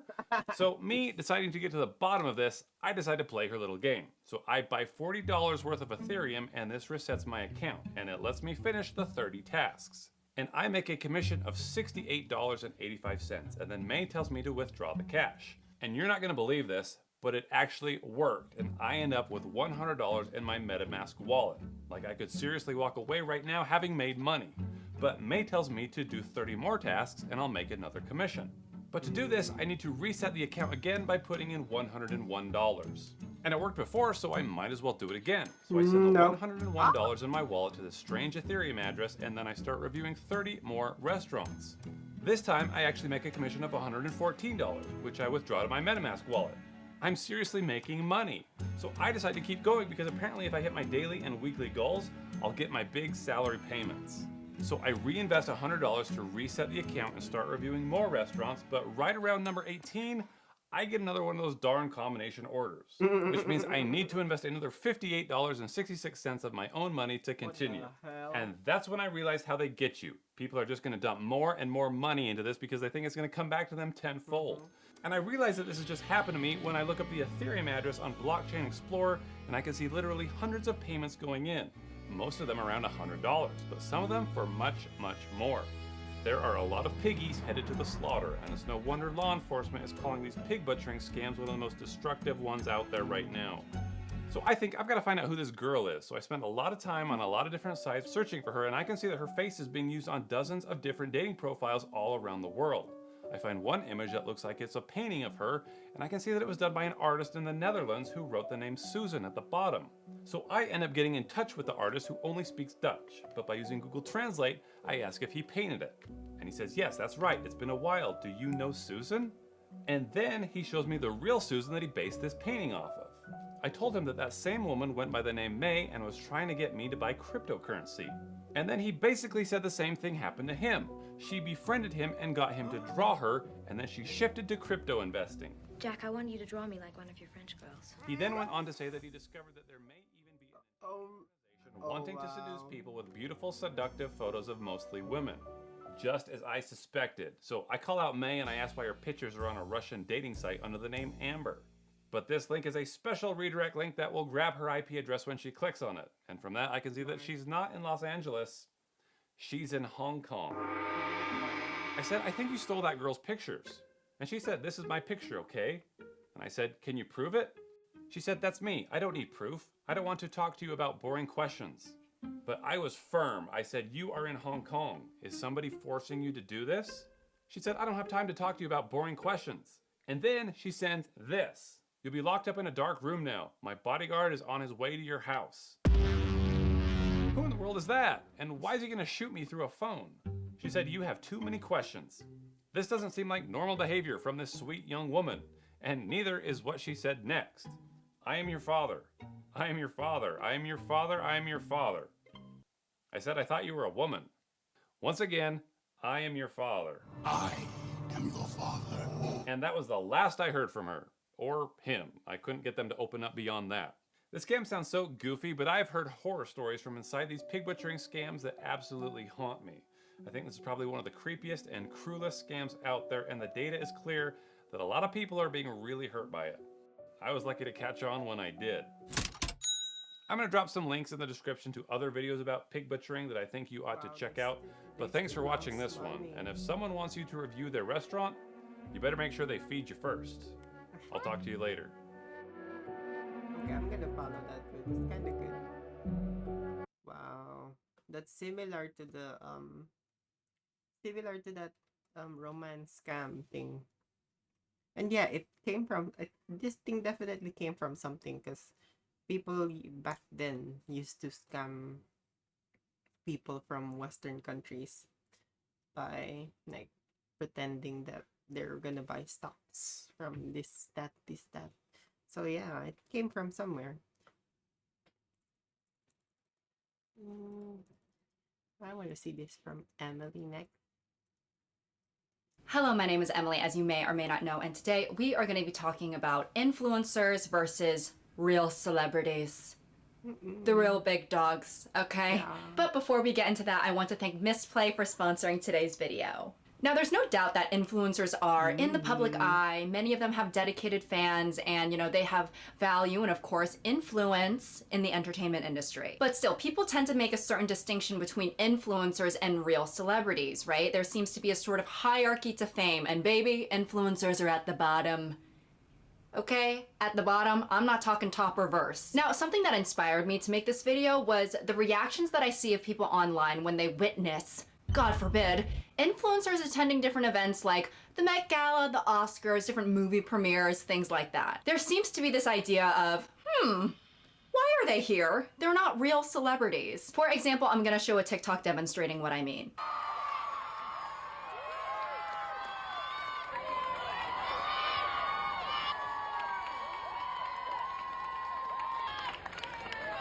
So as you can see, most of the people in that video were influencers, and let me just read you some of the comments. Now I get why Billy was saying there are so many TikTokers, because what? For context, there was a clip of Billie Eilish at one of these award shows saying, like, I think she was talking to her friend and she was like, there's so many TikTokers here, and some people found it to be disrespectful, I guess. Okay, awesome. So when are you gonna post the celebrities? Who are the people? When did the celebrities arrive? Where are they? Celebrities? Why are y'all so mad? Y'all are the ones who did the liking and the following. Let them have this. I love the phrasing of this, like, come on, throw them a bone. Can't you just give the runt of the litter a little treat too? They aren't celebrities, just regular people, especially Apex Earl dirty ass. Nobody knows who they are. Can't wait to see the celebs. I don't see any in this video. Oh, no. No, these are influencers. So close though. And this is definitely not the only instance of people having this type of reaction. I feel like whenever there's a video showing an influencer at one of these events, you're bound to find at least 10 to 10,000 comments that are all saying the same thing of like, Why are they there?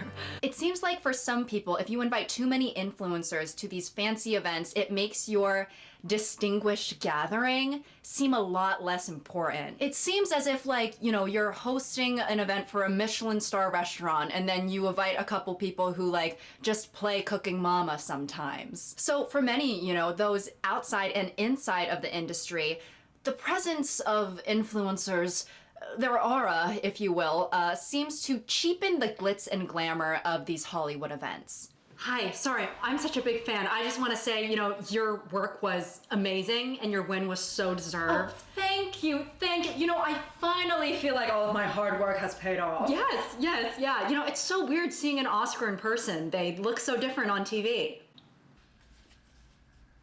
Yeah. You would also think that they would have the after party in a better location. Yeah.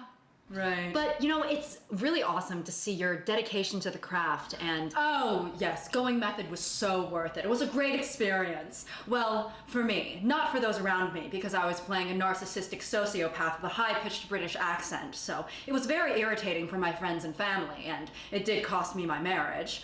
But losing all of that was so worth it. I mean, husbands come and go, but an Oscar is forever. That's so true. Oh, sorry, what's your name? You're another actor? Oh, no, I'm not an actor, I'm an influencer.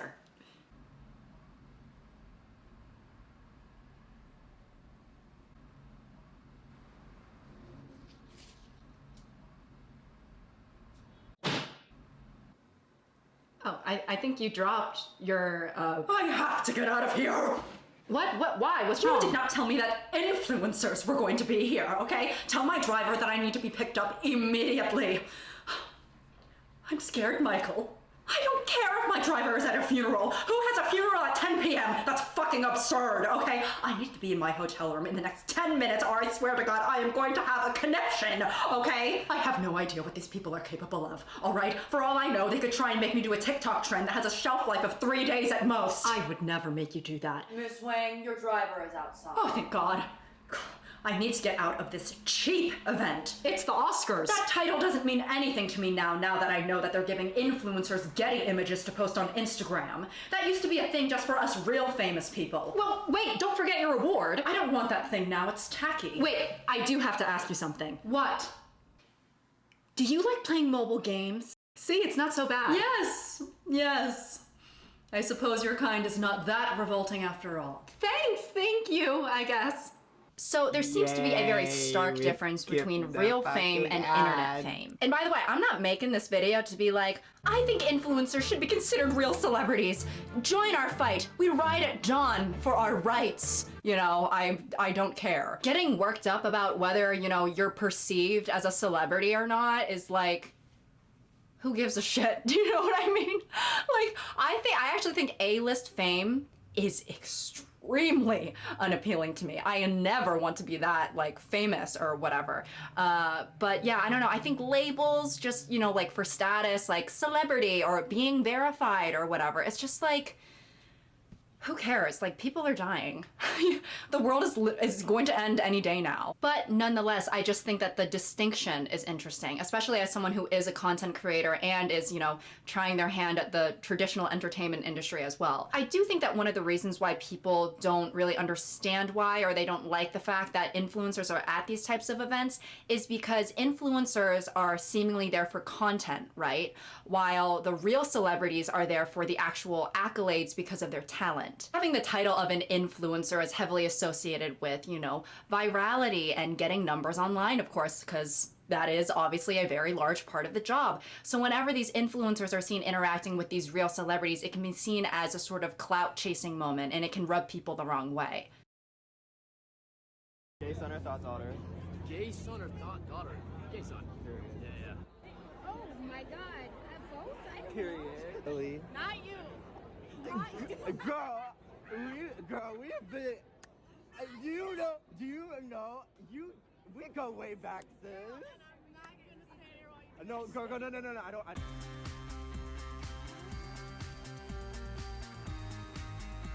And obviously, you know, everyone is entitled to their opinion, right? You can be rubbed the wrong way. You can be rubbed in any way you desire. I permit you to be rubbed. I encourage it even.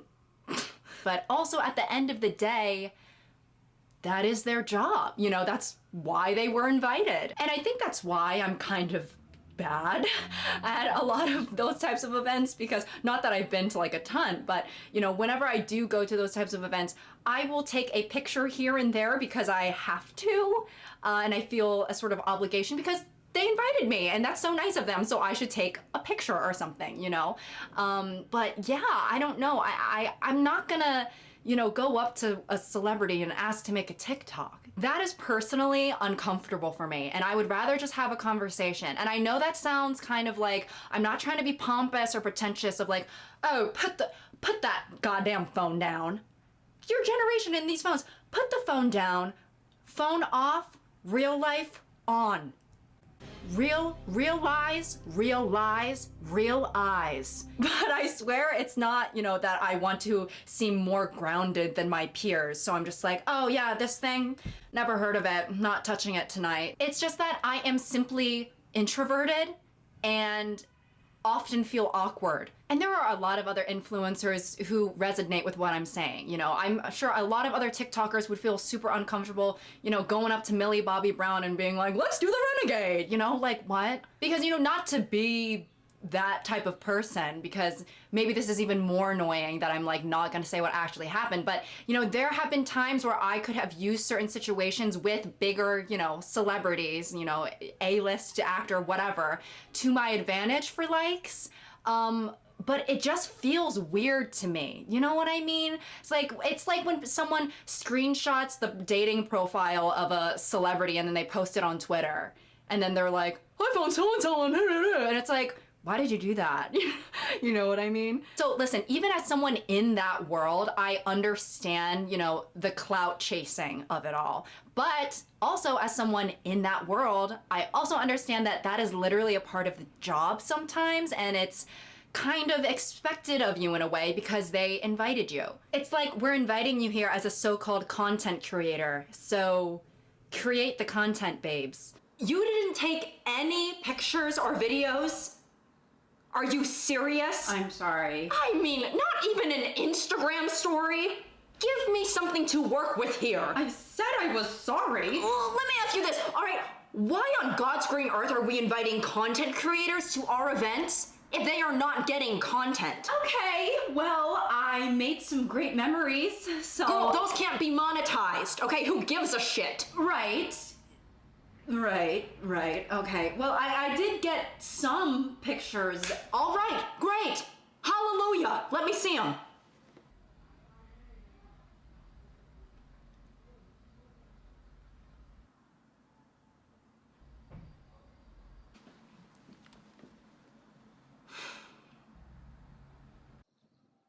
This is just a picture of where you parked. And then this is just a screenshot of the Maps app, so again, you can see where you parked. Sorry, I'm very directionally challenged. And this is just a Getty image of Addison Rae that you happen to be in the background of, and you look like fucking shit. It is a very, unfortunately, candid shot. Moving on from award shows and all of that stuff, I want to talk about the general idea of being famous. And I think that the distinction between influencers versus a real celebrity is very indicative of how inaccessibility plays a lot into how we view fame. For example, Jennifer Aniston actually made a statement about influencers and how nowadays fame is kind of too easy to achieve. I always say I feel lucky that we got a little taste of the industry before it became what it is today, which is just different. More streaming services, more people, she said, and went further, expressing how she thinks fame in the digital age is negatively impacting actors. You're famous from TikTok, you're famous from YouTube, you're famous from Instagram, she added. It's sort of almost like it's diluting our actor's job. And you know, we've seen that she's not the only one who feels this way, obviously. And I do think that, of course, fame has a different meaning now than it did, you know, maybe 50, 60 years ago. It's true that, you know, nowadays anyone can go viral and essentially have their 15 seconds of fame. But to say that influencers are diluting the actor's job, I mean, the mere presence of influencers isn't really affecting your ability to be a good actor or not. You know, your talent doesn't decrease as there's an increase of Minecraft YouTubers and TikTok chefs. To me, what it more sounds like is fame is supposed to be an elitist and exclusive club, and these people, these influencers who are below us, are infiltrating the space. When we think about being a celebrity in the traditional sense, there is a very large degree of separation from being a regular person. The expensive clothes, the red carpets, the photo shoots, you know, fans drooling and pissing themselves over your mere presence, you know, these are things that regular people do not experience. So yes, before the age of the internet, you know, the gap between being a regular person and being a famous person was really quite large, but now we're seeing that influencers are kind of occupying that in-between space. Hollywood has always been a gatekept community. Social media is not. Anyone can do it, you know, and if you are hardworking enough, charismatic enough, or really just lucky enough, or all of the above, then you can make a career for yourself and you can try and, you know, open other doors as well. But as we have seen, many people want these doors to stay locked. They really want them to stay locked. Influencers are jiggling the handle and pounding their fist on the door, please, please let me in. And then other celebrities are like, double bolt the doors and sound the alarm. Sound the alarm, I see an influencer on the Ring cam outside the door, okay? Well-liked influencers often thrive because of relatability. You know, you feel like they could be your friend. Whereas real famous people, there's not supposed to be that relatability because their entire status depends on being different and above a regular person. Celebrities are out of reach, right? You know, we only get glimpses into their personal lives when they're being, you know, snapped by the paparazzi, which paparazzi suck. Don't even get me started about the paparazzi. I'll probably make a video about the paparazzi because they make me so angry. But you know, getting followed around by the paparazzi, or you know, something gets leaked to TMZ, or you know, maybe they purposely decide to sprinkle a little bit of personal information online, but for the most part, they're very private and far removed from, you know, the general public. Whereas influencers, on the other hand, are making videos in their normal houses and, you know, sharing their opinions about everything under the sun. You know, a popular influencer can upload a funny video of them crying and having a mental breakdown, and then all the comments would be like, yes, so true, you're so me, this is why we love you, babe. But if someone like Scarlett Johansson uploaded a TikTok of her crying and yapping, people would be like, oh, she needs to be institutionalized. So while influencers can profit off of this sort of relatability and parasociality in the online space, that doesn't always translate well into Hollywood. I think some of the negative perception towards influencers within Hollywood is due to the fact that influencers are narrowing the degree of separation between being famous and being normal. And, you know, before, that degree of separation was sort of a requirement to be famous, which is why, you know, you don't see a lot of these real celebrities having their own YouTube channels or, you know, posting on social media all too much. You know, I've even been told that, you know, if I wanted to make it in the traditional entertainment industry with acting, that at some point I would have to stop doing YouTube, and that I can't, you know, it's like a one or the other thing. You can't do both, because to be taken seriously as a real actor, or, you know, just celebrity in general, I suppose, you have to have that degree of separation, or else it just doesn't work, I guess. Care to explain? What? Scroll through your TikTok profile right now. Guys, you don't understand. I like this guy so much. And I feel like I'm about to go crazy, and I feel like my insides are about to bust out of my bottom. Okay? Oh, God, I can't do this. Having a crush is torture, and I have to see him tomorrow on set. And you know, I usually don't like older men, but it's so much harder to resist them when they're rich.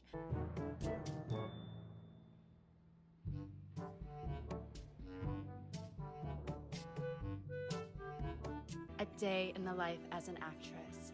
I had just found out that my work crush is unfortunately married with kids, and his wife is really fucking ugly. I don't know whether I should be happy or sad about that. It's so relatable, right? No! This is a PR nightmare, okay? You cannot be sharing anything personal on social media. Why? Because you're an A-list actress on an Oscar campaign? Okay, we need people to take you seriously. You can't be on TikTok crying and bawling about your crushes, all right? Just keep that to yourself. My bad. I just thought that, you know, I see big influencers post stuff like this all the time. You are not an influencer, okay? God.